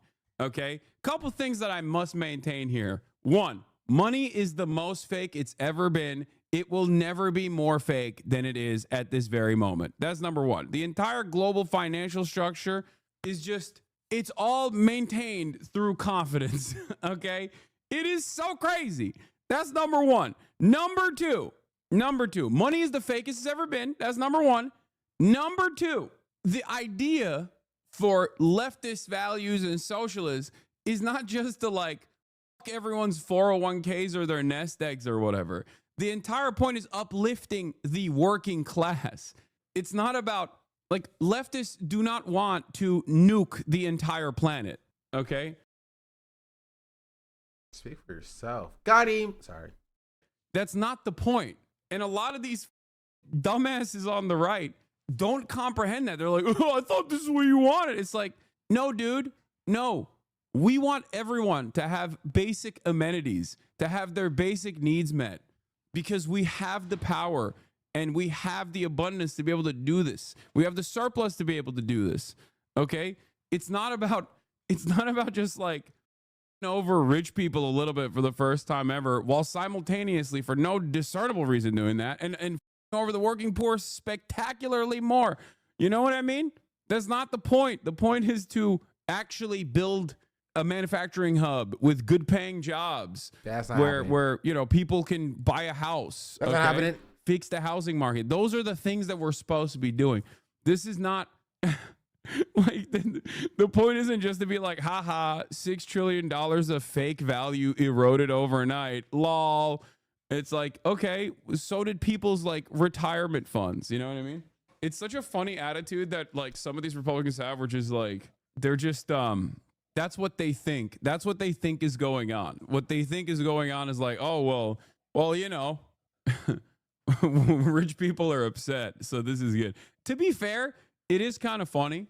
It is, especially if you like, you're looking at your 401k, it's not so funny, but then you're looking and you're thinking about like how much more value has wiped out from infinitely wealthier people. And that resentment obviously exists within you. And you look at that and you're like, okay, not the worst thing.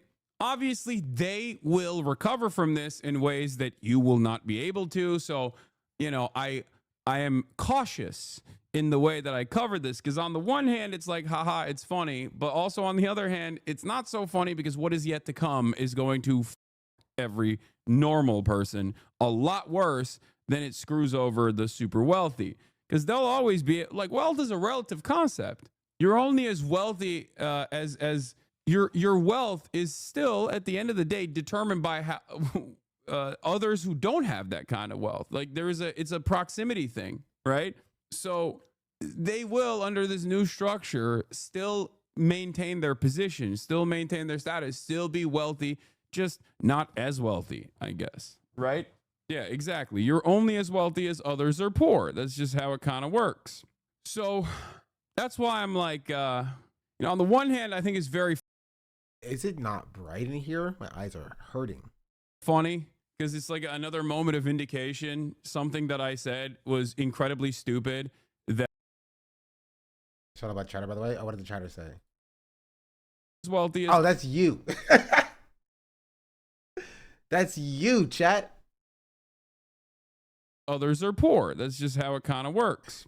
So that's why I'm like, you know, on the one hand, I think it's very funny, because it's like another moment of vindication. So something that I said was incredibly stupid that people seemingly did not listen to. I kept saying like universal tariffs. as a tariff liker, as a tariff enjoyer, as a trade protectionist appreciator, I think what Donald Trump is doing is very stupid. And lo and behold, it was, right? Yeah. Not just rich people, not rich, but I do have money in stock and bonds. I'm losing the very little wealth security I have. Sucks. No, I know. I'm that's why I'm saying, on the one hand, there's a little bit of catharsis in seeing like a guy like Adin Ross be like, oh my God, I lost like $10 million overnight, right? But also on the other hand, you look at your own situation, you look at your portfolio, and you're like, well, he can lose 10 million. I can't. So it's a weird circumstance, knowing full well that like they can rebound from that, right? They can recover from that, whereas you are not going to be able to recover from that. So on the one hand, like I see the catharsis, I see the resentment that a lot of people hold and why it's like kind of funny. But also on the other hand, I recognize how damaging this is. Yeah. See what I'm saying? Law only 62% of Americans have stock. That's an insane number of people. And also, it doesn't even matter because here's the reality. And this is something that I've talked about quite a bit. The way that it works is the gains in the stock market are privatized. They are up there at the tippy top, okay? It's consolidated. Wealth is consolidated at the top. The top 10% of the stock market owns 90% of all of the stocks, okay, in the United States of America. The bottom 90% is the 62% you're talking about. The bottom 90% is literally they only own 10% of the stocks. The way this works is when the stock market's doing well, they're doing really good. You're doing all right in comparison. But when it's doing poorly, those losses are socialized. So when the stock market does poorly, you're fucked because companies start engaging in layoffs. You might get a recession. You might get a depression, right? So it's really it's awful. It's an awful situation overall. And it's not like this government or any government, as a matter of fact, in the United States of America has ever historically looked at economic downturn periods and said, we got to save the working poor, the wealthy. We got to save the working poor instead. That has never happened. So that's also another scary circumstance. It's another scary thing to look at. So it's not about the actual losses, but the effects of those losses of the stock market downturn. Yes. For the average American, you would not care about your 401k if you had a reliable pension program and also Social Security that could keep you afloat. You'd be like, okay, this is extra money on the side. Great. Okay. The only reason why you feel like you have vested interest in the stock market doing well is because you don't have those things. And we have basically financialized that aspect of people's retirement already. Something I talk about quite a bit. It makes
An easy example, this 100% American-made Florida tangerine right here. See, Charlie is counting on you not thinking. Ray was supposed to say chicken jockey. Ray was supposed to say chicken jockey. That would have been pretty funny, actually. Can you imagine Ray saying chicken jockey? About the fact that, yeah, if something's 100% made in America, that exact item won't get a tariff on it, but the entire supply chain and how it's made and all the materials and all of the other parts of it are going to go up in price, right? Let's take a look at this Florida tangerine, right? It grows on a tree, you pick it off. Why I read about the Miskiff thing. would there be a tax on that? Why would there be a tariff on that? Well, what about the hoses for the irrigation to bring water to this tangerine? What about the tractor that's used as these are put into the back of a tractor and then driven off to the supply area so they can be packaged? What about the bags, the netting that these are put in, right? Is the netting made in America? You know, when you buy tangerines at the grocery store and they have that little plastic netting around it? 10%. It went up at least 10%, the price of just that netting alone. Where's the label made that goes on that netting, Charlie? And then let's go talk about the rest of the supply chain, the truck that took that you needed to go put this tangerine at the grocery store. Every single part of that truck, were they all made in America? Apparently he was in her Discord and her DMs. Who? Who's he? Then delete the messages? Who are we talking about? Miskiff. Oh, Miskiff. Oh, I was like, in Ray's DMs? They mentioned Miz. I did mention Miz. I forgot I mentioned Miz. Because chat said Ray. So when you said her, I thought you meant Ray. I was confused. America, because we'll get to Miskiff in a second. Now, if anything goes wrong with that truck, that part's going to need to get replaced, which means maintenance costs are going to go up because that part goes up. So now they're going to go pass that on to the actual seller of the tangerine, who's going to pass it on to the buyer. Once we get to the grocery store itself, are all the light bulbs made in America, Charlie? All those fluorescent light bulbs hanging over everybody's head. What about the shelving units? What about the refrigeration units that are used in the produce section, Charlie? What about all of the other different parts of that building itself of the grocery store? Is there anything that might need to be replaced in the near future that isn't made in America? Because all of them went up at least 10% because we put a 10% tariff on the entire world at the minimum, and at the maximum, it is percentages that we can't even imagine because they were imagined by ChatGPT as they were handed off to college students that you spent the last 4 years distracting from going into their classes while you stood out in a tent and yelled, "No, it's the wokes and DEI that are causing all these problems, Charlie." And Charlie, I'm even talking about something very simple like a tangerine that's grown right here in Florida. I'm not even getting into anything more complicated like a t-shirt, Charlie, because I know for a fact that your t-shirt costs went up because Turning Point USA, the organization that you run that is funneling billionaire money to make sure that these kids keep voting to lower taxes somewhere along the line and destroy the world and maybe conquer Greenland or some shit, that organization that you run uses Gildan t-shirts. And Gildan t-shirts, the blanks that you then get screen printed, those are not made here in America. Where are your t-shirts made, Charlie? They're made in Latin America and Southeast Asia. So your t-shirt costs have gone up. Your costs are going up. You don't buy American. You don't use American labor. You just use American voters. And then you turn to them and tell them the money's on the dresser and it's never there. Mm-hmm. There was that I saw.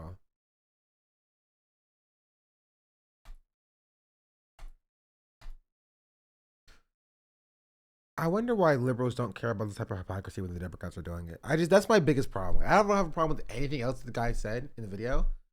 My biggest problem with videos like that and this entire thing is that, like, why do liberals not care about the hypocrisy when the Democrats are doing it? Because, like, yeah, call it the hypocrisy of, like, Charlie Kirk saying the tariffs aren't going to make the prices go up, you know, if you buy American while selling Gildan t-shirts.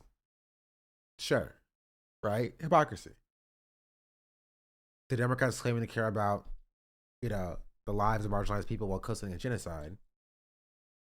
Not hypocrisy.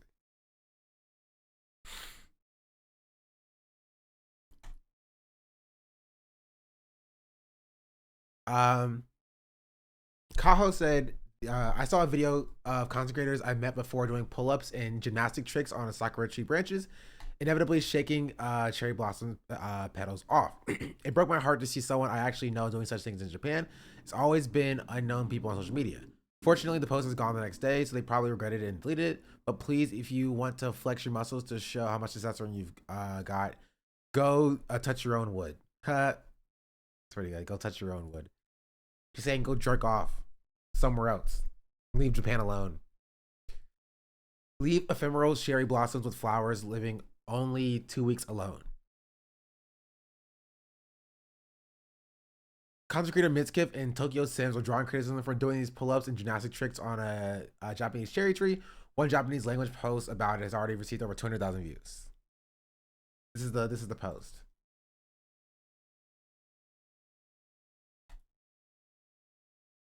Oh, there's no sound. Okay. It's a small world after all. It's a small world after all. It's a small world after all.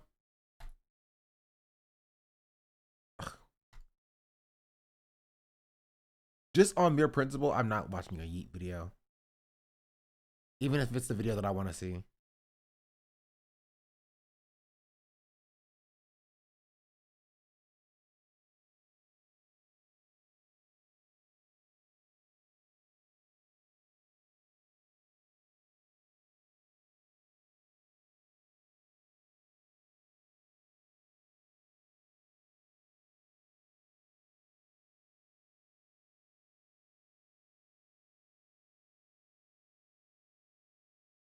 You know what? Whatever.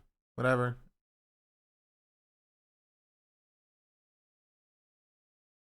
I'll take a little look. Yeah, but to my community and my people, sorry that if I got you worried. Yeah, sorry about that. Are you shitting on him? Because he sent me a personal message. Yeah, shitting on me. Yes, that's why. And it's all about me. There are like 3 me in 3 sentences. Yeah, so I'm like, okay, so your community actually reflects you. Wow. I was like, I was shocked. And he actually deleted that comment later on from like a Discord. Yeah, but of course I screenshot it as evidence. Yeah, you shouldn't be, Kaho. Our community is the best. Oh, thank you. Well, you're one of the best.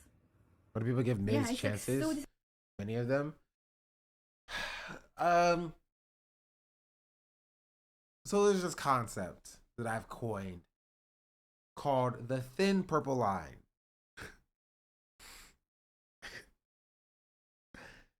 Why? I mean, not even. It's the thin purple line, right? Streamers have a level of allowance once you have a number that is higher than other numbers. If you're getting 10,000 plus viewers, if you have 1 million plus followers or whatever, like, you have a level of allowance from other streamers. They'll just let you get away with things. Boys Club, it's not even just Boys Club. It's primarily Boys Club, but like this extends to like all streamers of a certain size and above. Right? You can do horrific things and you will be defended for those because you have a number that is larger than it should be. That's just it. So cancel culture is not real. We are a cloud-based society. We are a cloud-based society. Anyone with them, not that it's a good thing. So another line kept getting away with being so bald. Yeah.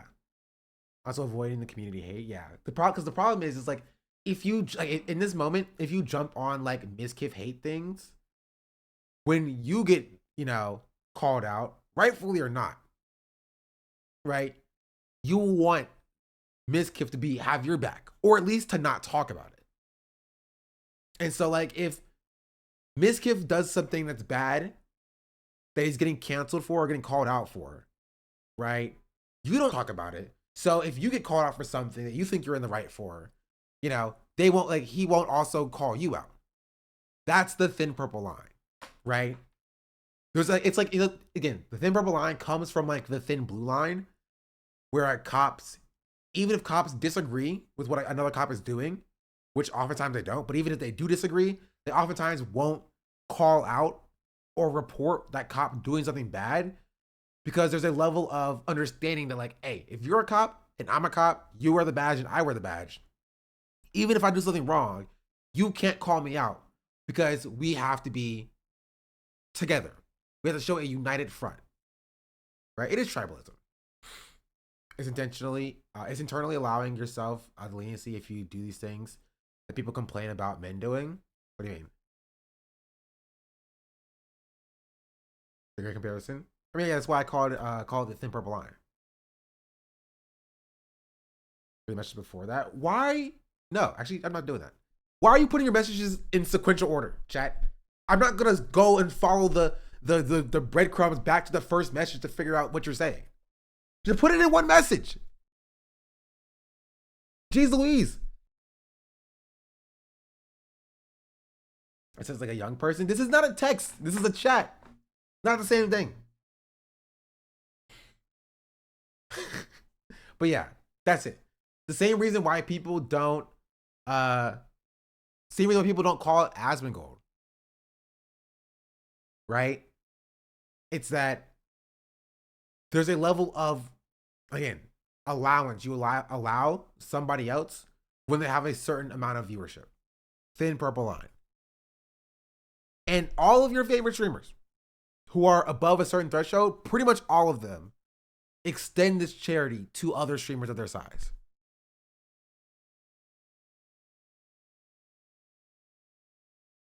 Pretty much all of them. Disappointing. I got so personally disappointed. Up until that point, I thought, like, you know what? You know, he didn't know, or they didn't know. I mean, it's not about this one guy. They didn't know.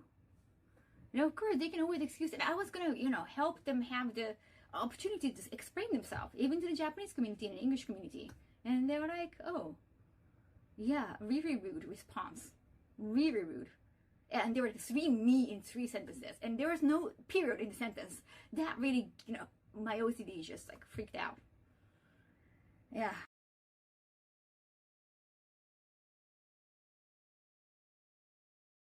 Creator. And it's all sounded like you were upset with me for making a big deal. If you want to explain yourself, I'm all happy. I'm always happy to appear in a stream or video with just content. Take the shit from your community, help make you look good by hearing you out. Let me know if there is anything you'd like to do. But please know it wasn't a personal attack on you or the other guys in the video. I would have felt and done the same to other creators I met. Locals in Japan are too frustrated with tourists causing troubles, whether they do that out of malice or oblivion. Now again, nice and simple. Well, professional. And then the response. You know what? As an English speaker who is like as a second language, English is my second language, but I guess like I feel like my writing sounds more mature. Because the response I got was, now I have Johnny Sumara accounts on me. You don't realize what you've done to me. Please leave me alone. Wait, what? What you've done to me. Please mature. Because the response I got was, now I have Johnny Sumara accounts on me. You don't realize what you've done to me. Please leave me alone. He said, now I have a Johnny Somali account on me. You don't realize what you've done to me. Leave me alone. So he's getting mad at her, right? He's getting mad at her because people who talk about Johnny Somali are now talking about him in the same breath because he also went to Japan and started causing trouble. Like, how is that her fault, bro? How is that her fault for calling out your terrible behavior?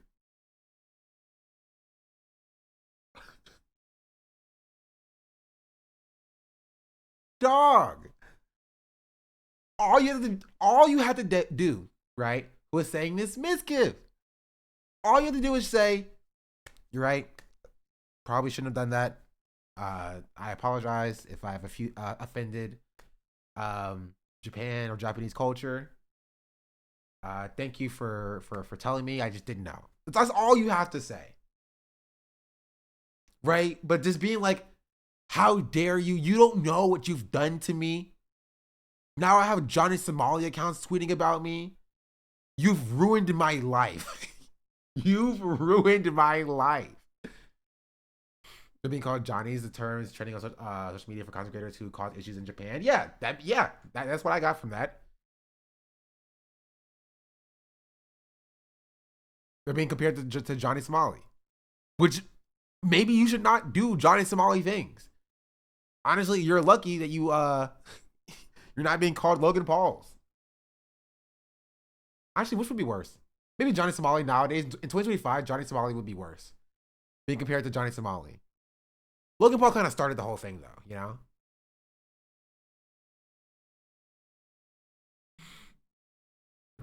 I used to mod at LS7 for years, and this is the worst person I ever had to deal with. That's not very surprising, honestly. How we trade Trump for Johnny? I don't know. Honestly, I don't know which one I would prefer. Trump causes more harm, but Johnny Somali is just so lame. You know what I mean?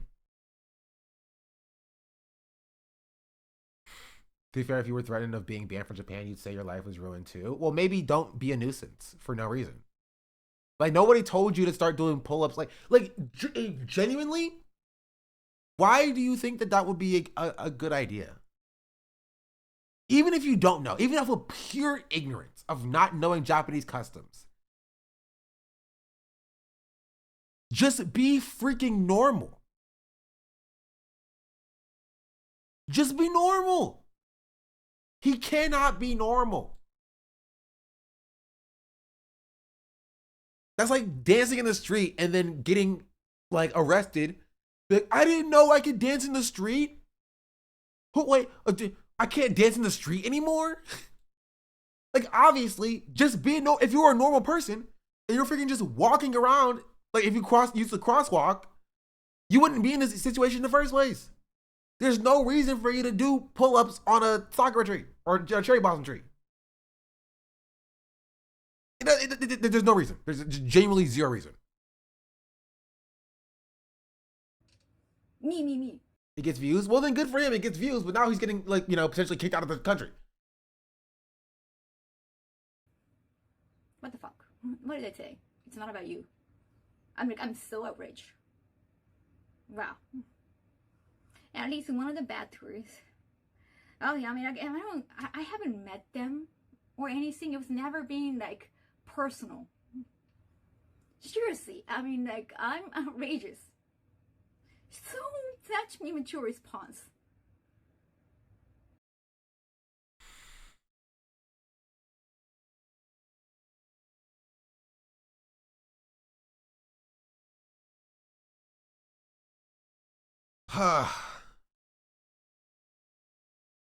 We got a decent analogy. It's like if a tourist made a public video purposely throwing trash into the Grand Canyon, some people are going to get mad at that. Yeah, like you know you're not supposed to be doing that. That is something you know you're not supposed to be doing, right?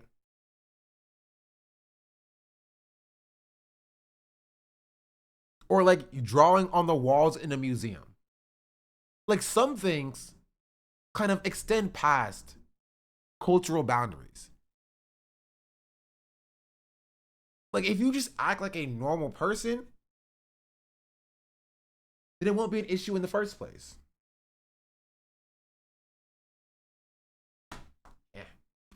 There's a gnat in here, gosh darn it. It's gonna bug me for all day now.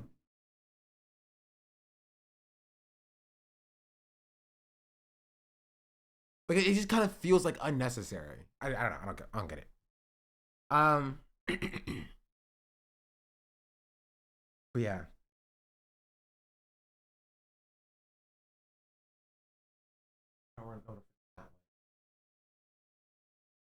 When I find it, it's its life.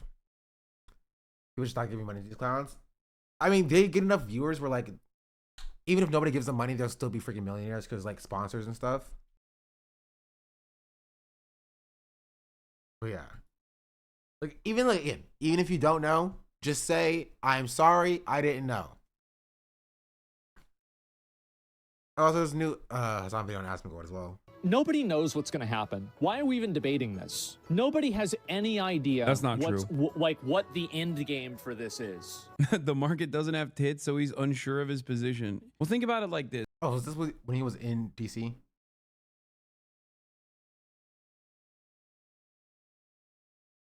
Even like this is right, and Tokyo is is too hot right now with content creators, which kind of sucks. Cause like I want to go to Tokyo. It would be cool if I could like vlog or film or stream in Tokyo, and I probably won't do it. Right? I'm a black person, like in Japan with a camera. I'm gonna get called Johnny Somali, bro.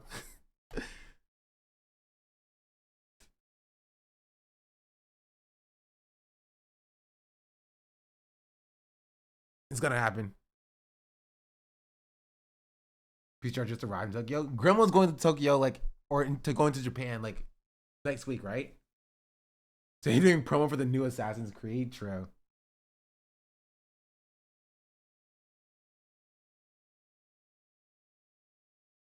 You can try China. I don't know if China would have me. China, I would go.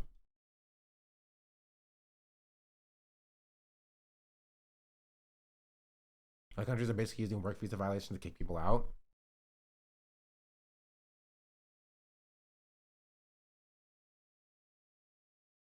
South Korea seems cool too. Well, Johnny Somali is currently being held in South.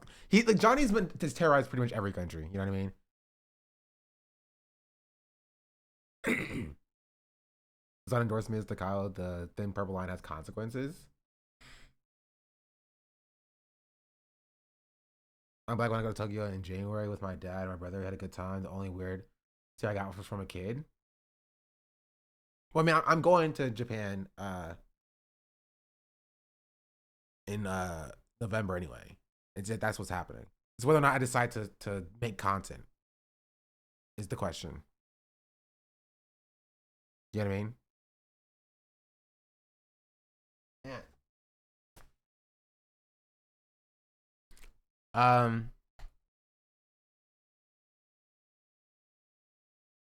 covered this.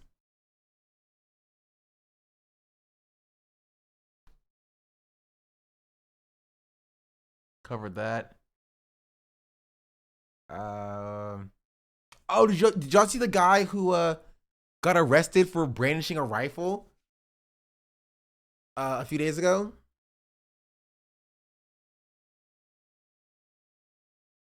No.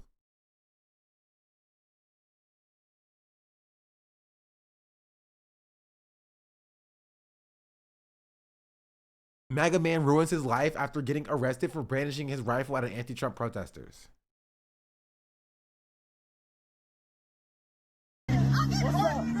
What's up? Everybody that way!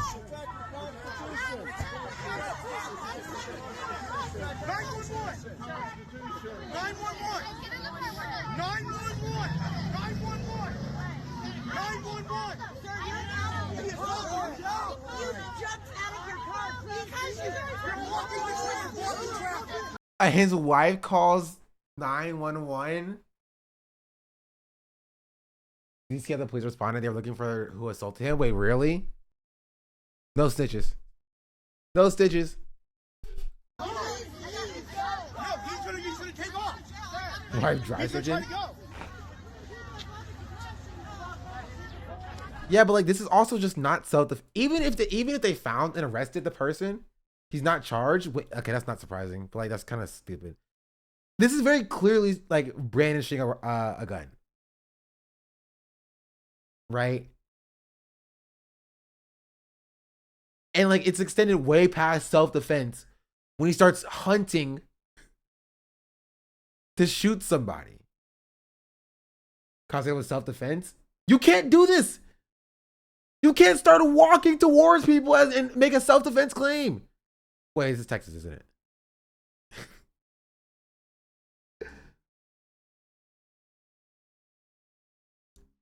Like you can't get punched, get back into your car, get your gun, leave your car, and start hunting to kill somebody. And like, well, it was self-defense. It was self-defense.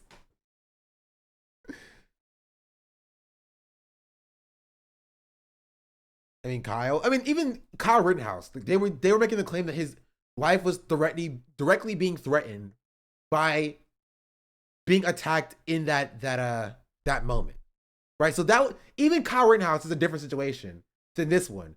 If he ended up shooting somebody, there's no shot they would consider this self-defense, right? Kyle was being beat up on by a person in the moment, which we can argue about whether or not that was justified, right? But this, he's going hunting. He's literally looking to go kill somebody. Like, that would be a way harder claim to prove. Go ahead to Japan and just act like a good guy you are. Some people, the people are great and will see immediately you're not Somali and accept you for who you are. They should have with me when I was on R&R from Nam. What's up, Asmold Dad? That's the plan. Japan seems so nice. I want to go to Japan. But honestly, this is why, as American, if you see somebody being a Johnny Somali in another country, I'm not saying you fight them, but I'm saying you give them a stern talking to, right? You're like, yo, you're making us look bad. I'm American, you're American. Like, put those hands up. I'm not saying do all that, right? But I'm just saying, like, let them know to be respectful. The guy right now and deserves a chair.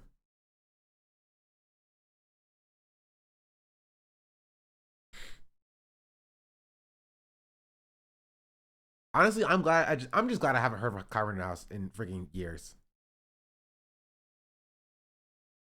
That's what I'm happy about.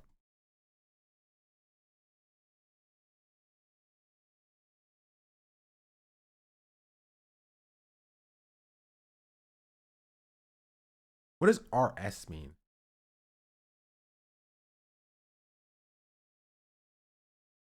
Rivals time?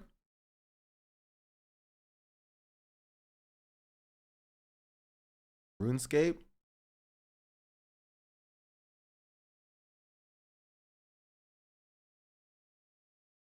I don't think it means RuneScape.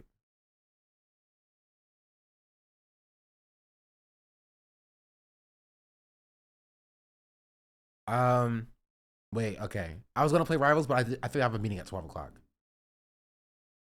Yeah, I do have to go. I have a meeting soon.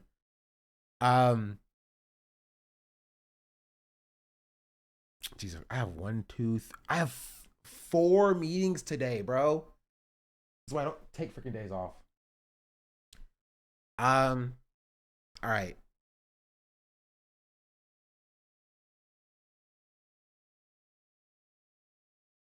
What's up, YouTube chat? Shout out YouTube chat. Goodbye, YouTube chat. Adios. Oh, okay. Now YouTube chat is gone. Hopefully they are Zoom. They are Zooms. It's actually interviews that I have to interview people for. And then I have 2 meetings afterwards. So I'm gonna run to the bathroom and then I'm going to get ready for those meetings. I know what this is. What is this? Oh, this is the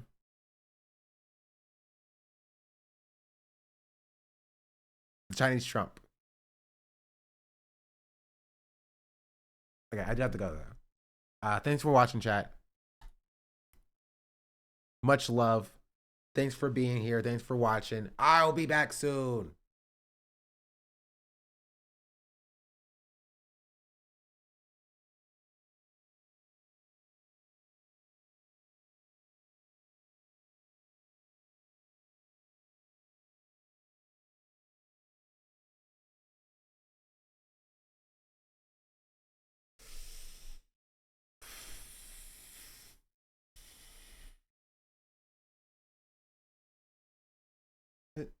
No, Twitch, I do not want to rate this person.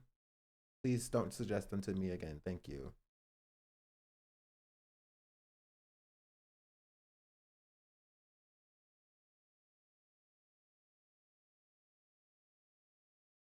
Minecraft movie sucks. I agree. Bye, chat. Minecraft movie does suck.